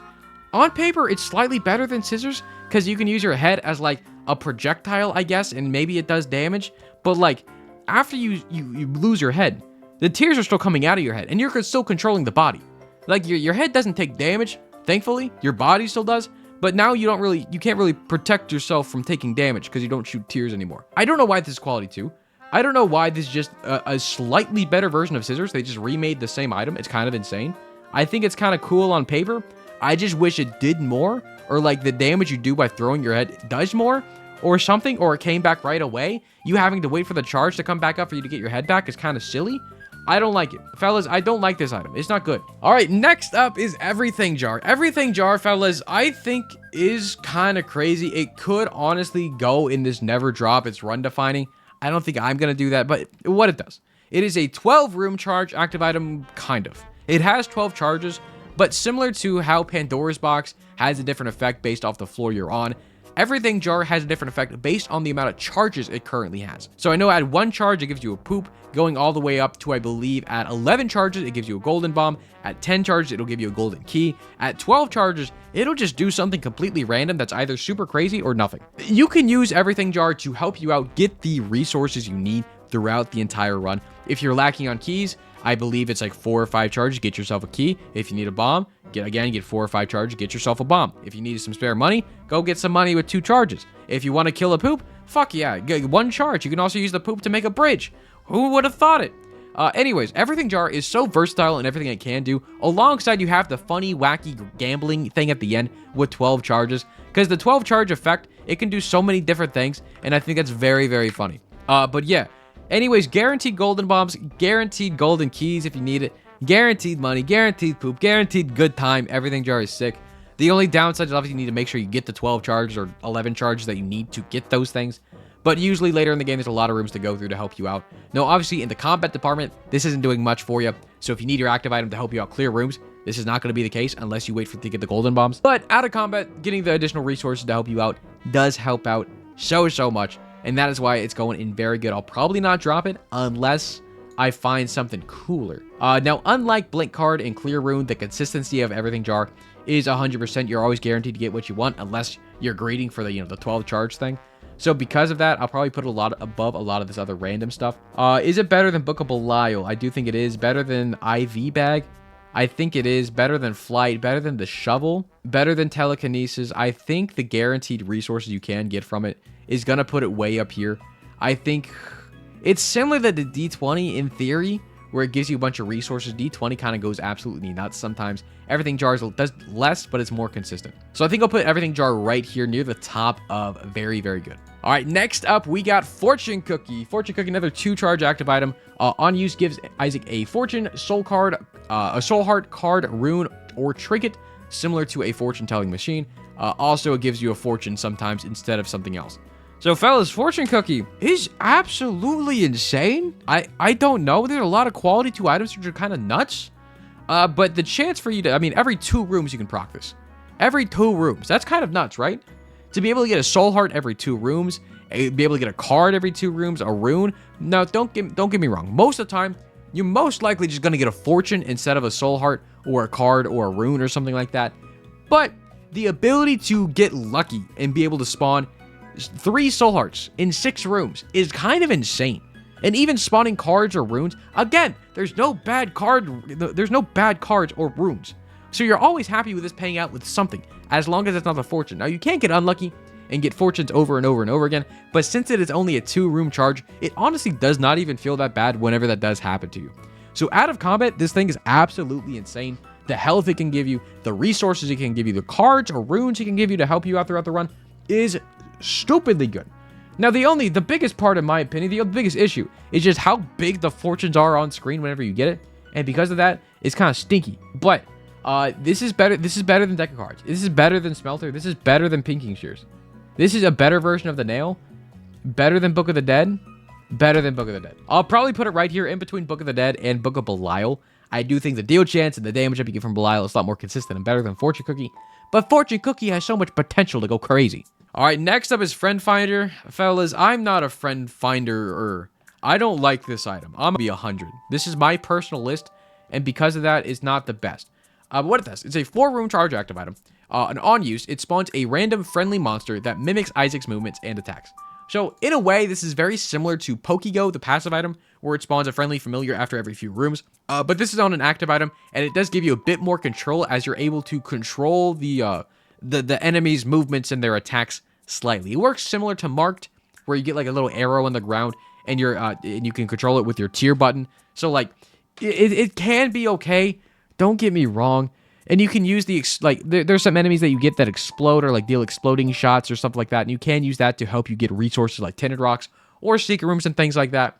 And it is actually very good in combat. Don't get me wrong. There's some very, very strong enemies that you can get from Friend Finder that help you just clear out things. But my biggest issue with Friend Finder is just how loud the friends are. Is that just me? Also, the controls are kind of wacky. I'm not a big fan of how you control the monsters because you control with the same button as you're shooting tiers. So if you're trying to like shoot your tiers but also aim, the monster guy to also shoot at the enemy. A lot of the time, the enemy guy isn't going to be shooting things if you're also trying to shoot them. So you have to kind of choose between if you're going to shoot them or if you want your friends to shoot them. And most of the time, you're just going to want to shoot them and your buddies don't really do anything and they kind of clutter the screen, and it can be kind of hard to understand who the actual enemies are, and if they spawn bullets, it can be kind of hard to recognize what the actual enemy bullets are and what your friendly bullets are. There's a lot of qualms I have with this item. Don't get me wrong. It can be good. Not in my hands. I choose not to make this thing work, and I don't want it to work. It has maybe like 3 uses, but not in my hands. A reel will recognize reel. I think it can be good sometimes. I'll probably put it at the very top of it has maybe like 3 uses, because I know there are some friend finder defenders out there. I'm not one of them, and I don't want to talk to them, but it's going right there. All right, fellas, next up we got Genesis. Is a one-time use active item. On use, it removes every single one of your items and pickups and everything you have taken throughout the entire run. And after doing that, it then zooms you up to a bedroom type room with some chests that have some stuff in it. And for every item that you have lost by using Genesis, you will then get to choose new items to pick up between a set of 3. So I'm hoping this makes sense. So say you go into a run, you picked up 5 items, you then find Genesis, you then pop Genesis. It takes away those 5 original items you came from. You now get the choice of 3 items for every single item you picked up. So you'll still end having 5 items at the end, but for each item you had, you get to choose between 3.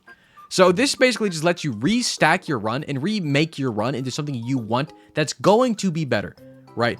Genesis is never a bad take because you can always rebuild your run into something that is just slightly better. Now, obviously, there are cases where you don't want a Genesis because your run is already good. But the big thing that I need to note here is after you use Genesis, you will go to the next floor. So if you find this, if you find Genesis somehow on floor 2, okay, on floor 2, go crazy. If you use it at the very start of the floor to re-roll like the first few items you got, get new items, after you leave that Genesis bedroom, you will then go to the 3rd floor. So you need to make sure you clear the entire floor first and then pop Genesis, and then it'll take you to the next floor. So keep that in mind if you're going things like, what's a good case for this? If you want to go somewhere like Hush, right? Say you're on the mom fight floor, it's the 6th floor. After you beat the mom fight, you pick up the Polar, you do everything right. But you want to do boss rush, or you want to do Hush, or whatever the floors are.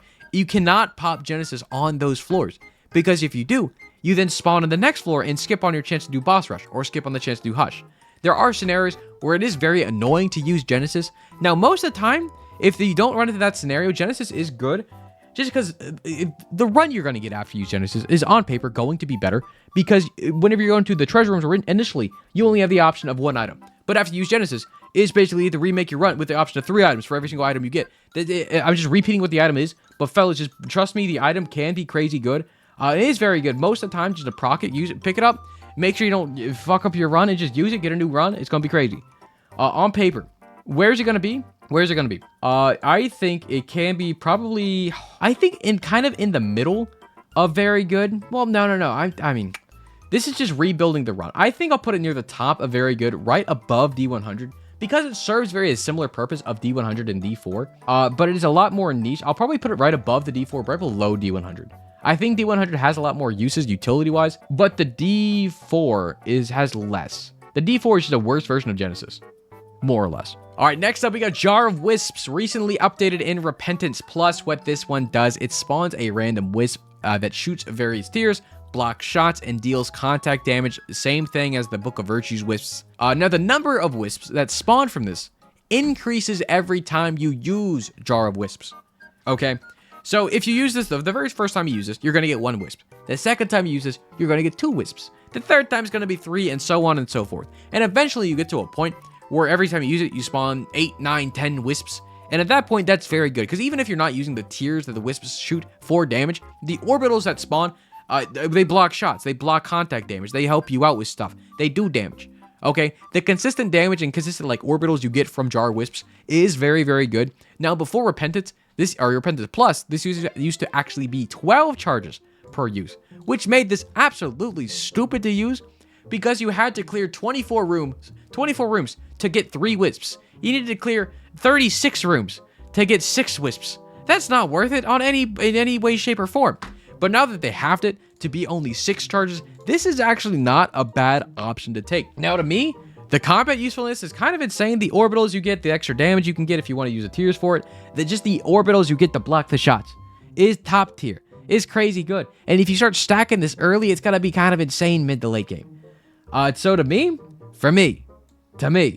I'm putting it as a 3, and usefulness in combat is going up here. Okay, it's going up here next to the other combat usefulness stuff of getting orbitals, because it is very similar in acting of Book of the Dead. I do think Book of the Dead is a better version of the Wisps, just because the bone orbitals last longer and the bonies help do more damage than the Wisp tiers do, but they serve a very similar purpose, these two.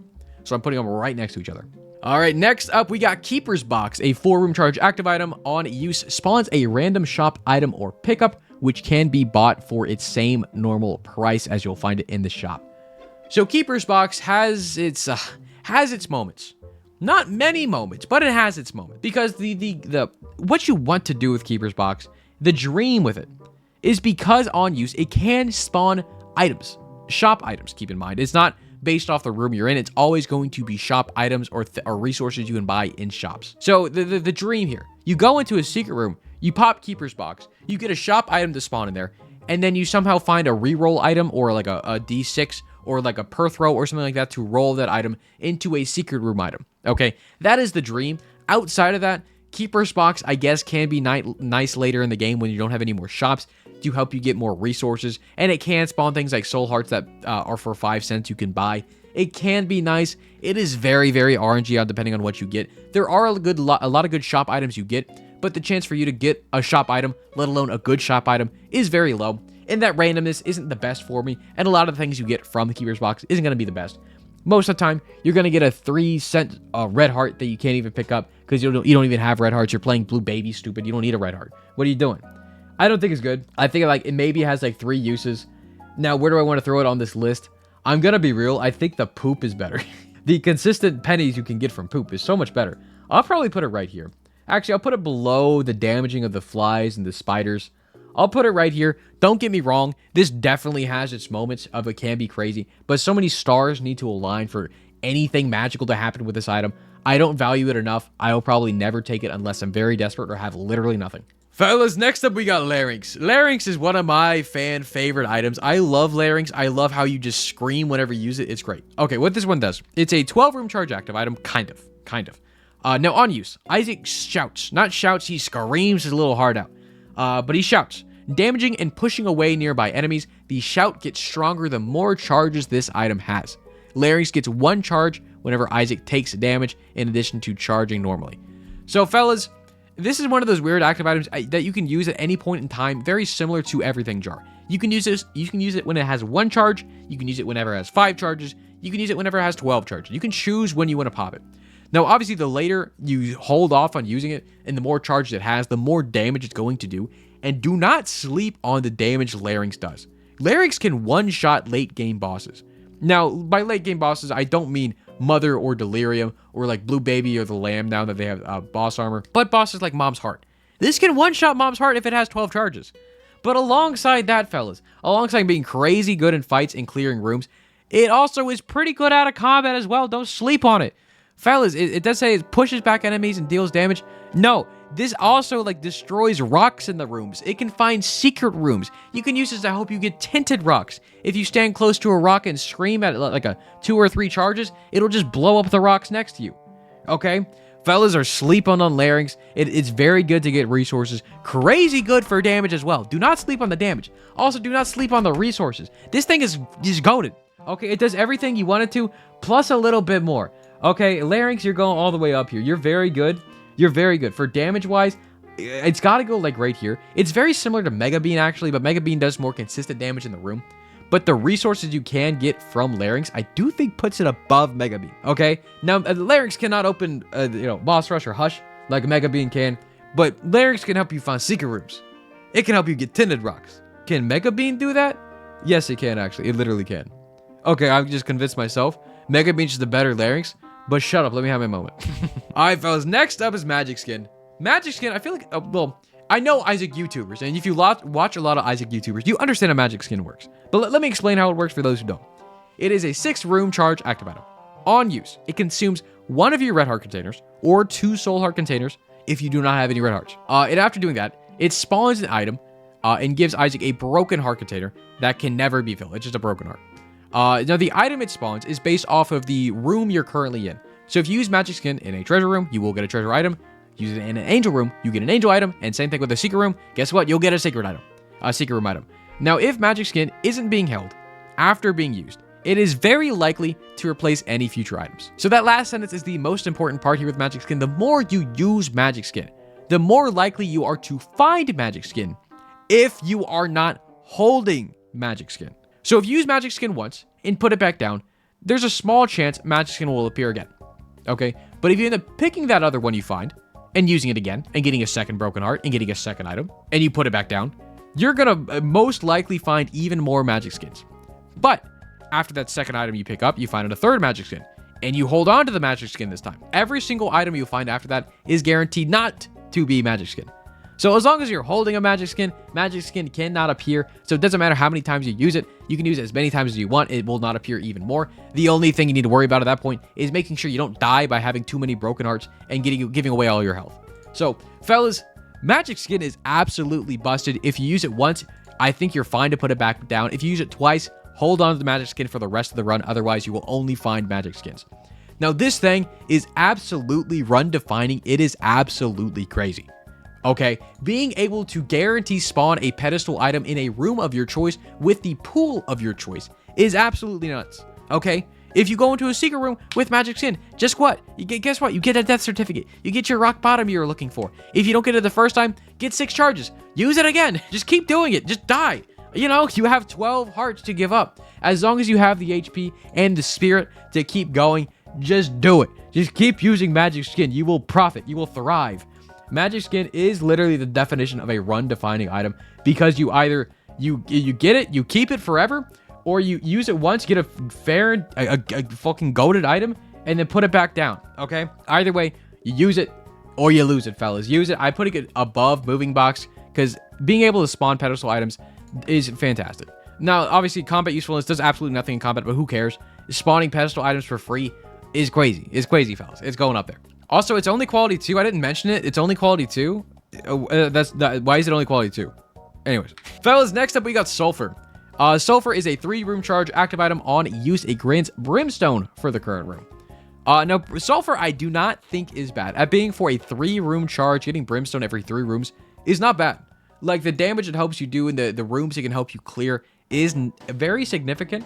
But obviously, it's the in-between rooms that are the issue. If you're lacking in damage and need the Brimstone damage to help you clear the rooms, those in-between rooms are going to be a slog while you don't have Brimstone. But the big thing you want to, obviously, using Sulfur here, you need to have a decent enough run to clear rooms to save your charge to use this thing on later boss fights. Or if you find something that gives you more charges, like a 48-hour pill, or things like that can give you more charges in one room, you can actually prop Sulfur multiple times to get a bigger, thicker Brimstone every time you use it, or the first time you use it, and after that, it'll give you damage ups. So, the more time you use Sulfur in a room, the more damage you're going to be doing, which is great. So, they're good synergies to have there. And also, the damage it does, it can be nice. But I'm going to be honest, Sulfur has its moments, don't get me wrong, but it's not the best. The Brimstone is cool, but, I mean, it takes up an active item slot.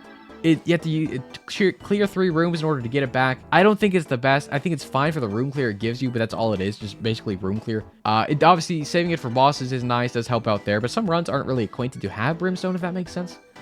I don't know if I'm just spitting any facts. Now, where do I put it on the list? It's kind of near... What do I value this more? I value it right there. I'm gonna be real, I think I value My Little Unicorn and the Game Kid, like, invincibility effect more than I get from getting Brimstone every 3 rooms. Now, don't get me wrong, getting Brimstone for the boss fights will definitely help you out, especially later game. Having infinite range is absolutely crazy. But there are so many better actives that can help you out throughout the run, get better items later in the run. So I don't think Sulfur is bad by any means. It definitely has its moments to shine, but just not all the time. All right, fellas, next up we got Suplex. Suplex is a very fun item in my opinion, but very, very, very scary. On use, Isaac dashes forward and picks up an enemy. It picks up the first enemy hit.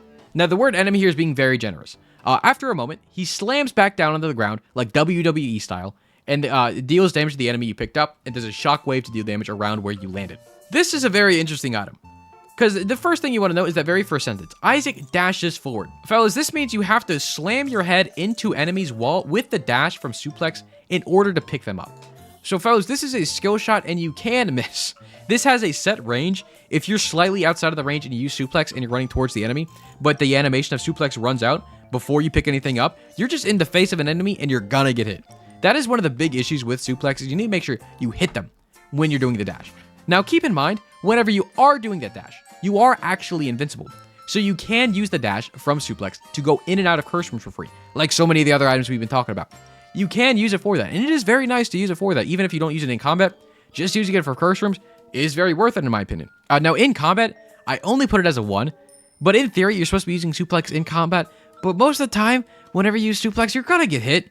I know it's a fun item. It's a very fun item. I enjoy using it, but it's not the best, because not only is the whole thing which you could miss hitting the enemy, even coming back down, whenever you slam back into the ground, if you don't kill the enemy, you're suplexing. It's kind of hard to tell where the enemy is going to be placed after you're put back down, and same with your own body. You don't know where you're going to be thrown after you put the enemy back down, and you could spawn inside of each other, or you could be running the wrong direction thinking you're going to be spawning in a different place after you slam back down, and you could run into another enemy and take more damage. You're very likely to get hit when you're using suplex, and because of that, in combat, it's only going to be a 1.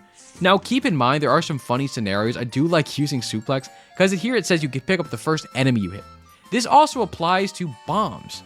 So if you walk into a room, place down a bomb, and then use suplex to pick up your bomb, you can then slam down where you want the explosion to be, alongside making that quake effect to do even more damage. So if you have suplex plus Dr. Fetus, that is a very funny synergy in my opinion, because you can do that with every single bomb you shoot. It is very fun. You will most likely take damage, but keep in mind whenever you slam down, the explosion that happens because of the bomb, you won't take damage from, because you are invincible for the duration of the dash and the up and down slam. So you'll be fine from the explosion damage that happens from that. But either way, you're probably going to be taking damage whenever you use it. And out of combat, I'm going to be real, being able to go in and out of curse rooms for free does kind of carry the placement for this item. The fun factor is like a 4 out of 4. The actual application of the item is apparently a 2 out of 4. Okay, in and out of curse rooms is very good. It's going to go right next to Vengeful Rager, because it serves the same purpose as that, but it's a bit funner, so I'm going to put it above it. Fellas, we're on to the quality 3 items. Okay, quality 3 items are up next, and first one up is Book of Revelations, a 6-room charge active item. So on use, well actually the passive effect of the book here, it increases the chance of a devil or angel room while being held. A very similar use of Book of Belial. I think the chance of Book of Belial to up your deal chance is a bit more with it. Keep that in mind, but this does still up your deal chance whenever you hold Book of Revelations. So upon being used, it gives you 1 soul heart, and it replaces the boss of the current floor with a Harbinger, if possible. Okay, so the biggest thing with Book of Revelations, obviously you use it, you get a soul heart, and getting more health is good. Every 6 rooms, getting a full soul heart, that's absolutely crazy. That is crazy, crazy good. Now, the only downside with Book of Revelations is that last sentence of a boss always being Harbinger, if possible. Now, if you're on the early floors, if you're on the normal floors, and you use Book of Revelations, you will always get a cube of meat from killing the Harbinger, because the Harbingers only spawn a cube of meat after you beat them in the boss fight. So you will not get the damage ups you're used to, or the speed up, or the fire rate up from the boss item, or the HP up you're used to from a boss item. It will always be a cube of meat if you use this on those floors. There's a few ways to get around this. The easiest way to get around this is to get Book of Revelations, and do not use it for the floor until you beat the boss, and after you beat the boss, and get the normal boss item, then you use Book of Revelations, start stacking up HP, go back and backtrack throughout the entire floor, get your charges, get your health up, and then go to the next floor and do the same thing of clearing the boss first, and then backtracking. That is my recommendation. Now, a second thing you can do is, it says here, it can only spawn Harbingers if possible. Now, you may be asking, Matt, how is it not possible for it to spawn a Harbinger? Obviously, the obvious answers are the womb floor with the Mom's Heart fight, obviously the late game floors with Isaac and the boss fights at the very end. Obviously in the Mom's Heart fight as well, or the normal mom fight with the foot coming down and everything. Now, the other floors that cannot spawn Harbingers are alternate floors. So Downpour, Ash Pit, the Mines, Mausoleum, those floors have no Harbingers to spawn. So if you have Book of Revelations, and you want to be proccing it throughout the entire floor without a worry of a Harbinger spawning, go alternate floors if you have that book. Just because you can spawn it as much as you want, you don't miss out on charges, and you also don't have to worry about getting a cube of meat, and you still get your stats up or HP up, okay? There are workarounds to working with Book of Revelations, and since that is an option for you, Book of Revelations is one of the best items in the game, and I don't know why it's only a quality 3. This thing will define your run. I do think it goes probably right here, above Moving Box, but below Magic Skin, just because Moving Box, you need a lot of things to work with you for it to work. Book of Revelations is always good for you. Now, Magic Skin I'm putting above it, because I think the potential of Magic Skin is absolutely insane, but Book of Revelations is stupidly good. Getting a Soul Heart every 6 rooms is nuts. Okay, that's crazy. Now, you only got to work around the Harbinger thing, but you got it. You're smart. You're a smart kid. You got it, fellas. All right, fellas. Next up, next quality 3, another book, Book of Shadows. Book of Shadows on use creates a protective shield, nullifying all types of damage in the current room for 10 seconds. So very, very similarly to the Game Kid in My Little Unicorn, the shield you get from this can help you use blood donation machines, demon beggars. It can help you go into curse rooms for free or out of curse rooms for free. And since it's only a 3-room charge active item, you feel pretty nice using it. It's not that bad. Keep in mind, Game Kid and My Little Unicorn are a 4-room charge active item. And this does like more, and it's 3. It's kind of crazy. Now, the only thing this doesn't do, that these things both do, is it doesn't do damage on contact, but the big thing with Book of Shadows, you get the shield, and you can still shoot. So on paper, it's just a better version of Game Kid and My Little Unicorn by like 1,000,000 times, because if you're able to shoot out your Brimstone, Mom's Knife, Beam, or whatever the heck you're doing for the run, and also be invincible for 10 whole seconds, this is crazy, crazy good on room clear if there are some tough rooms you need help with, on boss fights, early boss fights, mid boss fights, even late boss fights like Delirium. Being invincible for 10 seconds lets you just get in there and do solid damage without missing a tier. It is very good. It is very reliable. Now, I know I'm gushing on this. I'm only putting it at a very good. I will probably not drop it just because it is a 3-room charge. It is only for 10 seconds. It can definitely help you out, but I do think there are better things to get because there are other things like the rooms that give you the shield as well, which I do think is slightly better. But the book you get is very consistent. It does help you out a whole bunch, which is why it's in very good. Now, where am I going to throw this on the list? I do think it's better than Ivy Bag, better than the Flight from the Pony, better than the Shovel. I think Telekinesis is probably slightly better. No, the utility you get from Book of Shadows is better than Telekinesis. Telekinesis is really only good in the late game boss fights that fire a lot of tiers, which, to be fair, there are a lot of those. But the utility you get from Book of Shadows, being able to play those demon beggars, play those curse rooms, get into those curse rooms, is very good. So I'm putting it right there, right below Larynx. I think it's fine. All right, fellas. Next up is Crystal Ball. Crystal Balls is a 6-room charge active item, and on use reveals the whole entire map except for the super secret room and the ultra secret room. But alongside that, it has a chance to drop a soul heart or a random card or a rune. And while being held, it also increases the chance for planetarium. So, fellas, Crystal Ball is absolutely fucking bonkers. Okay? This first effect is absolutely insane. On use reveals the map. You can just see the entire map if you use Crystal Ball once. Alongside that, you also have a chance to get another soul heart.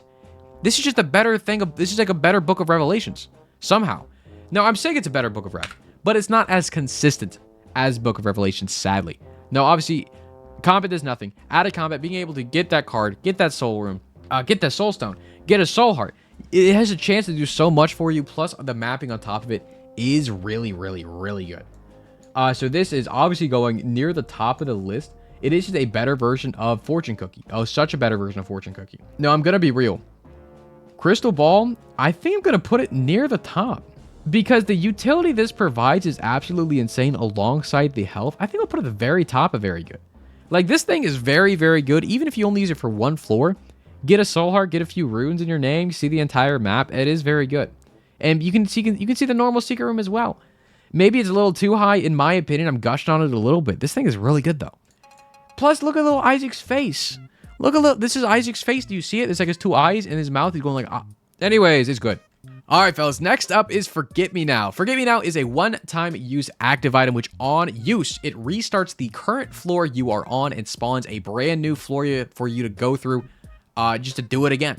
Now, obviously, you keep all the items and everything. You just reset the floor. Now, this item is very interesting because Forget Me Now can be really, really good because being able to repeat floors obviously means you get more shops to go through, more treasure rooms to go through, another boss to fight with another item, another chance to get a devil deal or an angel deal that you want, more rooms to explore to get more resources to help you out throughout your entire run. Now, in my opinion, the earlier you find Forget Me Now, the better.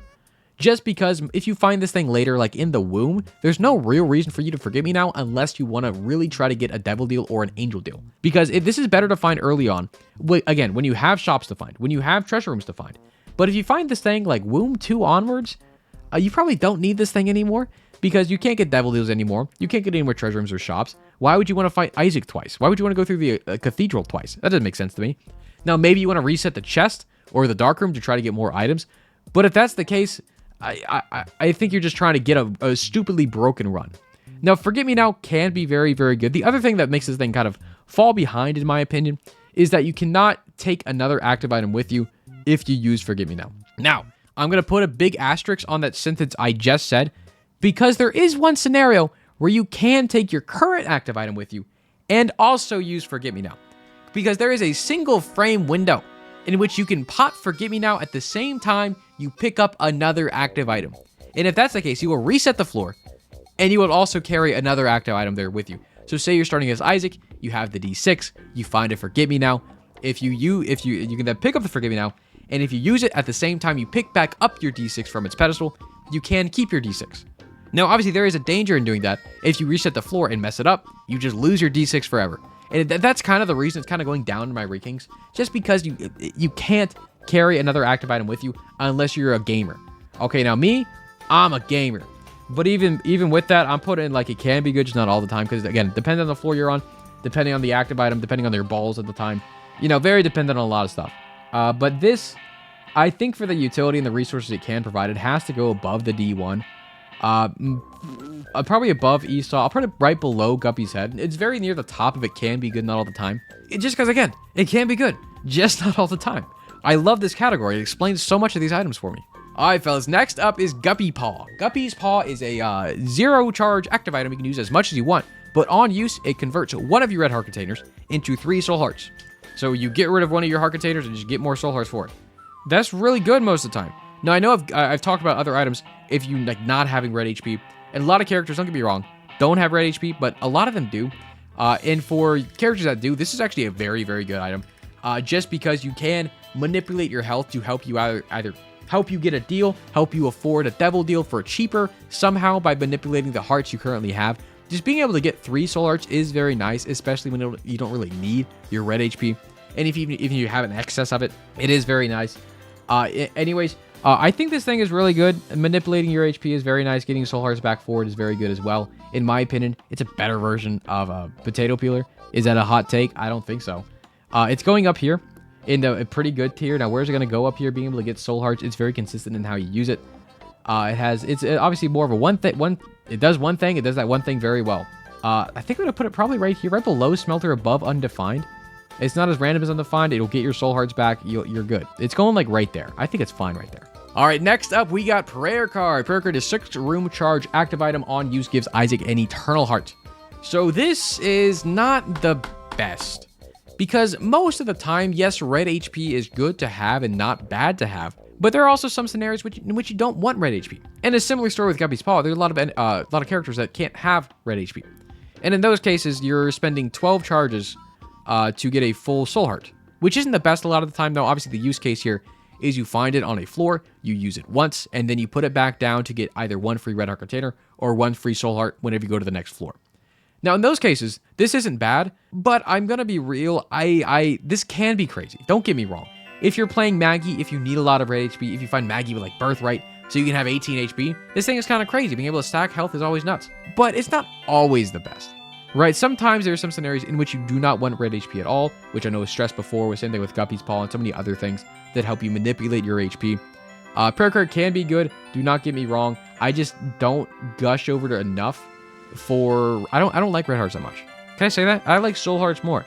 Soul hearts are cool. Soul hearts protect my deal. And if you have too much red HP, you have less space for soul hearts to go to protect your deal. Okay? I think that makes sense. Anyways, where's this gonna go? The Eternal Heart I do think is very nice. On paper, it's gotta be better than this. It's gotta be better, I think right here. I think it's gotta be better than the things that help you clear out rocks. It's less good than the things that help you get into the curse rooms for free. It's going right here. All right, next up we got White Pony. White Pony is very, very similar to the normal pony we got sitting up here and very good.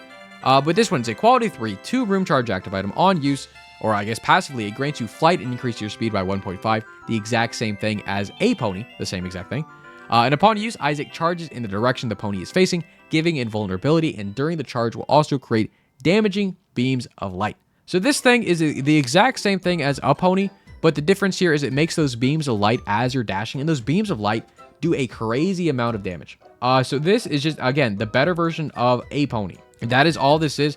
Out of combat's fantastic, giving you that solid 1.5 speed up. Again, the speed up it gives you, your speed cannot go below 1.5.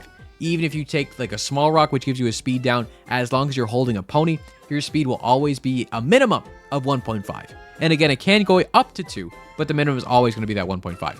Alongside giving you flying. As long as you're holding it, you can fly. Flying's always good. Like, always good. There's never a scenario in which you don't want to fly, unless you're playing Jacob and Esau and only one of them has flight, and then you're kind of fucked up mentally, because then one of them's trying to go over a gap, and the other one's kind of stuck on the gap, and then, like, they get separated, and then they get hit, and then you die. In that case, you don't really want flight. You want both of them or nothing. Either way, this is really good, both in combat, out of combat. The damage the thing does with the Holy Light Beams is absolutely kind of nuts. I still don't think I value that enough to put it above where the other pony is right now. They're kind of going to be sitting next to each other. All right, fellas. Next up, we got Diplopia. Diplopia is another one of those items that's kind of just absolutely insane. But what it does, it's a one-time use item on effect, or on use. Duplicates all items and item pedestals in the current room. So you can use this to duplicate soul hearts on the ground. You can use it to duplicate item pedestals that are there. So if you go into a devil deal that has like 3 or 4 items in there you get to choose from, you don't have any HP to buy it. You Diplopia the devil deal, you get 4 devil room items for free. And then if you get HP from those devil items, you can then take the other devil room items to get like 2 of the same item. Like a double Brimstone, or a double Pact, or a double Scythe, or double Brother Bobby. Double Bubble Bobby. Okay. Diplopia is absolutely crazy. There's so many different scenarios in which Diplopia is really, really good. Now, the only bad case scenario for Diplopia is if you're waiting for the golden scenario, which is if you're trying to find a wild card. I need to explain this. Wild card is a card that basically on use, it repeats the last either effect you have done. Whether it's an active item effect or another card effect, wild card will repeat it.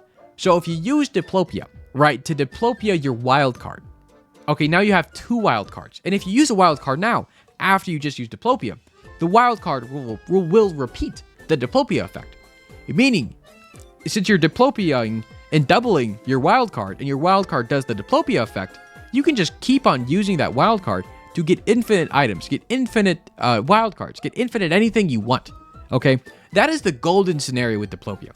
But the issue with that here is that's never going to happen, maybe like 1 in 1,000 runs. Okay? It's not going to happen that often where you find Diplopia and also a wild card. And I'm going to be honest, most of the time I find Diplopia, I try to do that. Just because I think it's really funny. But even if you don't want to do that, I think the best case scenario for Diplopia realistically is to go to an angel room, go to a devil room, and just double the items in there and take more than you should have in the first place. That is, in my opinion, the best case scenario for Diplopia, if not the golden scenario. Okay? Either way, I do think it is run defining. I do think it is probably towards the bottom of run defining just because it is very dependent on the items you can double. But being able to double a very good item has a lot of potential to just carry your run. So I will put it at the very bottom of run defining. It is very good. Fellas, next up, we got Glowing Hourglass. Glowing Hourglass is a technically a 3-use charge active item before it turns into the normal Hourglass. But what this one does, on use, it rewinds time, putting Isaac back into the previous room, undoing anything happened in the other room. So say you walk into a room, you take 10 hearts of damage somehow. You use Glowing Hourglass, you go back to the previous room you're in, you get all those 10 hearts you lost back. It's really good. But this thing here, this next sentence, can only be used 3 times per floor, after which it functions like the Hourglass. So in theory, you only get 3 rewinds per floor, and it resets obviously after you go to the next floor.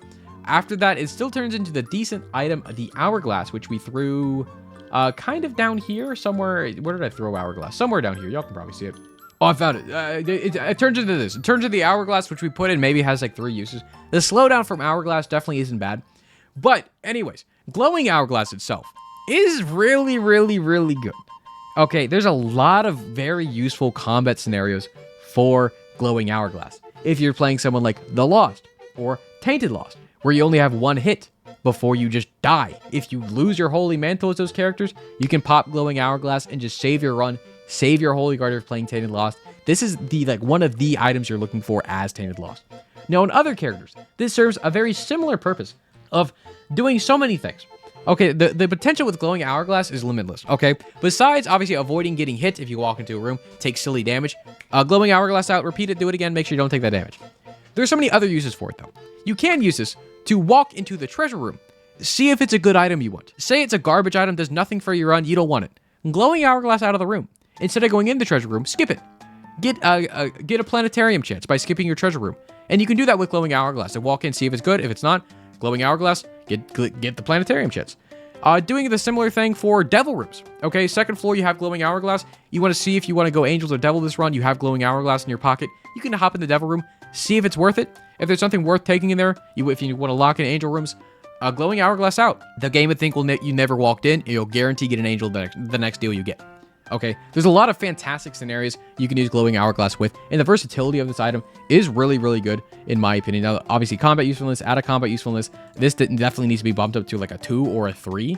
I think it is very, very good. Obviously, it doesn't help you with resources at all, but in terms of like helping you out throughout the run, I do think it is very, very nice. I'm putting it up here. I'm going to be real. It's probably going to be going...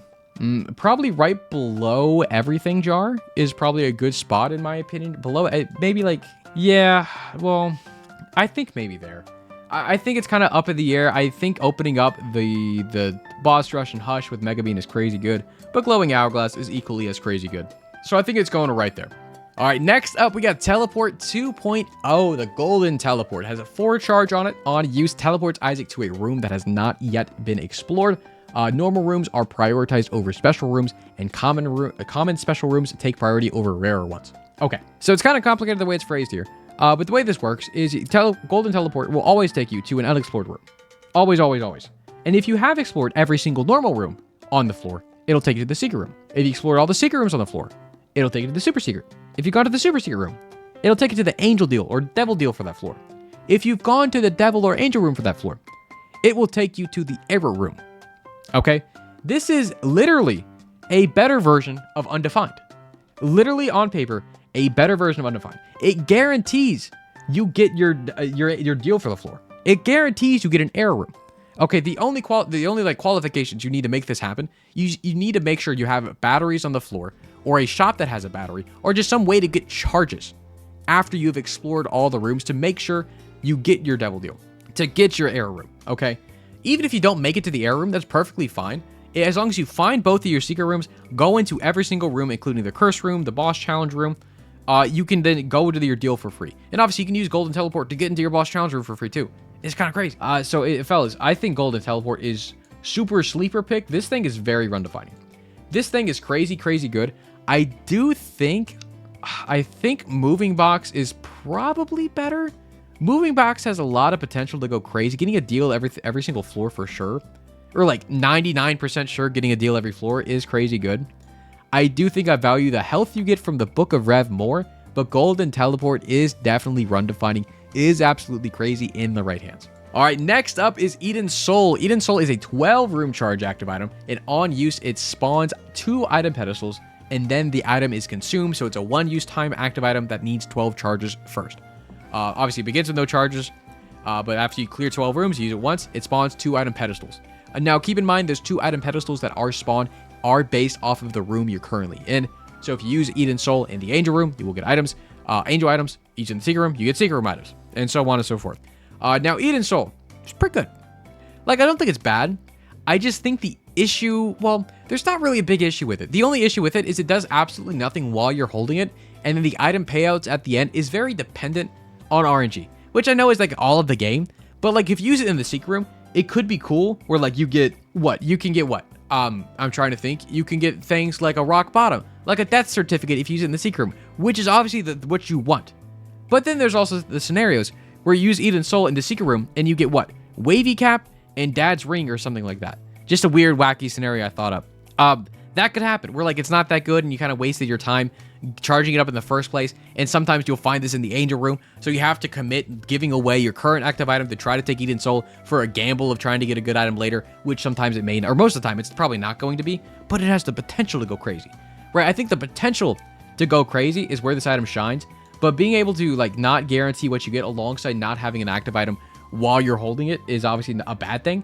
Either way, I think it is good, but I think it kind of goes towards the bottom of very good just because of the RNG factor and you just not being able to do anything else and most likely finding this towards the end of your floor. So you have to commit giving up another active item that may be better. So they'll throw it right here, right below Eraser. Do I value it more than Eraser? I think I value it a little more than Eraser, a little more than Homing. I think it goes below Unicorn Stump though. I think it's fine right there. All right, next up we got Mama Mega, the big boy's version of Mega Bean. This one is a one-time use item. On use, damages all enemies and destroys all obstacles. for the entire floor.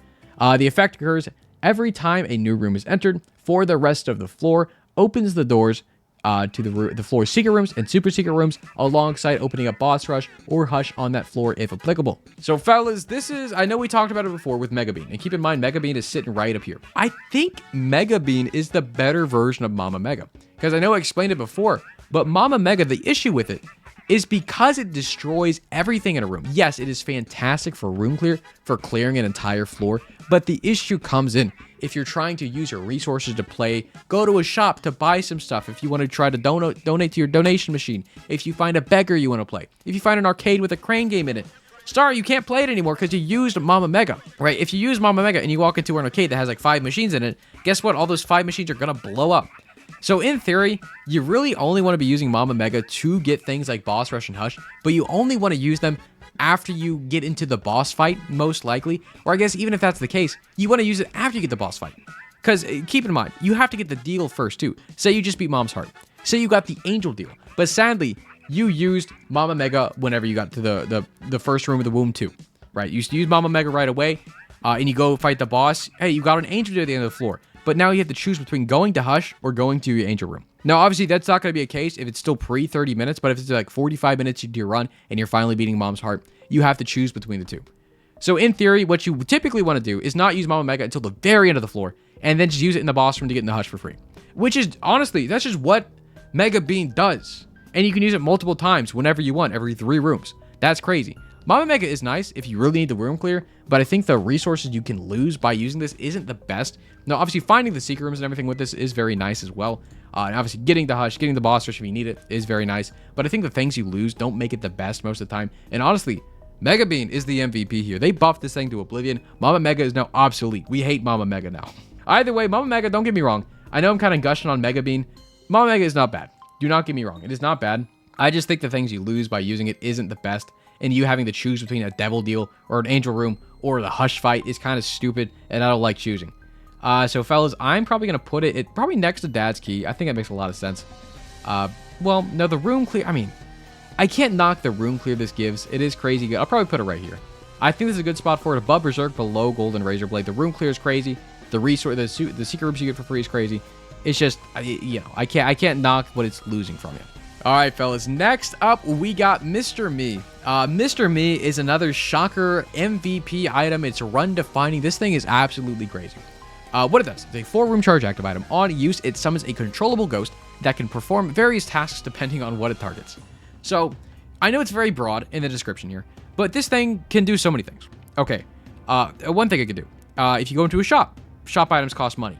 You use Mr. Me, point out a shop item that's for sale, it'll just grab it for free. Now, keep in mind there's a chance that anytime you use this, it fails. Keep that in mind. But if it works, it can steal a shop item for free. Alongside that, you can use it in a room with enemies. If you need some extra help clearing a room, use Mr. Me, point it out an enemy, it'll go fight the enemy as a familiar. It'll help you out. If you want to find a secret room, you don't have any more bombs. Dang, how are you going to get into the secret room? Use Mr. Me, point it out a wall in which you think a secret room is. It will then blow up to help you find the secret room. Say you need to get into your shop. You don't have a key. You don't have a key for your treasure room either. Use Mr. Me. Point at the door at the key. It'll open up the door. That's crazy. And so basically, this functions as a key. It functions as a bomb. It functions as a thief. It functions as a friend that can that hurt things. It can also steal devil room items, similar to how it can steal shop items. You can go to the devil room, steal an item. Now it's free. Now you can pick up that item, and if you're playing the Lost, you can then pick up another item in there as well. Right? Besides that, other big thing it can do. Sadly, it cannot open up the boss rush door or the hush door. It would be crazy if it could. But the one cool door it can open is it can open the door to the Mega Satan fight. Okay? It can open up the Mega Satan door. Fellas, also keep in mind, this thing can open up the Polaroid door to go to the Beast. Like on the 6th floor where you're fighting the mom's foot and it has like door to go Beast. It can open up that door. It can also open up the door, like the fleshy door, to go corpse. I believe it can open up that as well, so you can skip going knife pieces. I don't think I'm making that up. I'm like 75% sure I'm not making that up. You can skip going knife pieces if you find Mr. Me. Do not quote me on it. Fellas, this item is absolutely crazy. This thing does so much, and you wouldn't think so with this little small 1-sentence description. It does a lot. This thing will absolutely do whatever you need it to. If you're missing resources, it'll help you out. If you need a girlfriend, it'll help you out. If you need life advice, Mr. Me fucking got you, man. This guy's crazy. Now, where's it going on this list? Is it better than it's... I don't know how much I think getting the soul hearts from the book is just better, but Mr. Me is absolutely crazy. It's going up here. Right now, it's like the top 3 active items, which is insane. Mr. Me is nuts, guys. Mr. Me is crazy. All right, fellas, next up is Mystery Gift. Mystery Gift is just like Eden Soul, where you use it in a room, you get a pedestal item. All right, it's a one-time use item. It spawns a random item in the current items pool with a chance to spawn a lump of coal or a poop instead of that pool's items. So, again, very, very similar to Eden Soul, where you use it in a room in which you want to get an item. But again, the RNG of what item you get is very dependent on, obviously, the RNG of all of it. Alongside that, the Mystery Gift also has a chance to get the lump of coal or poop instead, lowering your chances even a little bit lower to get a good item. Which, don't get me wrong, lump of coal is not a bad item to get from Mystery Gift, but it's just the very, very big RNG factor in Mystery Gift. It can be absolutely insane. It can give you the poop, right? But the potential of it, I do think, makes it a very good item, especially since it's a one-time use. You find it, you use it, and you're done. You don't even got to think about it because you buy an item. Who cares? You wasted 15 cents to buy it. Who even cares, right? I think for that case, obviously, it's a lot better than Eden Soul. You don't have to worry about missing out on other active items you may miss by trying to charge it up. It is very good. Just find it, plop it. If it's bad, who cares? So that being said, honestly, I'm probably going to put it near the top of very good just because it is a one-time use active and you don't miss out on anything if you get something bad. Yeah, it sucks. You may have lost some cents to buy it, but besides that, that's really all there is. I think it's very top of very good. All right, fellas, next up, we got the Void. Void recently got changed to be quality 3 instead of quality 4. Previously, it was quality 4. Now they dropped it to 3, and they also buffed it so it only cost 4 charges to charge up instead of 6. So they lowered the quality, they buffed it. Fellas, this thing is quality 4. This thing is absolutely insane. Do not sleep on Void. I know a lot of people like to sleep on it. But what it does, on use, it consumes all item pedestals in the room. All active items will have their effects added to Void, so every time you use it, it will use that active item effect on top of sucking up things like the Void does. So if you use it to suck up Krampus's head, it'll do the Cardinal Brimstone Beam.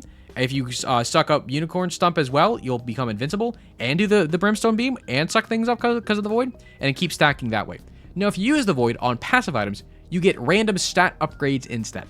So, this thing, obviously very random in what it can do if you suck up passive items, but being able to suck up passive items that will do absolutely nothing for your run is kind of insane, right? If you're able to suck up something like, I'm trying to think, Bolitar. Bolitar, don't get me wrong, is not bad, but you could suck up Bolitar to turn it into a damage up or a fire rate up. Okay, being able to have the option to turn any specific item you find into a damage up, in my opinion, is great. Now, most of the time, whenever you use the Void, you're probably going to get a shot speed up, which is not the best, but don't get me wrong, the potential to get the speed or the fire rate up or the damage up is absolutely nuts. Alongside, now that it's only 4 charges, the biggest issue before with the Void is that it was 6 charges to use every time. And a lot of the active items you find, like throughout all of these, are less than 6 charges. Okay, 6 charges is kind of the higher end of active items. But now that it's only 4 charges, being able to pop Book of Revelations every 4 rooms, Magic Skin every 4 rooms, D4 every 4 rooms, that's really, really good. You're lowering the charges by 2. You get a Soul Heart every 4 rooms if you find a library, which has the Book of Revelations in it. We'll get there eventually as well, but also Satanic Bible, which gives you a black heart. If you get both of the books, you get 2 Soul Heart, you get 1 Soul Heart, 1 black heart every 4 rooms. That's insane. Alongside having the option to suck up bad passive items to turn it into better stats. Okay? This thing has a lot of potential. It's absolutely insane. And now that it's 4 charges, this thing is even better. Even if it was just 6 charges, this thing is still kind of crazy. So now, Void, sadly, still quality 3, but it is still very run-defining in my opinion. I do think it is better than the Candles, better than Stitches, better than Golden Teleport, but not as good as Mr. Me. No, it's going up there. I mean, because technically, Void is all of these items. If you're like, Void is all... I mean, hold on, fellas. Void is every single item in the game, if you think about it. Because it can be every single item in the game.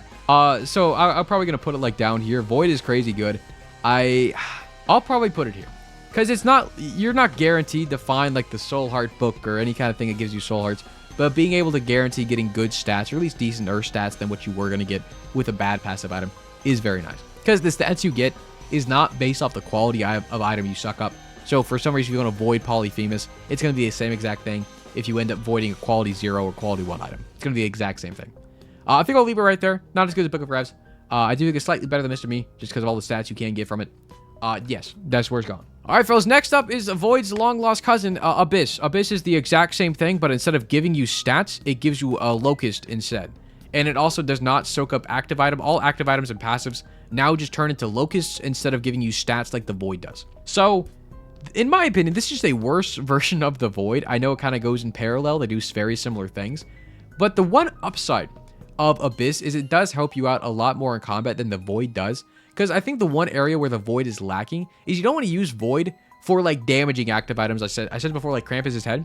You don't want to use Void for the damage of the active items you have most of the time. Now, Abyss is the opposite. Abyss, you can soak up any bad active item you have to make it into a locust, which then helps you deal damage for all of the rooms.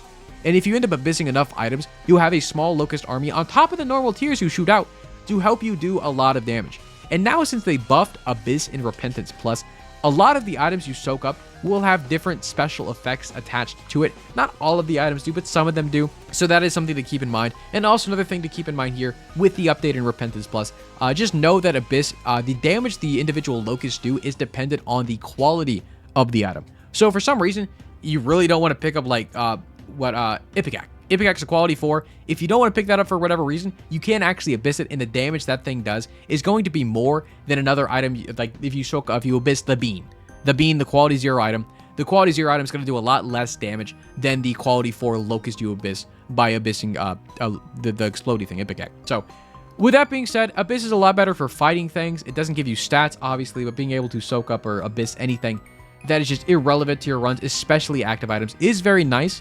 I don't think it's as run-defining as the Void is, in my opinion, just because I think it has less versatility in how you use it. Abyss, you straight up just abyss everything that you don't want. You turn into flies, and the flies just do damage. That's all it does. But Void does give you stats. Void does let you use the other active mode effects to help you out. So I think a Void is a lot more versatile, but Abyss is still decent for what it does, and that is basically helping you deal damage. So with that being said, Abyss, you are going to go in very good. I'll probably not drop you.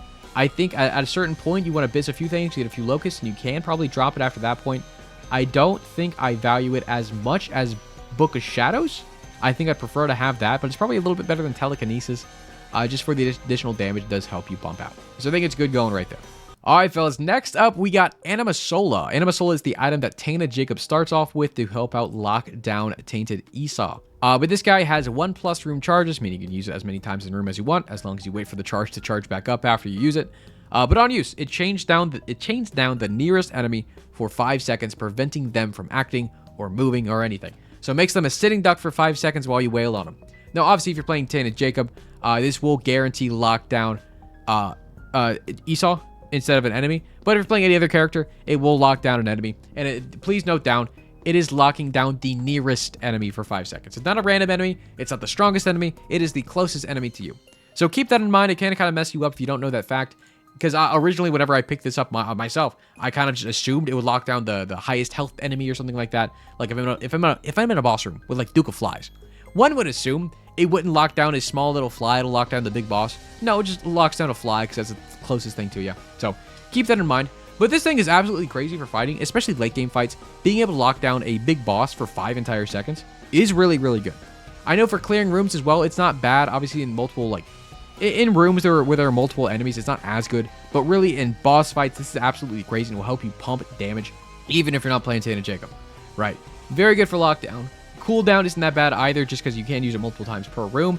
And if you somehow find, like, the battery or a 9-volt to kind of speed up that recharge, it is very nice to use this pretty often in a room. So that being said, it is very good. I'll probably not drop it, but if I have enough damage, this thing can become irrelevant because I don't need to lock down things anymore. But I think it will always be useful in very late games fights with like a lot of boss armor, like Hush, like Delirium, like bosses like that. So that being said, I think I want to throw this guy, I think right below the ponies. I think the flight and the speed that gives you is probably a little bit better than Anima Sola. But Anima Sola, don't get me wrong, is very, very good, especially for the late game fights. So I'll put it right there. All right, fellas. Next up is Bag of Crafting. I believe this also used to be a quality 4, got bumped down to quality 3. In my opinion, Bag of Crafting is crazy good. Is this a hot take? I know everyone hates Tainted Cane just because they're so boring. In Bag of Crafting, when you're not playing Tainted Cane, is just theoretically worse. Because on Tainted Cane, you can see what items you are crafting before you craft them. But if you're not Tainted Cane, you do not see what item you are crafting whenever you're crafting your item. But what this does, before I even talk about crafting things, is what it does. It collects and holds up to 8 pickups, like hearts, like keys, like anything you find on the ground, which can then be used to craft an item. the power level of the item is based off the quality of the pickups used. So, similar to how all the item pedestal items have a quality to it, like Bag of Crafting is quality 3, all of the pickups now have a quality as well. Now, the qualities of like the different pickups varies a lot, but I believe it goes from quality 0 pickups all the way up to like 8 or 10 or something like that, where like a lucky penny is like a 10 quality item, and like a single penny is like a 0 quality pickup. It is kind of confusing in how it works. Just kind of know the more useful a pickup is, the higher quality it is in the game system. So if you find like a charge key, a golden penny, a lucky penny, a dime, other things like that that are high quality, you will most likely get a better item out of Bag of Crafting. But keep in mind that the item you craft is not based off of the room you are in, so you can use Bag of Crafting wherever you want. But also keep in mind the item you craft spawns as a pedestal. This is a big thing to note down. The item you craft, whether active or passive or whatever it is, will always spawn as a pedestal item. So this means if you use Bag of Crafting and you pick up 8 things, go to the secret room. You craft items in there with the pickups you find. It doesn't matter what you craft. If it's good, you take it. If it's not, you potentially go clear the rest of the floor and find like a perth row to roll the items in the secret room again. Okay, this is another case of like a moving box, but like you have like a little more use out of it, in my opinion. It's probably this is like a better moving box. Is that bad to say? It's a good thing. You find things, you put it in bag, you either make great items or you put it in a secret room and try to roll it. Okay, it is the same thing as, okay, fellas, I know we all hated Kane, but his bag is kind of cool, right? All right, fellas, next up we got Book of Virtues. Book of Virtues is the starting item for Bethany. What it does, it's a full room charge active item. It's the effect, it spawns a destroyable orbiting wisp familiar that fires tears and deals contact damage. Also acts as a passive item that causes other active items to spawn themed wisps. So if you have played Bethany, you kind of understand how this works. But in case you haven't, this basically works as a passive active item. I am such an advocate for these, and I love Book of Virtues. A passive active item for Book of Virtues basically means, yes, Book of Virtues is an active item. You can use it by itself every 4 charges to get that orbiting wisp that shoots things and blocks tears. But you can also pick up something like Anima Sola. You can also pick up Anima Sola while you have Book of Virtues. And now every time you use Anima Sola, which keep in mind, you can use Anima Sola every single room, you will get a wisp.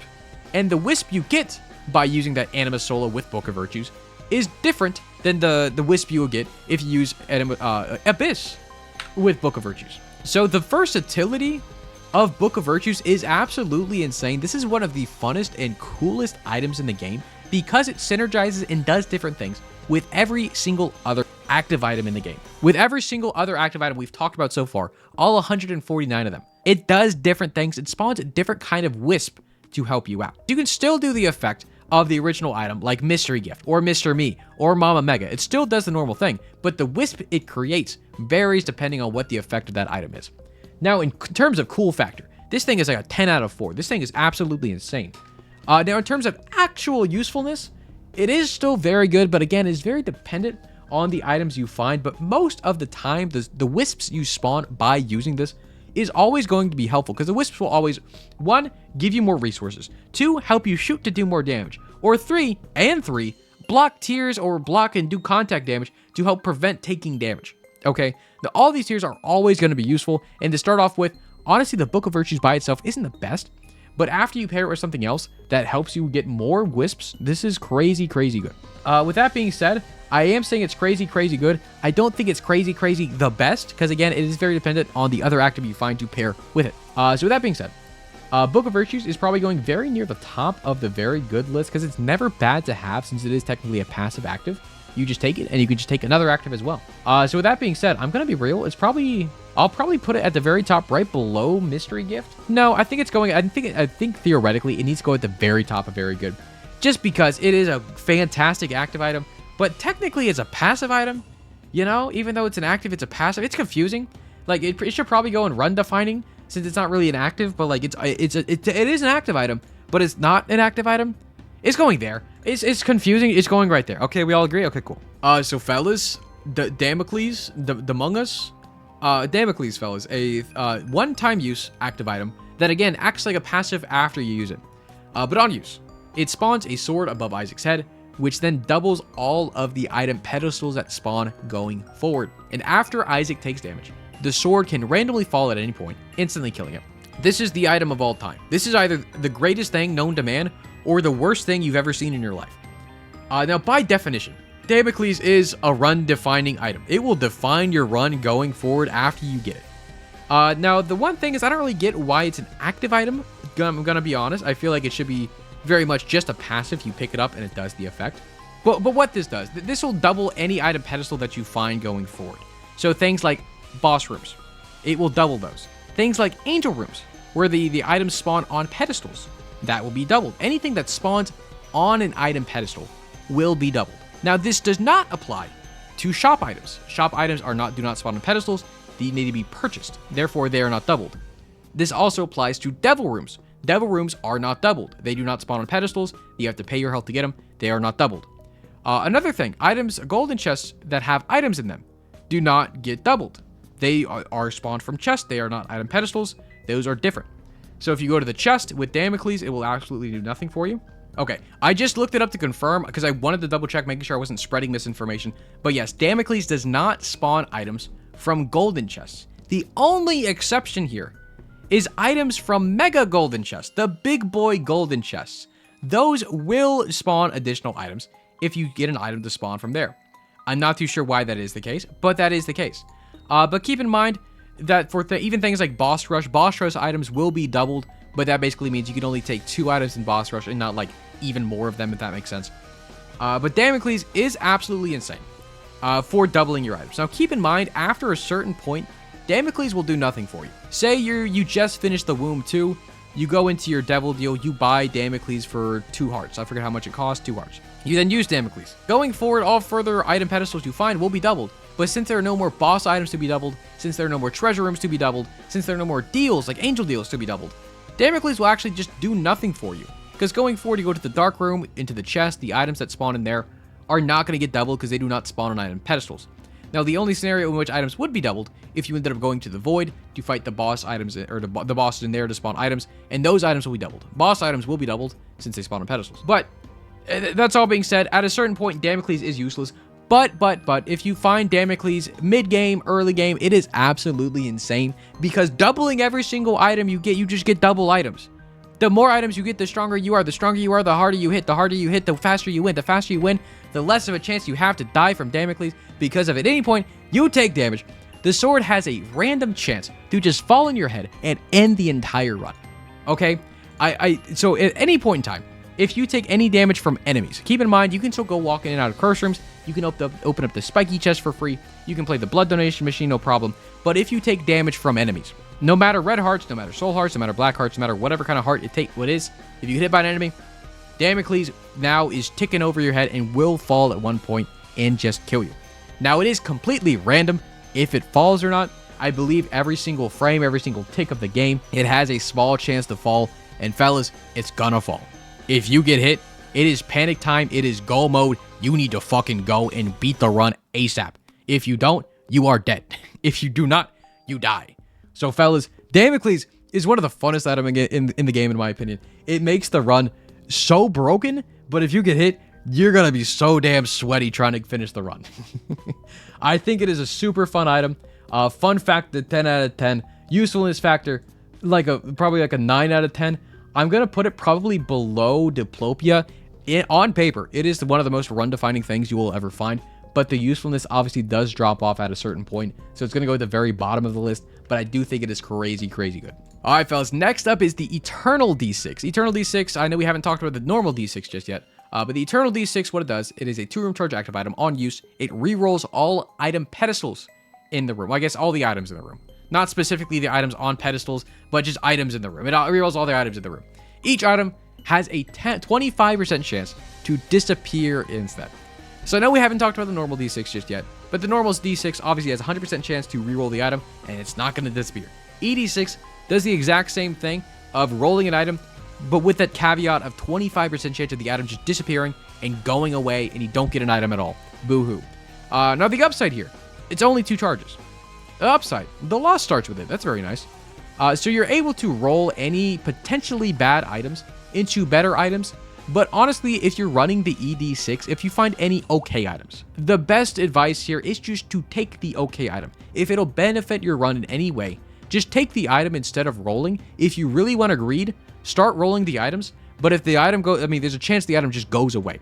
So if you're playing risky, go ahead and roll the item. But most of the time, you will just want to take anything that helps you out throughout the run, no matter how small it is. The roll is very scary to use, but it can be broken sometimes. You got to be lucky, or just don't be unlucky, actually. Don't be lucky, just don't be unlucky. So that being said, that 25% chance to make the item disappear does bump this down pretty heavily. I do think it is pretty run defining, but not that much. I think it is very good. I'll probably not drop it if I do find it. But there are scenarios in case that I don't want to be using ED6 at all. Just if I find a decent enough item, or like I just don't need to roll at all, I don't need to use it. So that being said, ED6, I think it's going to go towards the top near these other dice items. I'm probably going to put it above the D20. I think it is very good for what it is. Being able to roll pedestal items is insane. I mean, because rolling just gives you more of a chance to break your run, right? But with the ED6, you have a high chance to get rid of the item, which is honestly not what you want to do. All right, next up, we got Jello. Jello is a 2-room charge active item. On use, it spawns a demon familiar for the current room that's attached to Isaac and moves and fires in the direction that Isaac shoots, using Isaac's tears damage, his tears, his range, his shot speed, and his special tier effects. This functions exactly the same as Tainted Lilith, a little Jello guy that shoots out of her tummy. This functions the exact same way as an active item with a 2-room charge. Fellas, Jello is absolutely bonkers insane. Because one thing it does not specify here, the Jello guy that shoots out doesn't have homing, but he will auto-fire towards enemies. So you do not need to aim Jello. All you need to do is shoot Jello out every 2 rooms, and Jello will just aim towards the enemies while you also shoot your tears. So theoretically, you have like pseudo homing. Jello's going to home in on enemies. You can just shoot your own tears as normal, and you basically double your damage. Now, the Jello tears don't do a fraction of your damage. They do exactly the same amount of damage as you. And this on a 2-room charge is absolutely insane. This will help you out so much, especially in the late game fights. It'll help you clear out rooms. Because, I mean, even the impact of you shooting Jello out does the same effect as Tainted Lilith shooting out the little baby guy. So it does help on room clear. It helps so much on late game bosses, mid game bosses, early game bosses. Jello is really, really, really good. The only downside, you can only use it every 2 rooms. But every 2 rooms is pretty frequent. Okay, every other room, you get a guy that just doubles your damage. That's really good. And that has like pseudo homing to it. But I feel like everyone's sleeping on Jello. Jello is absolutely insane. Now, the only reason it's not in run defining is just because it takes up your active item slot. I would love to just have him as a passive thing. Then he would be absolutely broken. But fellas, he is very, very good. I'm gonna be real. I'm putting him near the top. I value Jello a lot, and especially for late game fights. I think he has to go up. I think he has to go right there above things like Larynx and Mega Bean, but below things that help you out so much throughout your run, like the D20, D100, things that help you build your run to be better. Under Everything Jar, because Everything Jar helps you out so much with resources. Glowing Hourglass as well. I think Jello goes right above, right there. Is that a bad take? Because it's above Abyss. I do value it more than Abyss. Or do I? No, maybe there. Maybe right there. Because Telekinesis and Jello act very similarly, but Telekinesis is like the defensive form of Jello, if that makes sense. Where it's only good in boss fights, but it's crazy good for those boss fights. Okay, I'm changing it. Jello's going to go right here, right below Abyss, right above Telekinesis. All right, fellas. Next up, we got Lemageddon. Let me get on. Lemon. I don't know how to say it. I'm going to be honest. I never learned. I never will. Anyways, Lemageddon. Lemon. It has 6-room charge active item. On use, it spawns a wisp representing a random passive item, which orbits around Isaac and can be destroyed. While the wisp is alive, Isaac gains the passive item's effects. So keep in mind, you can use this. You can make something like Sad Onion, which gives you a tears up. Now the Sad Onion wisp is flying around you, and you have the effects of Sad Onion until that wisp goes away. If that wisp ever gets destroyed, obviously you lose the effects of that Sad Onion, so you lose that tears up you would gain. And this can happen for any any passive item in the game.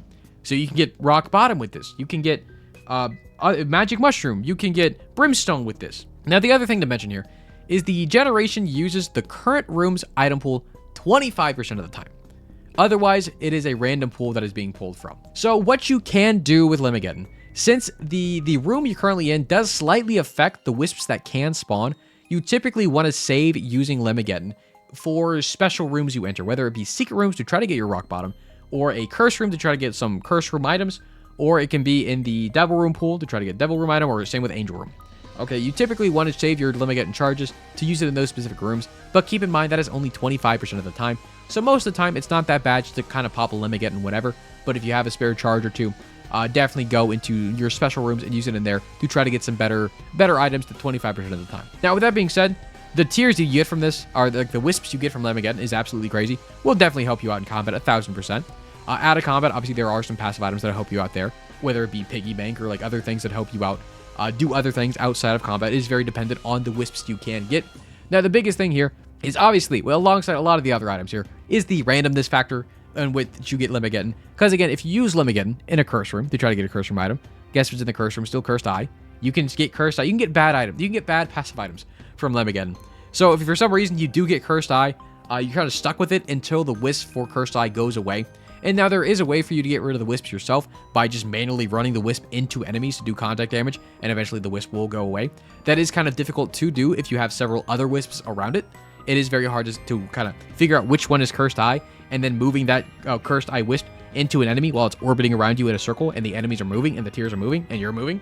It can be kind of complicated. That is the only reason why this thing is in not run defining. I do think it is really, really good. I just don't think it is in the run defining tier just because of how random the items are and how detrimental some of those items can be to your run. Because say you have something like, you could just have a run with My Reflection and then oops, you let me get into an Ipecac. Okay, now you're playing the bombing thing and just trying not to lose.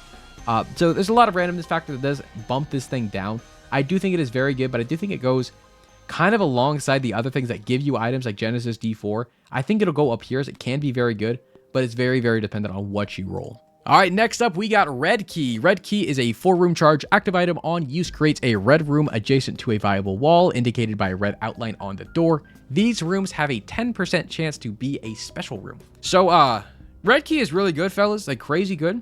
It is one of like 3 different ways to get into the Ultra Secret Room, which is a special red room that is outside of the actual map itself, that gives you a special red room item. Things like Sacred Heart or Brimstone or C-Section. Those are all in the red room. That's really good. Red Key is one of the only ways to get there. But alongside that, being able to open up doors to different rooms that don't initially spawn is really good, even if you don't get one of these special rooms. Because these special rooms that can spawn, let me explain that first. A 10% chance to be a special room. Now, what it means by a special room is literally any room in the game that's not normal. It can spawn a devil room in just a random room on the floor. It can spawn an angel room. It can spawn a shop that's specific for Tainted Keeper and like an upgraded shop. It can spawn another treasure room. It can spawn a library. It can spawn another curse room. It can spawn another sack room. It can spawn literally any other kind of room you can think of can spawn from Red Key. Now that happens 10% of the time. It's not going to happen that often to you, but whenever it does, it is crazy good. And keep in mind, Red Key is only on 4 charges. Okay, so you can just use this thing pretty often. And a lot of the time, whenever you spawn Red Key or use Red Key, you walk into a new room, it has enemies, which basically gives you 1 charge back initially. So in your head, you can kind of think Red Key only has 3 charges most of the time. So most of the time you're using Red Key, you're trying to find the Ultra Secret Room. So you're trying to use the Red Key alongside the edges of the map to try to find random rooms. If you don't even find it, you clear the rooms, get extra resources. With those extra resources, you then use it to further your run. Is this making any sense? Red Key does a lot for you. Getting extra rooms, yes, it's kind of a hassle to clear all the rooms, but the potential for those rooms to lead you to the Ultra Secret Room, to get you the extra resources, to maybe be an extra angel room you find that has Sacred Heart in it. Okay, fellas, this is run defining. This is like by definition a run defining item. It's crazy. It kind of just changes how you play the game. It's very, very good. Me, being who I am, I think I'm gonna put it right here. I think on paper, Mr. Me is better because of how much more it does for you. Well, no.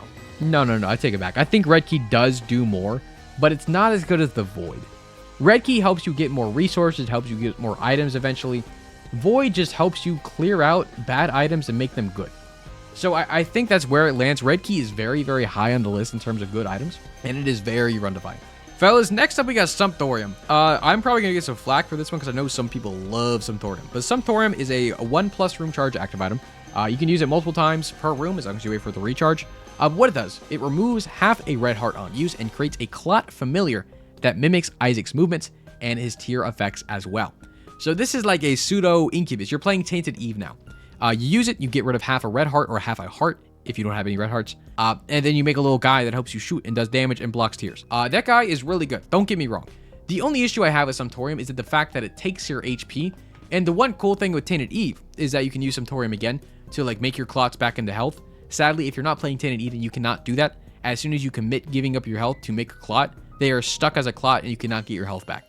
Which isn't the worst thing out there, but the clots do end up dying pretty frequently, especially in later game boss fights. So I do think this thing does drop off because the class just dies so easily. If they last around a long time, they die in like 1 or 2 hits, if that. And then at that point, you don't really have an active item anymore because you don't really want to give up your health if you're fighting Delirium.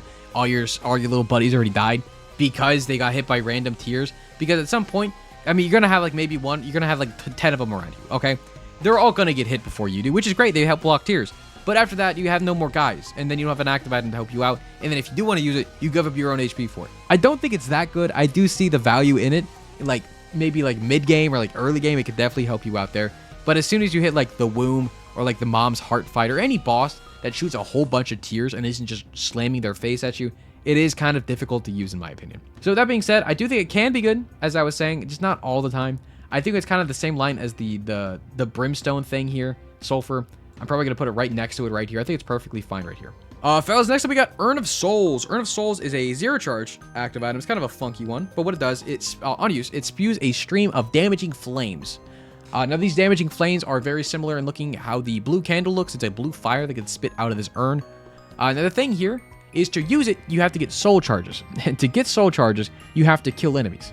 So every enemy you use fuels your urn, so you can use your urn more. So the more things you kill with the urn, or just you kill in general, you'll be able to use your urn even more.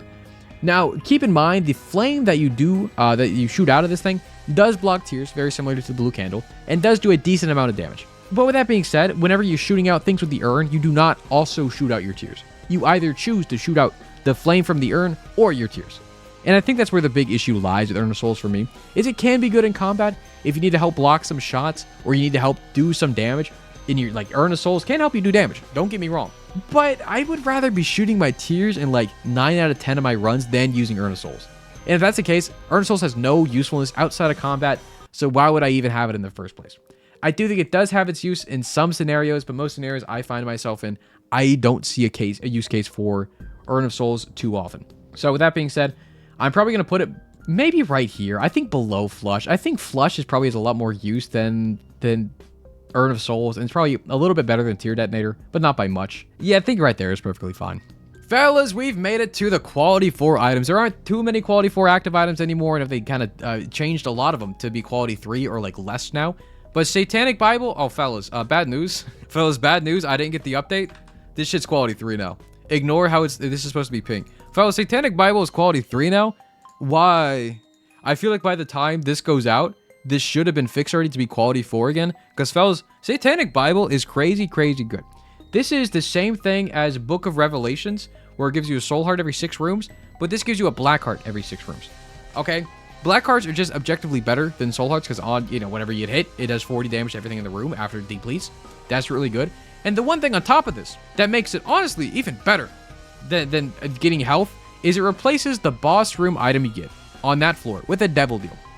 Now, sometimes that's not the best case scenario, because sometimes you do want to get your HPs up. Sometimes you do want to get your fire rates up or your damage ups you would get from a boss fight. But there's a lot of good devil items you can get, and being able to replace every single boss you fight with a devil room item just maximizes your potential to be absolutely broken. Now, keep in mind, if you do take the devil room item that spawns from the boss after you use Satanic Bible, you will lock yourself into devil deals. So you can't go angels anymore and get the key pieces if you're trying to go Mega Satan. So keep that in mind. But besides that, I mean, the potential to get Brimstone after killing a boss, it kind of outweighs any negative of not getting an HP up from the boss, in my opinion. Like, they still cost HP. Please keep that in mind. So it will still cost you 2 red hearts to pick up the Brimstone if it spawns from the boss fight. So you need to make sure you're having the HP. But with Satanic Bible, you're able to generate so many black hearts. It doesn't really matter that the boss takes HP to get the item, just because you have so much health in the first place with Satanic Bible.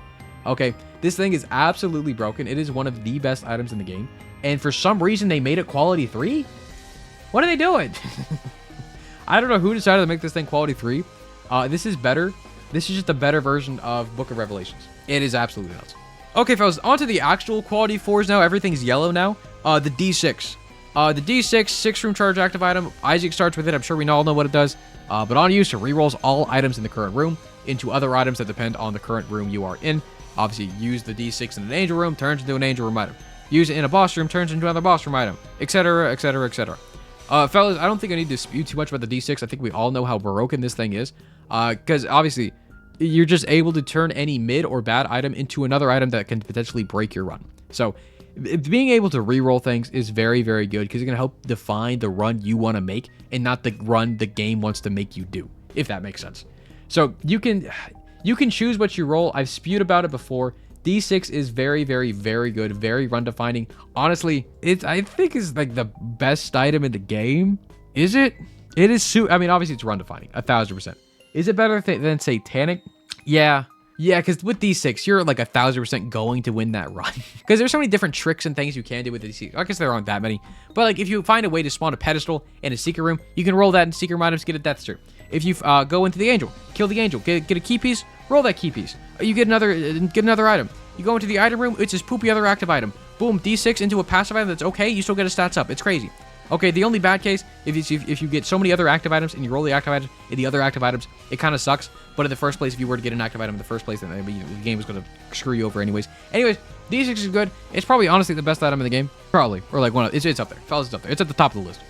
Going from the top of the list to like kind of middle of the list, Mega Blast. Mega Blast is a 12 room charge active item. Been there since I believe Rebirth or Afterbirth. Pretty early on. 12 room charge active item. On use, Isaac fires a giant laser for approximately 15 seconds. The laser deals massive damage, pushes Isaac backwards, and persists between rooms and floors. So fellas, this thing does do a buttload of damage. Do not get me wrong. For 12 charges, it is nice. The issue here is you need to have 12 charges to use it. It's not like Larynx, where you can use it whenever you want. It has to have 12 charges in order to be used. The damage this does is very substantial. It does help out a lot. But the fact that it only lasts for 15 seconds, that usually is not enough time to get enough charges back on the Mega Blast, because you can go in between rooms when you are using it.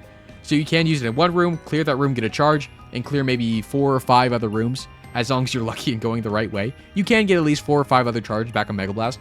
So you have to clear at least 6 or 7 other rooms to get full charges back to Mega Blast to use it again. But the biggest use case scenario for Mega Blast is to really save this for later on the floor.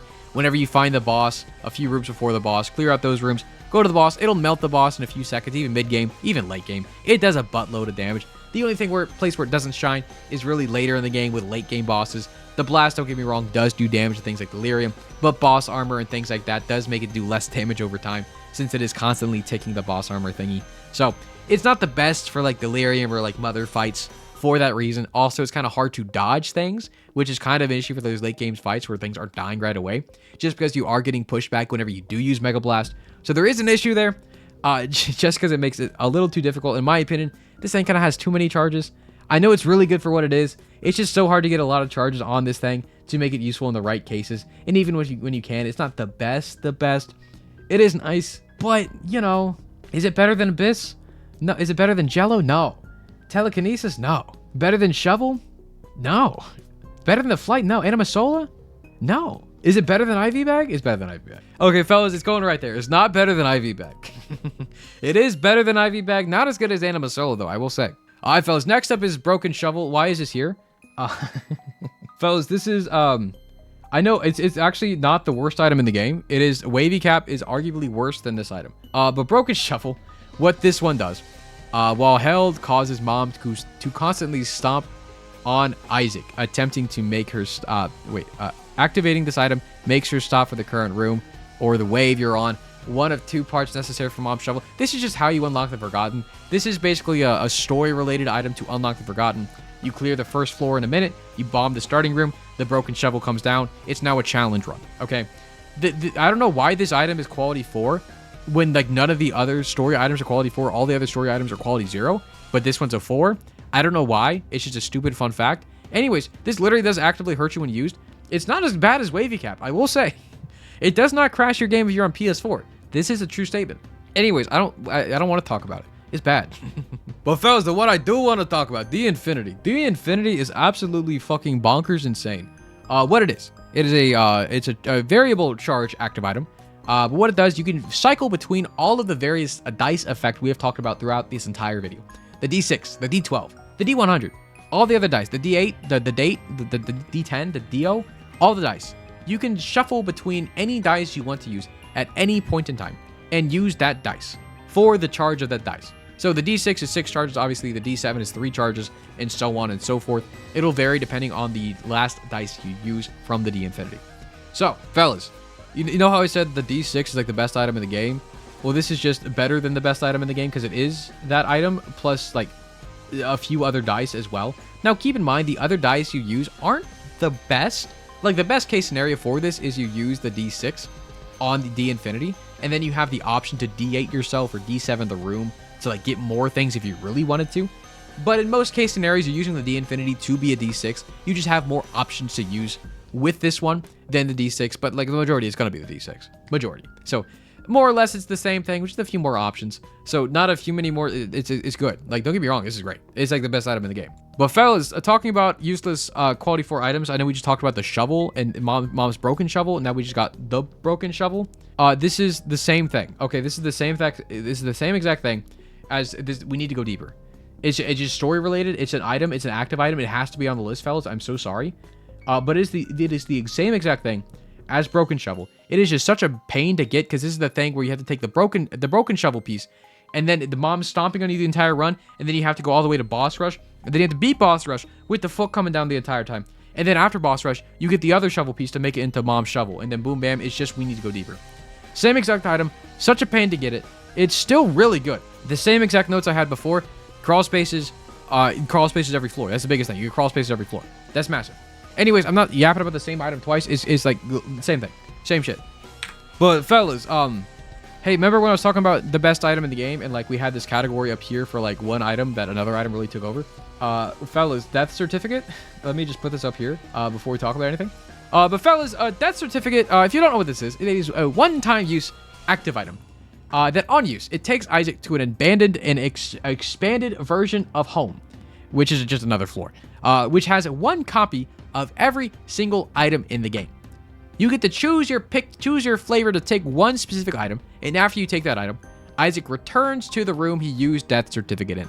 So fellas, you use death certificate, and then you go to a special floor which has random pickups and random soul hearts on it that you can pick up while you're looking through the grocery store of Isaac items.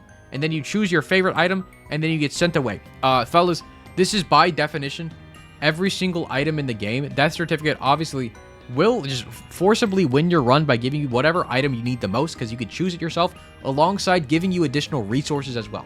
Now, obviously, in combat, it's nothing. Don't worry about that 0. It's a 5 out of combat out of 4. It's absolutely insane, because it's whatever you want it to be. It's literally whatever you want it to be. But I guess with that being said, technically, Metronome can proc multiple death certificates. So I think theoretically, Metronome is better than death certificate. Anyways, fellas, next up we got Flip. Flip is the starting item for Tainted Lazarus. Basically what it does, it is a 6-room charge active item, and after you are holding it, item pedestals now have a secondary uninteractable ghost item behind them, and then you can use Flip to flip between those two versions of the item, and you have the option to take both of them. So this is kind of weird because it goes off the same principle kind of as Damocles, where this only applies to items that are on pedestals, but not exactly, because the way Flip works is, well, before I even get to the way Flip works, the way floor generation works is whenever you go to a new floor, before you even get to the floor, the game like generates the entire level, all the items that are going to spawn in that level, in the treasure room, in the shops, in the devil room or the angel room for that floor. It spawns it or generates it right away whenever you go to the floor. Now, there are some items that spawn on the floor that happen after the floor is generated, like the boss item, right? Because whenever you go to a floor, you can go into any treasure room and the item is already there. But the boss item generates after you kill the boss. And that is an important note here, because Flip only works and only has those ghostly items on items that spawn on floor generation, which means the ghostly item will only be on the shops, it will only be on the item rooms, it will only be on the deals, so the devil and angel room. It will be on the air room for that floor, because that also generates on floor generation. But it will not be on items that spawn from chests. It will not be on items that spawn from the boss. It will not be happen for any items that spawn or generate after the floor itself is generated at the very beginning. So it's a little complicated in what items are actually flippable, but as long as you know that, you can basically make use of Flip. But with also that being said, Flip does have a dying off point similarly to Damocles, where things stop generating after the Womb 2, I believe. Because after that, there's no real chance for you to get another pedestal item unless there's just a pedestal item out in the open, unless there's one in the secret room that generated whenever the floor generated. There is an option for that, but most of the time you're not going to get a deal after Womb 2. There's no more treasure rooms or shops to find after that point as well. and the items you get from the dark room chests or the chests do not flip just because they generate after you open up those chests. With that being said, flip isn't the best late game. It is fantastic early game. It is the same thing as Damocles, as doubling your items. As you can walk into a room, pick up one of those items, flip to the ghostly item, and pick up the other one. It is very, very good, especially early on. I just know it does falls off a bit late game, but there is still a chance for you to use it late game if items generate while the floor is being generated. So I hope I explained that well enough. Just know that flip is very good. Just keep in mind, you do have to have 6 charges for it. I know on Tainted Lazarus, they reduced the charges to 4, but on everybody else you pick it up as, it will be 6 charges. So that being said, it is just a better version of Damocles in my eyes, so I will put it right above it. Actually, no, I'm not going to put it just above it. I'm just thinking a bit more. It's obviously better than Stitches, obviously better than Moving Box, better than Bag of Crafting, better than Golden Teleport, not better than Mr. Me. I think Mr. Me is still better. No. Actually, no, it's got to go up here. It's got to go next to Void. I think Flip has to go next to Void, just because Flip does guarantee you get double items, and that's kind of crazy. But it does fall off. The falling off point of Flip is kind of crazy. It doesn't do much later, so I think that's why it's not even high. Because, I mean, you could argue it should go even higher than this, but I think going up here is perfectly fine. All right, fellas, getting close to the end here. Next up is Mega Mush. Mega Mush is a 12-room charge active item. On use, it gigantifies Isaac for 30 seconds. Keep in mind, Mega Blast is 15 seconds. 30 seconds. Okay? While you're gigantified, you have increased damage and range while lowering your tiers. But it also grants you invulnerability and allowing Isaac to crush enemies and obstacles he walks on. The effect persists between rooms, very similar to Mega Blast. So this is just this is so much better version of Mega Blast. I don't know why Mega Blast is only 15 seconds and Mega Mush is 30 seconds. It's absolutely insane. They're the same charges too. Mega Mush, it makes you invincible for 30 seconds while boosting your damage to the fucking moon, and you can just step on enemies to do 1 billion damage as well. This thing is absolutely fucking insane. Okay? This is such a good item. Okay, because it just clears out, and you have 30 seconds to clear 12 rooms, which honestly is pretty close to doing it, but you can actually do it on Mega Mush. On Mega Blast, you're never going to clear 12 rooms. With Mega Mush, you will. Damn. Fellas, this item is absolutely insane. You use it to find secret rooms, you use it to find tinted rocks, you use it to kill everything you see. It is great early, it is great mid, it is great late. There's no point in time. Mega Mush is not good. This thing is absolutely nuts. Now, keep in mind, I do think that the dice is slightly better than Mega Mush, but Mega Mush will 1000% carry your run. But I think being able to roll items to get even better things is good as well. So, like, theoretically, this should be, like, up here. But, like, it's like, I'm going to put it right here. I do think the rolling effect of the D6 and D Infinity is probably slightly better than Mega Mush, but we're comparing apples to oranges. If I'm going to be honest, this thing is absolutely insane. Fellas, next up is Archie. Like, don't get me wrong. We all love an Archie. I have one on my computer right now. It's on my keyboard. It's pretty cool. Fellas, it's a one-time use active item. On use, it brings Isaac to the first floor of a new run, retaining all of his items. So, fellas, you use Archie, and you get to do another run with the exact same items you had from the previous run. So, new seed, new everything. Archie, do not get me wrong, is an absolutely busted, broken, absolutely schmacker of an item. But I don't like it. I don't like it. Fellas, Archie is nuts. Because theoretically, there are 2 golden scenarios. Actually, there's really only one big golden scenario for Archie. A situation in which you want to use it in is when you're trying to get marks for different characters. You can go to a normal ending like Blue Baby, go to the Void, beat Delirium. Okay, after that, you can use Archie before you go in the chest to just do a new run with your entire build from the last run and just absolutely smoke, like going to the Mother or going to the Beast fight and get another mark basically for free after using Archie. But after you get all the marks, if you're just playing the game, there's not a real reason to use Archie for that reason. The biggest use case for Archie, if I'm going to be honest, is do the first 6 to 8 floors. Go beat the Mom's Heart fight. Go at least to that point. After you get to that point, Archie there. Because, I mean, basically, you want to be utilizing getting as many treasure rooms, getting as many shops, getting as many devil rooms or, like, angel rooms as possible in your various runs, and then go to the late game, right? At that point, then go to the late game. Because even so, you can do, like, the first 2 or 3 floors and then pop an Archie, and then it'll be useful. Because, I mean, you're basically getting 3 new floors for free. You're getting 6 or 10 or 6, 8, or 10 new items, right? You're getting 8 items for free and then starting your new run with those 8 items. There are use cases for Archie to be very good. I think people are very stingy in how you use Archie because it has a similar problem to Forget Me Now, where obviously if you use Archie, you cannot take another item with you unless you do that very tricky 1-frame trick I talked about earlier. Now, if you do that, Archie, you can take an item with you. It's not bad. Actually, it's good. It's fucking great. Okay, don't get me wrong. Art key is great. I just think people are too stingy in trying to save it for way too late. If anything, I'm an advocate of just using Art key early and just getting what you can out of it to make your current run even better. Otherwise, you're going to be spending an hour on a run, and most people don't want to be spending an hour, 2 hours on a single Isaac run. I think it's a bit an overkill for the run, if I'm going to be real. But for that reason, I think I'm going to throw Art key in. Like, it's very good. It's like, don't get me wrong, Art key in the hands of a monster is like way up here. If anything, it is run defining, but like, I don't know, man. I don't use it correctly. A lot of people don't use it correctly. I think it is very good. I will probably, it's either I use it or I get annoyed by it and don't want to use it.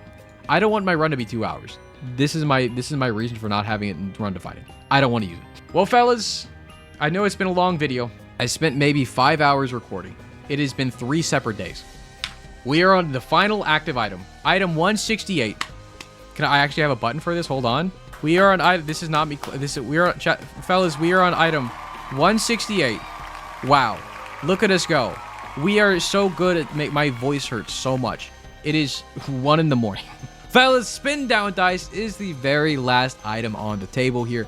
Spin down dice is a 6 room charge active item. On use, reduces the internal ID number of all the items in the room by 1, turning them into the item with that item ID. Fellas, spin down dice is such a complicated, weird item.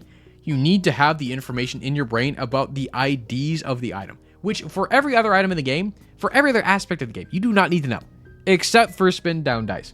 There are a few key different things you want to be using spin down dice on, like if you use a blood donation machine, spawn a blood bag does spin down into Brimstone every single time. There's just a few key things, a few key items like that you need to know spin down into things. Like blood bag into that. We have the bot fly goes into death certificate. Just a few other things like that just need to be in your brain, so you're looking for it. Toothpicks turns into sacred hearts.